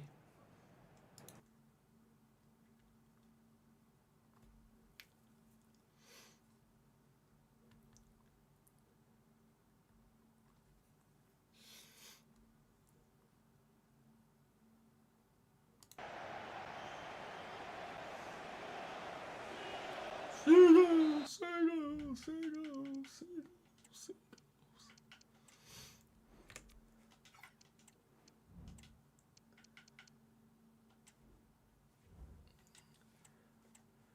The Seagulls have Falcone in goal still, Cadiolo, Tapsoba, Boschali and De Kuyper, Vifa and Diego Gomez, as they've let Matt O'Reilly go in real life. That's obviously a move we've replicated in this save. Minter right mid, Loriente left, Gruder at cam, and Misha Jovanovic up top, who is a Patreon player, leads the line for them as their highest rated striker now at 80 rated. Hinchelwood is on the bench alongside Solly Marsh and a few other options in the mid to late 70s, but certainly they are a side we would consider with our strongest 11 being very much capable of beating. They've given us the ball immediately at the beginning of the game, so they've not necessarily started amazingly. Siddiqui gets the nod ahead of... go on. Onside? Offside. Balls.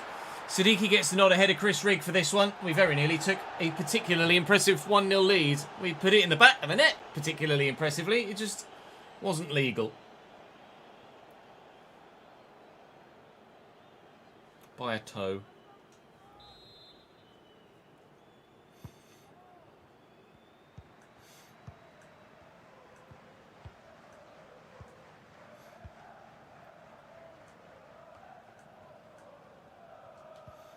Tackle.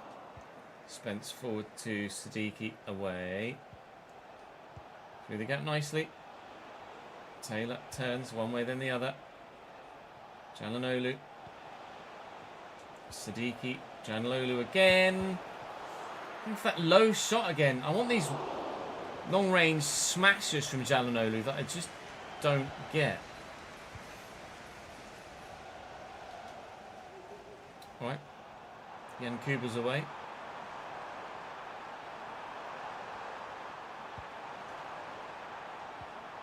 Well injured.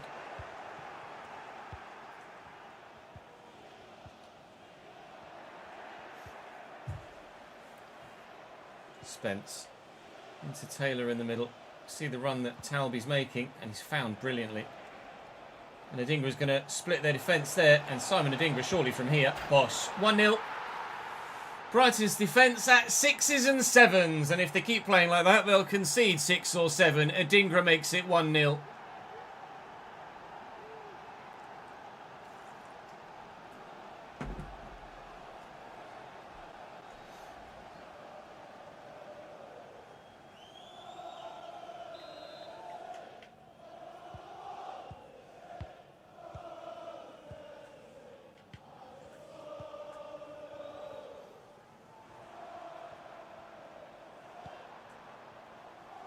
Loriente. Oh, I thought it was fouled there, but I'll take the play on. Spence. Nicely into Taylor. Jalanolu arriving. Siddiqui's over here. Great take, good turn. See you later, mate. Siddiqui. That's a foul. Brian Bobby has been felled, to say the least there. I think it was just unfortunate. Tapsoba was trying to close the man down, I think, for the ball, or go for the ball. And Brian just found himself in the way there. I'd be quite intrigued to see a replay of what actually happened.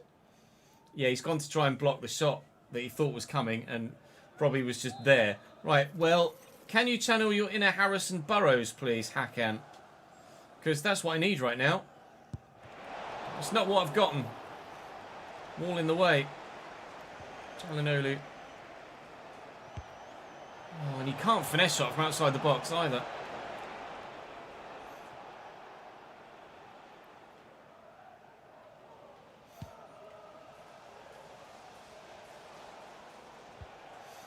Up.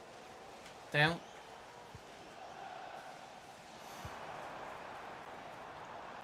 Gruder. Out to De Kuyper. Whipped early. Ball comes down and Siddiqui's there. And the counter is on. Just looking at the minute, see where the space is. Wasn't really any to begin with. Dingra. Taylor. Nice. There's some space. Talby! Good save by Falcone. No second goal. Still just one in it. You know.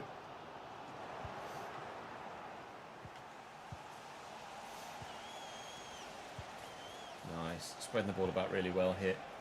Dingra's on the run. Oh, it's a terrible ball, that.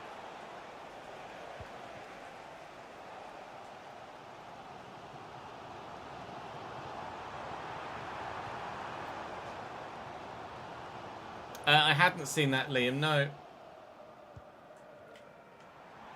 Minter, little ball roll. His teammate stood in the way of him. Brian Gruder finds Minter again, who, unfortunately for him, only manages somehow from that situation to get a goal kick for me. He's got to score. He has to score in that situation every time. Siddiqui. Talby's in. Oh, but the through ball isn't quite good enough. Could have really rubbed the salt in Yankuba Minter's wounds there by going and scoring at the other end immediately after he fluffed that chance. But now just watch him go and score this one instead. Or at least create something. No, he's run straight into Jed Spence. That'll be 1-0 Sunderland at half-time.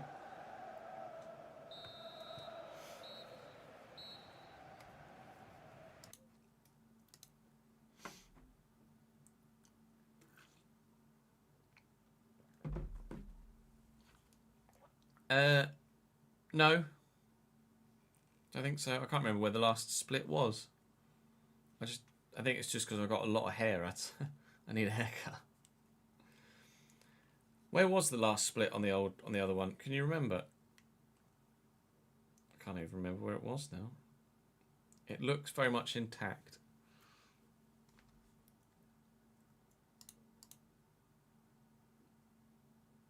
I think I just had it sat in an awkward spot on my head.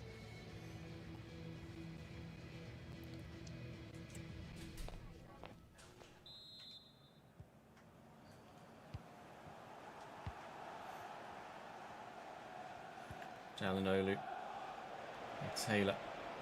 Let's start the second half the right way, please. That was my hand. Above the ear cup left with the camera flip.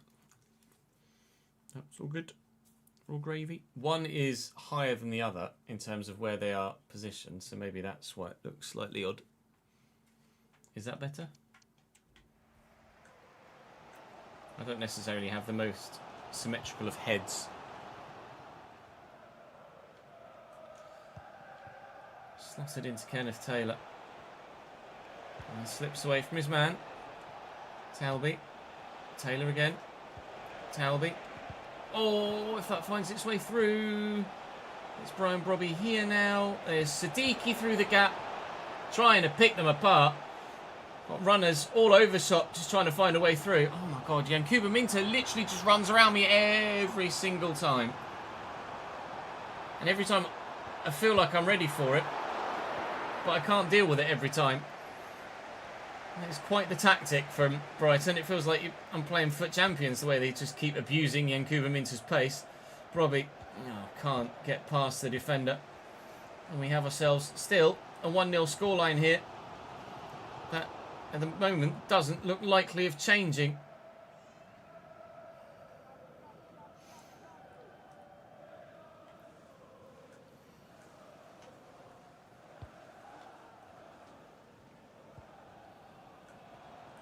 Oriente getting away. Misha. Oriente again. Oh my god, what a whip. Great take, offside. No comment, Danny. Good to see you, mate.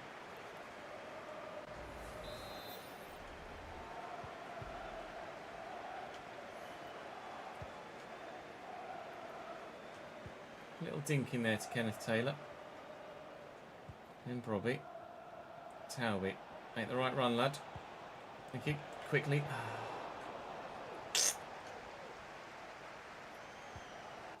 This looks like it's going to open up like that, and they always end up playing it behind the man. It's frustrating. Let's move Jalanolu further forward. Bring Marmol in at CDM. Diarra for Siddiqui. That'll be the only change we'll make for now. Joined early, but we were watching the F1, so didn't want spoilers who've returned. No, that's fair enough.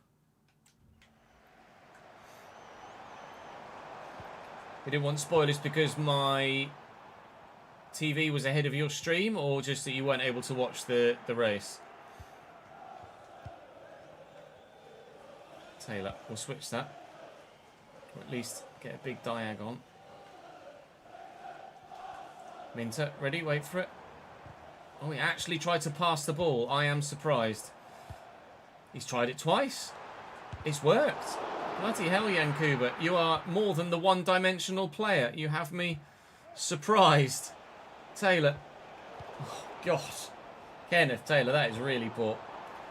Hume's first time pass didn't materialise either. And Minter might score a header. No. Ryan Gruder. That is not a clearance. Away.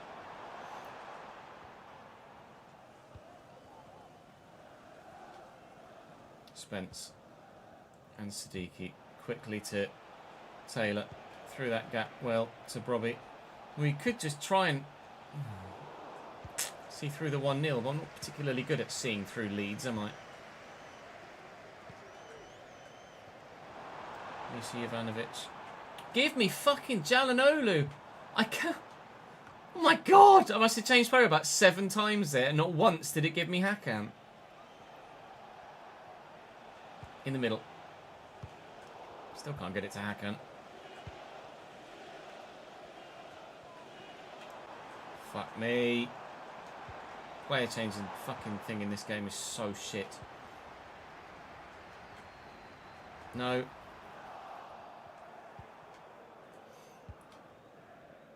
Right, there's really not long left in the game now at all. We tried to make changes at about the 65th minute, it felt like. But time's just gotten away. The ball's not left the field of play, nor has anything really of any real note happened. We win by 1-0. That's the most notable thing that's happened in that game. And we shall head into the next fixture in the Premier League. I can't recall off the top of my head who it is against, but I think it's a difficult one. Is it Manchester United? I think that might be tomorrow, actually. It's Newcastle. Oh, that does say first next to our name, though. Arsenal have lost. We are genuinely, legitimately top of the Premier League once more.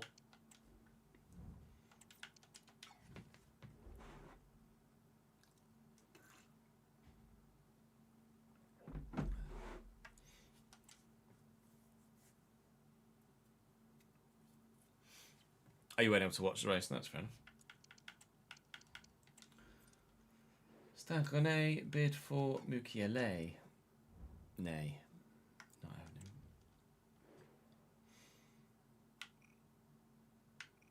Oh, shit.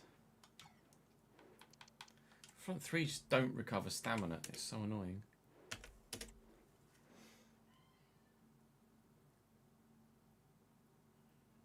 You don't... To be honest, you don't watch basically any other person play FC, but we change players way more than you do. I presume you just let the AI defend for you, gent.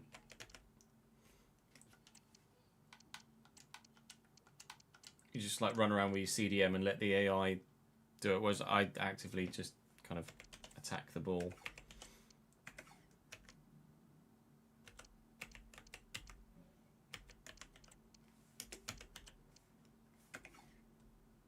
They had a left back, didn't they? Ah, Pedro Porras suspended. Rip. That target then. Ooh, yeah. Either that or just get a fullback. Yeah. It's just the way I've always played. Try and close the ball down with someone, rather than just let the. Otherwise, it's just you're watching me not play the game. If I was playing FUT and I wanted to, the aim was to just win, then obviously I'd just do what we did when we used to play FUT. You just run around with the CDM and let the defenders stay where they are. But that's just not fun for me to play when I'm playing career mode. I don't know when the last time Brobby scored was. Not that long ago, I don't think. Semenyo's played a few games recently.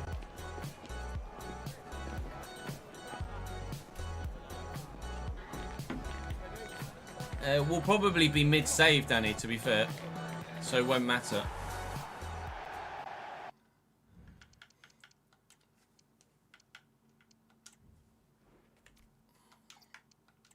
only because we were at the beginning of this new save, and this specific save was all about being the 25-26 season.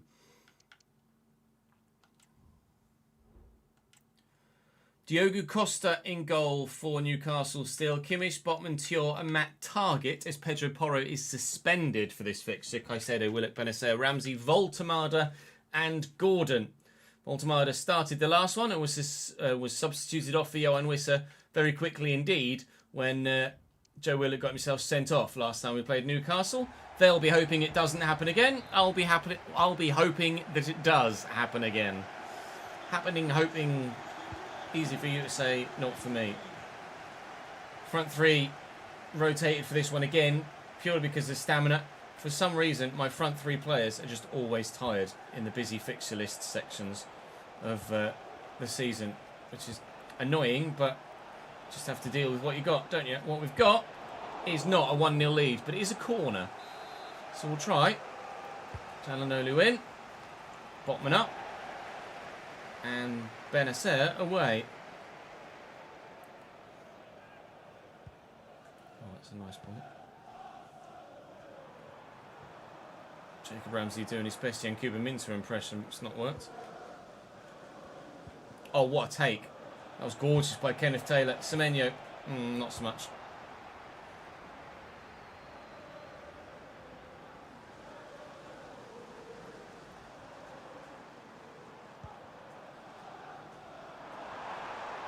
Caicedo. Now it's opened up a bit for Voltemada.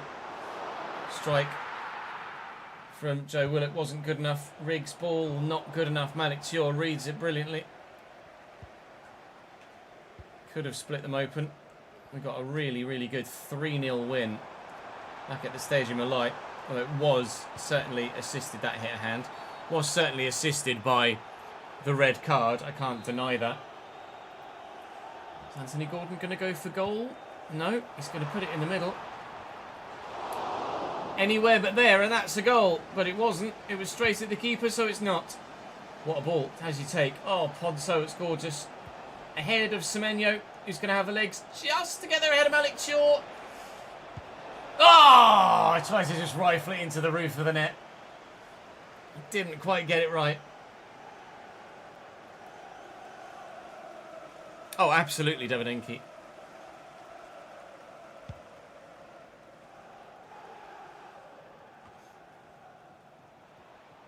This is Wednesday's video we're recording right now, I'm pretty sure. Çalhanoğlu. Back to Taylor. And Hakan is there again, and there's some space for Gnabry here, and Helbert on its way, and Matt Target. We might end up having to double upload to get the save finished. Spence, Rigg, Çalhanoğlu, late in front of Taylor. I don't know where to go.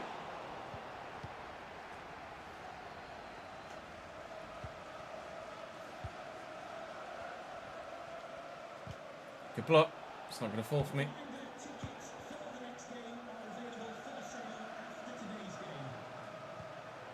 Oh, that's a nice little ball into Matt Target. It's getting forward well. Did that hit a hand? It did. This one's a more goal-scoring shooting opportunity, isn't it? Ramsey or Gordon? Going to lay it off, I think. No, it's Ramsey. It's well held by the keeper. It's travelling, but equal to it. Bowl it out. Whipped to Gnabry. Semedo's on his way. Can I nod this down? Yes. Okay, this is building well enough so far. He's on, he's off. Fuck.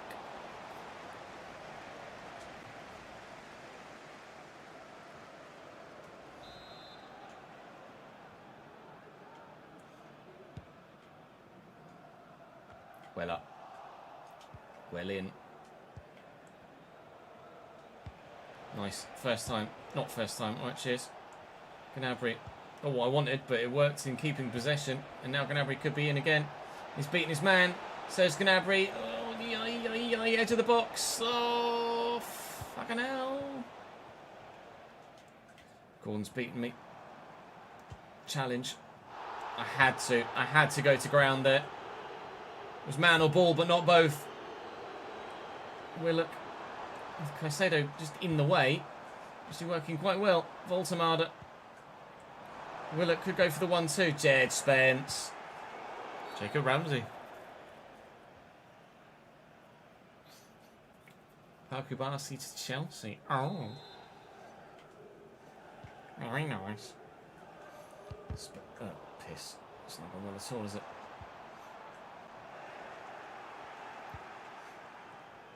Jalanolu forward to Taylor.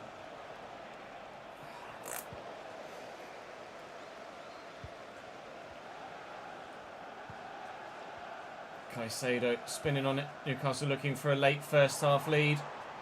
Gordon with a lovely turn. We've got the tackle in. They won't get a late first half lead.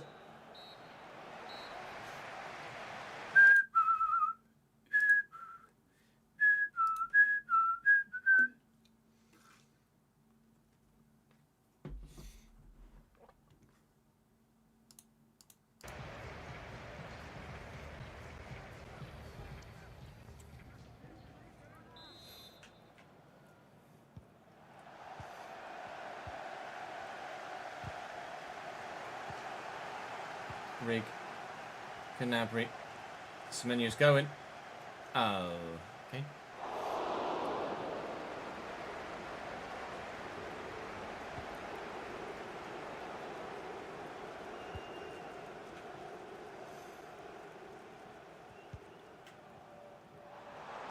Willock. Benacer. Hume. Trying to close down Matt Target. I thought it was going to go all the way down the line. It didn't, but now it has. Gnabry's away. Gnabry's not away. Let me take a quick throw, thanks. Semenyo, Taylor.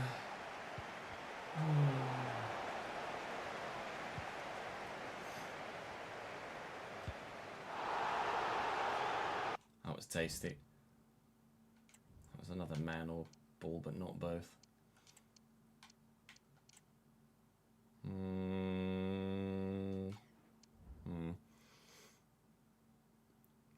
Dejed, yeah.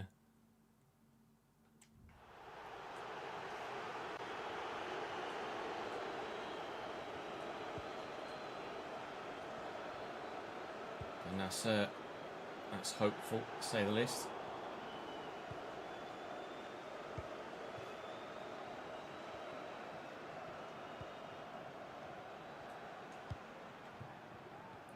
Gnabry. Waiting for Steaky to get into that gap.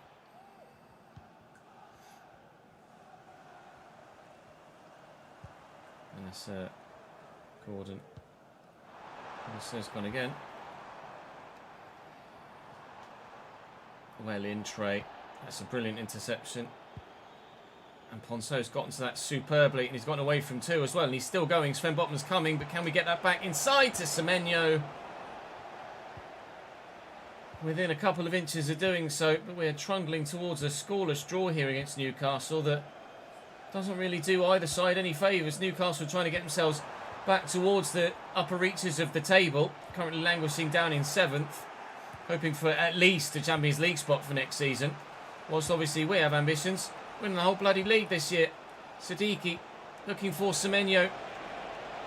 Oh, it's gorgeous. Cometh the moment, cometh the man, Antoine Semenyo is he. 1-0 Black Cats.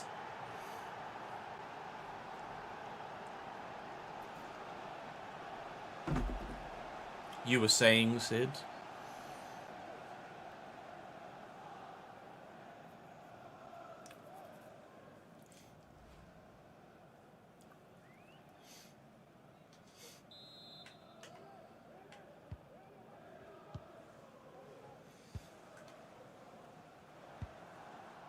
We can finish the response.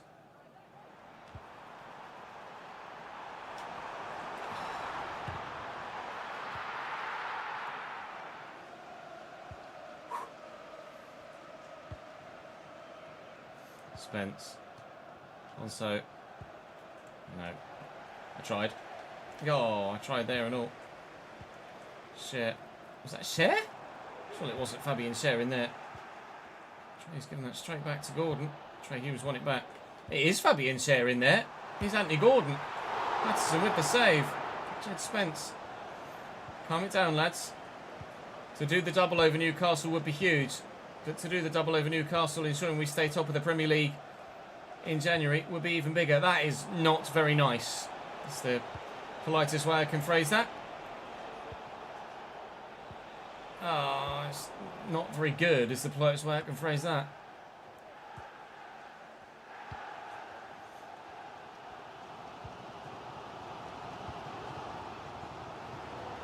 Shit. Voltamada. It's done me. Gordon. The angle is tight.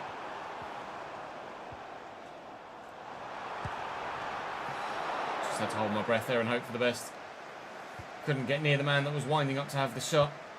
Hume will pump this down the line, and it's well over the top of me. 89th minute right now. Benacer getting a deserved yellow card for a crunching, cynical challenge earlier in the game. Voltamada off and Johan Wisser on, but hopefully it's too little too late. Bobby Firmino's on the field as well. Just saw him take the possession from the throw. I mean, yeah, trying to be the creative midfield force at the minute. Wow, got caught underneath that. That was weird. Wisser. We're going to get it away. We're going to see it through. We're going to do the double over Newcastle. We're going to win twice against the Magpies this season. Their league title defence has fallen on the floor. Our league title attempt marches firmly on. We're at the FA Cup. We're not that bothered by that at the moment, if we're completely honest. Porto, Man United, Rangers and Liverpool remain. We were going to sim Porto at the end of today's episode, so let's do that right now. We'll do it with a fringe 11 because I want the first team available, or the major first team players available for the game at the weekend against the Premier League side. Sunderland win by a 0-0 thanks to, well, cometh the moment, cometh the man. 2 1-0 wins in a row thanks to Antoine Semenyo. We will play Rangers because it'd be cool to play at Ibrox, but we're 4 points clear at the top of the Premier League table now, having lost only twice so far this season. Goal difference is still in Arsenal's favour, however. In the Champions League, we're third in that table too, with 1 game to go against Rangers. We are not officially through. We need to get at least a point to guarantee it, I think. But let's be honest, we're probably through, aren't we, to the round of 16 in the Champions League, avoiding the playoff, which was the aim. A bid from Chelsea for Diarra, but he's not going to play for them, not with their midfield. He's going to get more football with me. Dan Neil's been on the fringes this year, but you can understand why. Well, we're top then. As we push into the next episode, we'll end the January transfer window in the next one, but that's all from me for today. Looking good in the Champions League, albeit we are narrowly scraping 1-0 wins in both competitions that we're still involved in at this stage, but 1-0 wins are still wins, and we take them all day long. Just ask 2005-2006 Jose Mourinho. 1-0 wins win you titles, and we want 2 this year. Premier League and Champions League is the aim. Can we do it?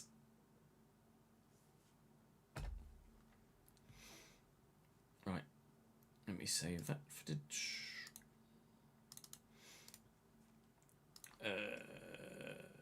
Sun 38.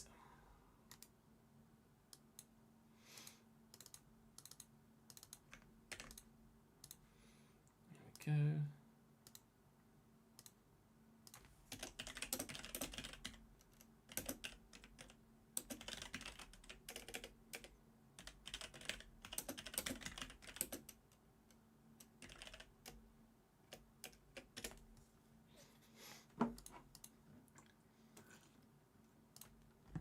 On the final day, we have Manchester City at home. Meep. FC26 comes out Friday next week, the 19th. Yes, 19th and 26th. For Ultimate Edition and Regular Edition, respectively. Right, chat, that is me for today. We are live again tomorrow, so do join me. It'd be great to see you. I will be making updates to the Patreon over the next couple of days as well. So keep your eyes peeled for that, those of you that are currently on the Patreon at the VIP tier or anywhere on the Patreon for that matter. There are changes coming for 26. Nothing major, don't worry, but just a couple of tweaks to try and maximise the financial benefit, basically. It's not anything that's going to cost you guys any more money, but it's something that might make me a little bit more money, which is business. That's all for me for today, guys. Thank you very much for watching. I hopefully shall see you tomorrow for a bit more vroom vroom. Bye-bye.